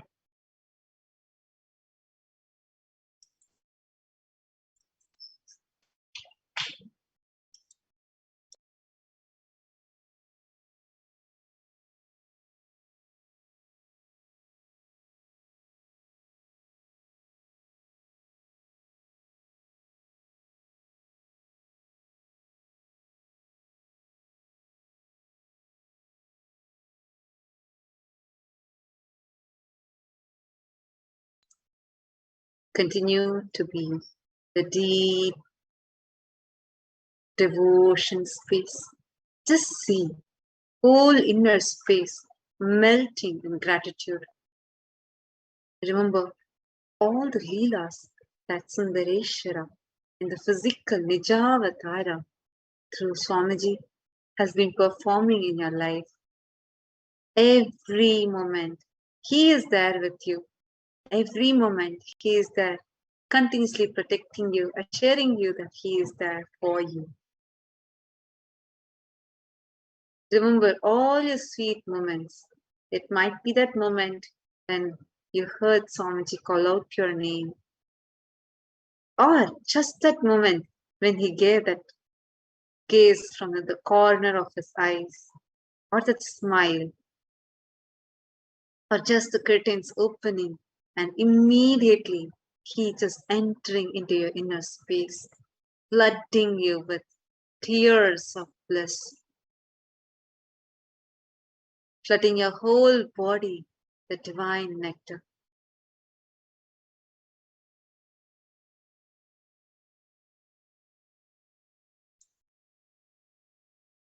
Continue the Leela Dhyana, where you connect to Irena Sundareshwara Paramashiva Parambhuram, connecting to all of his Leelas. As Swamiji beautifully tells, the best way to receive the Darshan of Sundareshwara Paramashiva is by meditating upon connecting with his Leelas. So continue, sit straight and avoid any kind of restlessness, avoid any kind of movement or any kind of distractions. Just relax. Have your head, neck and spine in a straight line.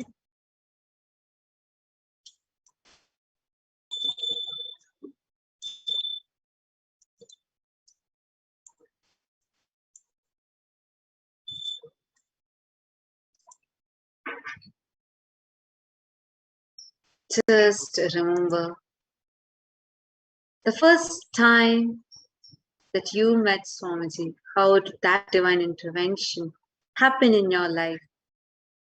Just remember how the avatar just beautifully manifested in your life. Whether it was the first video you stumbled upon, or the person that you met at the program you attended, whatever. And just see how he's so powerfully, intensely, immensely showered himself upon you. See, every happening in your life is just a Leela that he is playing in your life. Remember, you being here is not an accident. You're not here as a coincidence or an accident. You are here because the cosmos, the existence, because Bhagavan Sundareshwara wants you to be here. In Shiva Puranam, it very beautifully says, Avanarulale Avantal Vanandi. It is only by his divine grace you can even go down to him. And here you are today, out of billions and billions of humans. It's you who has been chosen today to receive his darshan. Feel that immense gratitude overflowing from your inner space and just flooding your entire nervous system with that divine nectar. Just feel the Ananda Gandha, the region between your heart center and navel center, just flowering just by mere remembrance of Irena Sundareshwara Paramashivam. Sundareshwara, the very embodiment of beauty and grace of cosmos in flesh and bones is Sundareshwara Paramashivam. And he himself is coming down to give darshan for you, exclusively for you. Take a moment. Just look at all the different happenings in your life. Breakthroughs you have had, the miracles that you've experienced, that sweet moments that you have seen Sundareshwara playing Leelas in your life, whether it was a simple desire for you to see Swamiji, just turn and give a look at the camera, or whether it was a desire for you to hear your name from him, or a huge breakthrough happening in your life in every level. See how he expects nothing but just showers you with everything. He is there for you. He has happened exclusively for you. Just close your eyes. Enter into the deep meditative space and see your inner space just flooding. Understand? When the river is shallow, even in Ganga, you will see huge rocks. But the moment it is flooded, all the rocks will disappear. Same way, flood your inner space, the deep gratitude and devotion. All other incompletions, your wants, needs, conscious illusions, Satya Sankalpas will just disappear. Understand? He himself is coming down for you. Just continue to be the deep meditative space, waiting to receive the darshan.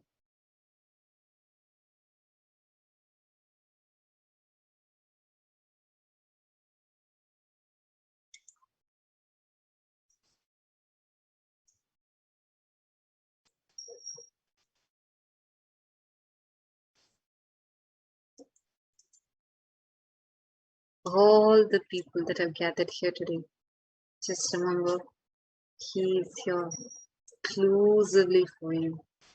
Just chant the Mahavakya. Om Nithyananda Paramashivoham. Om Nithyananda Paramashivoham. Om Nithyananda Paramashivoham.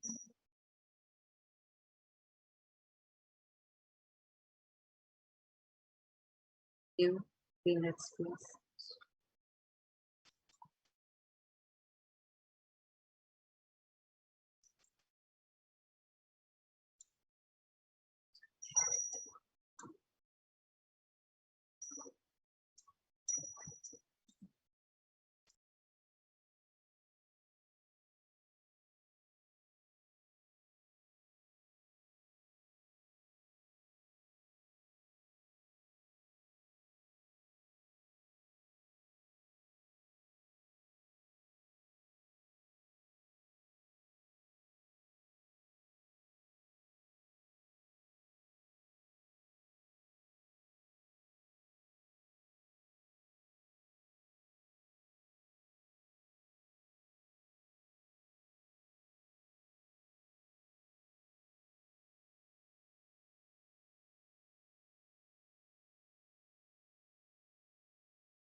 Paramashivoham. Om Nithyananda Paramashivoham.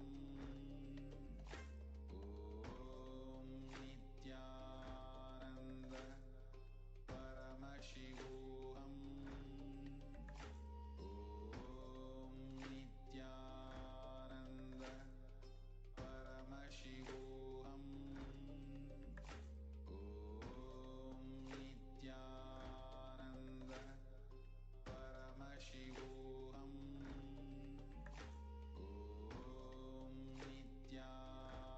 Nithyananda Just be seated in a deep meditative state. Continue to chant the Mahavak. Swamiji told the best way that you can prepare to receive the best from Irenar Sundareshwara Paramashiva Paramburu is just cherishing that feeling connection, that devotion in you. There is nothing that you need to do. There is no ritual, there is no offering, there is no tapas, nothing that you need to do. Sundareshwara Paramashiva is the most compassionate form of Paramashiva, happened just to listen to the human sufferings, just to walk us all out of our problems. Just connect to Him. He will be there for you. Wherever you are, whichever part of the world you are from, just cherish that feeling connection towards Irena Sundareshwara Paramashiva Paramburu. Just connect to Swamiji, the Nija Avatara of Bhagavan Sundareshwara Paramashiva.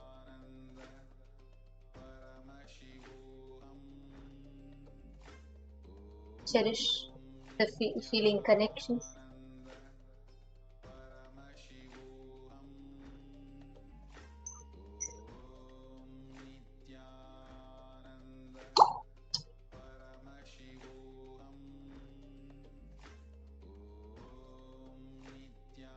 Continue to chant the Mahavakya.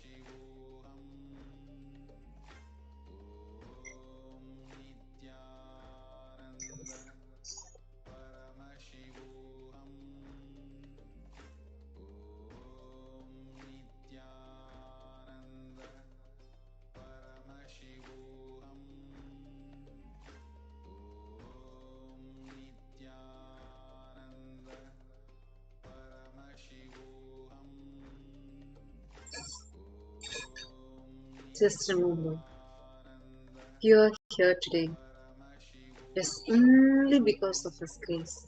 Understand, whatever we have is not because we are worthy of something. It's not because we are qualified to have something, but simply because out of His immense compassion, He showered Himself upon all of us.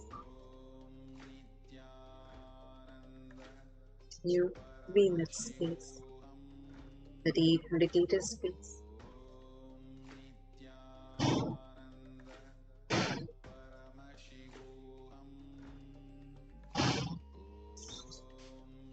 Connect with Sundareshwara Paramashiva. Ask Him anything. Tell your problems, tell your struggles, tell your what your prayers are. He is happening just to listen to you. He is happening in His embodied form as Swamiji, just to attend to your prayers, just to be there for you, just to be with you. Connect to Him with a deep feeling connection. You don't need to take any big step. You don't need to do any big ritual. You don't need to do any effort from yourself. Sundareshwara Paramashiva is the most friendliest form of Paramashiva that walks the planet Earth, that is walking the planet Earth as the Supreme Pontiff knows it. Just connect to Him. Just connect to Swamiji. He has happened exclusively just for us.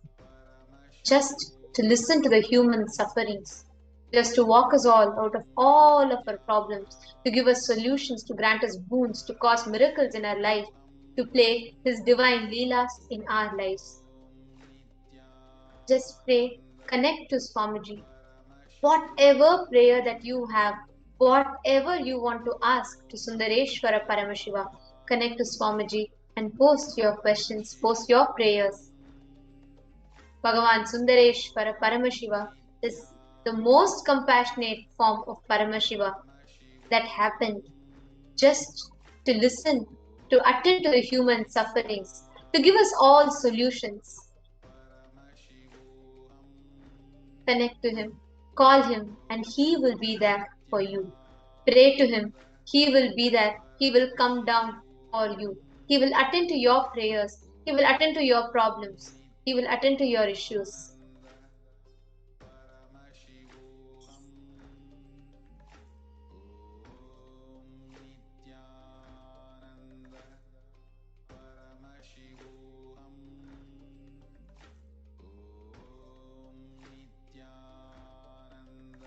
Any struggles that you have in your life, any actions which you did, whether you're having some obstacle in your work, whether you're having some obstacle in your relationships, business, career, your health, family, or is there something, some conflict inside you, whatever it is, Sundareshwara Paramashiva is a form that has happened as Swamiji just to attend to the human sufferings, to give humanity, to gift us all a life of bliss and joy.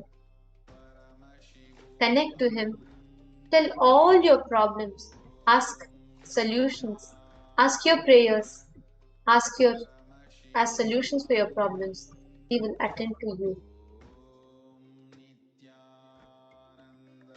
Be seated, deep meditative space.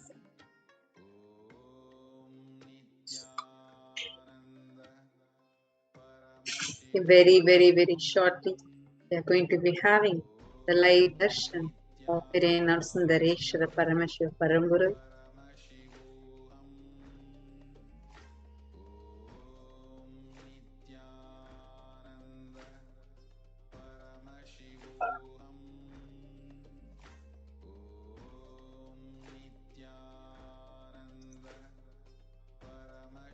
Continue to chant the Mahavakya as all of us get ready to behold the form of Sundareshwara Paramashiva. Om Nithyananda Paramashivoham. Om Nithyananda Paramashivoham. Om Nithyananda Paramashivoham.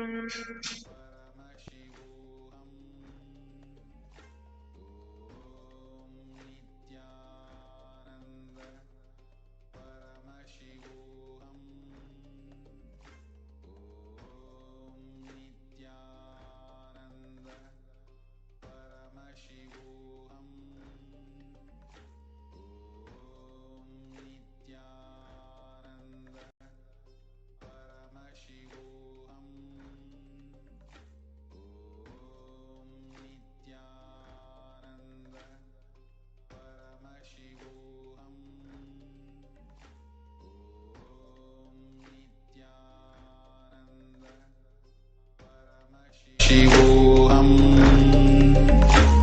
Om Nithyananda Paramashivoham.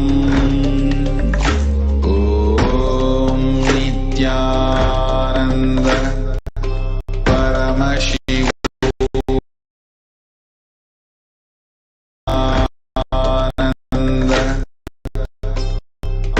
Paramashivoham.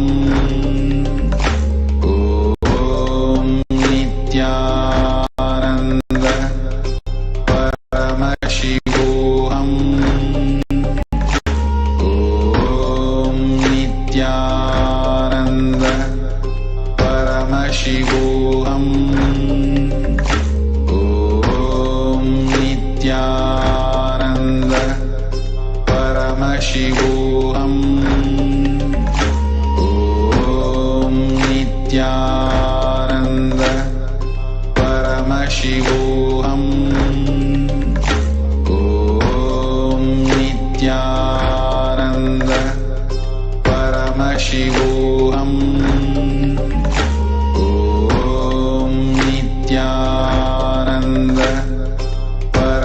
Paramashivoham. Om Nithyananda Paramashivoham. Om Nithyananda Paramashivoham.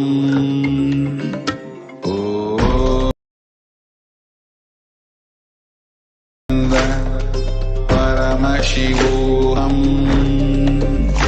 Om Nithyananda Paramashivoham.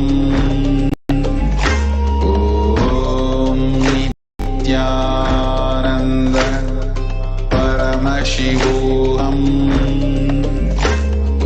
Om Nithyananda Paramashivoham. Om Nithyananda Paramashivoham. Om Nithyananda Paramashivoham.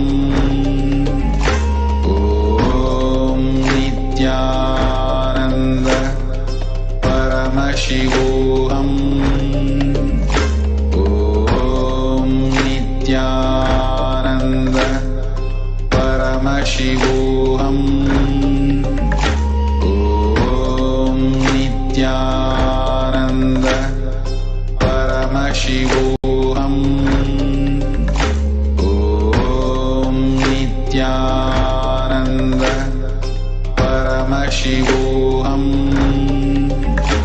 Om Nithyananda Paramashivoham. Om Nithyananda Paramashivoham.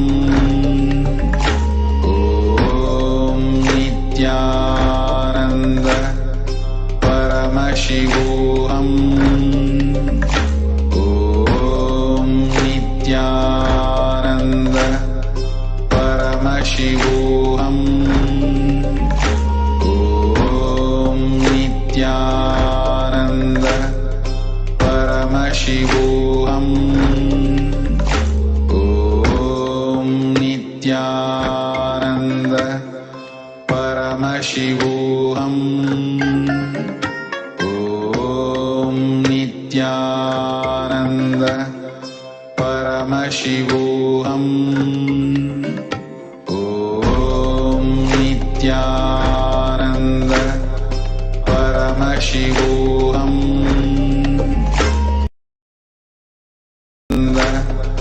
Paramashivoham. Om Nithyananda Paramashivoham. Om Nithyananda Paramashivoham. Om Nithyananda Paramashivoham. Om Nithyananda Paramashivoham. Om Nithyananda Paramashivoham. Om Nithyananda Paramashivoham.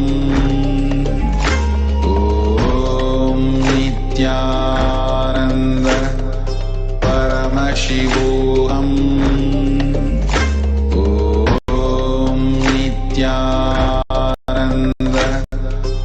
Nithyananda Paramashivoham. Om Nithyananda Paramashivoham. Om Nithyananda Paramashivoham. Om Nithyananda Paramashivoham. Om Nithyananda Paramashivoham. Om Nithyananda Paramashivoham.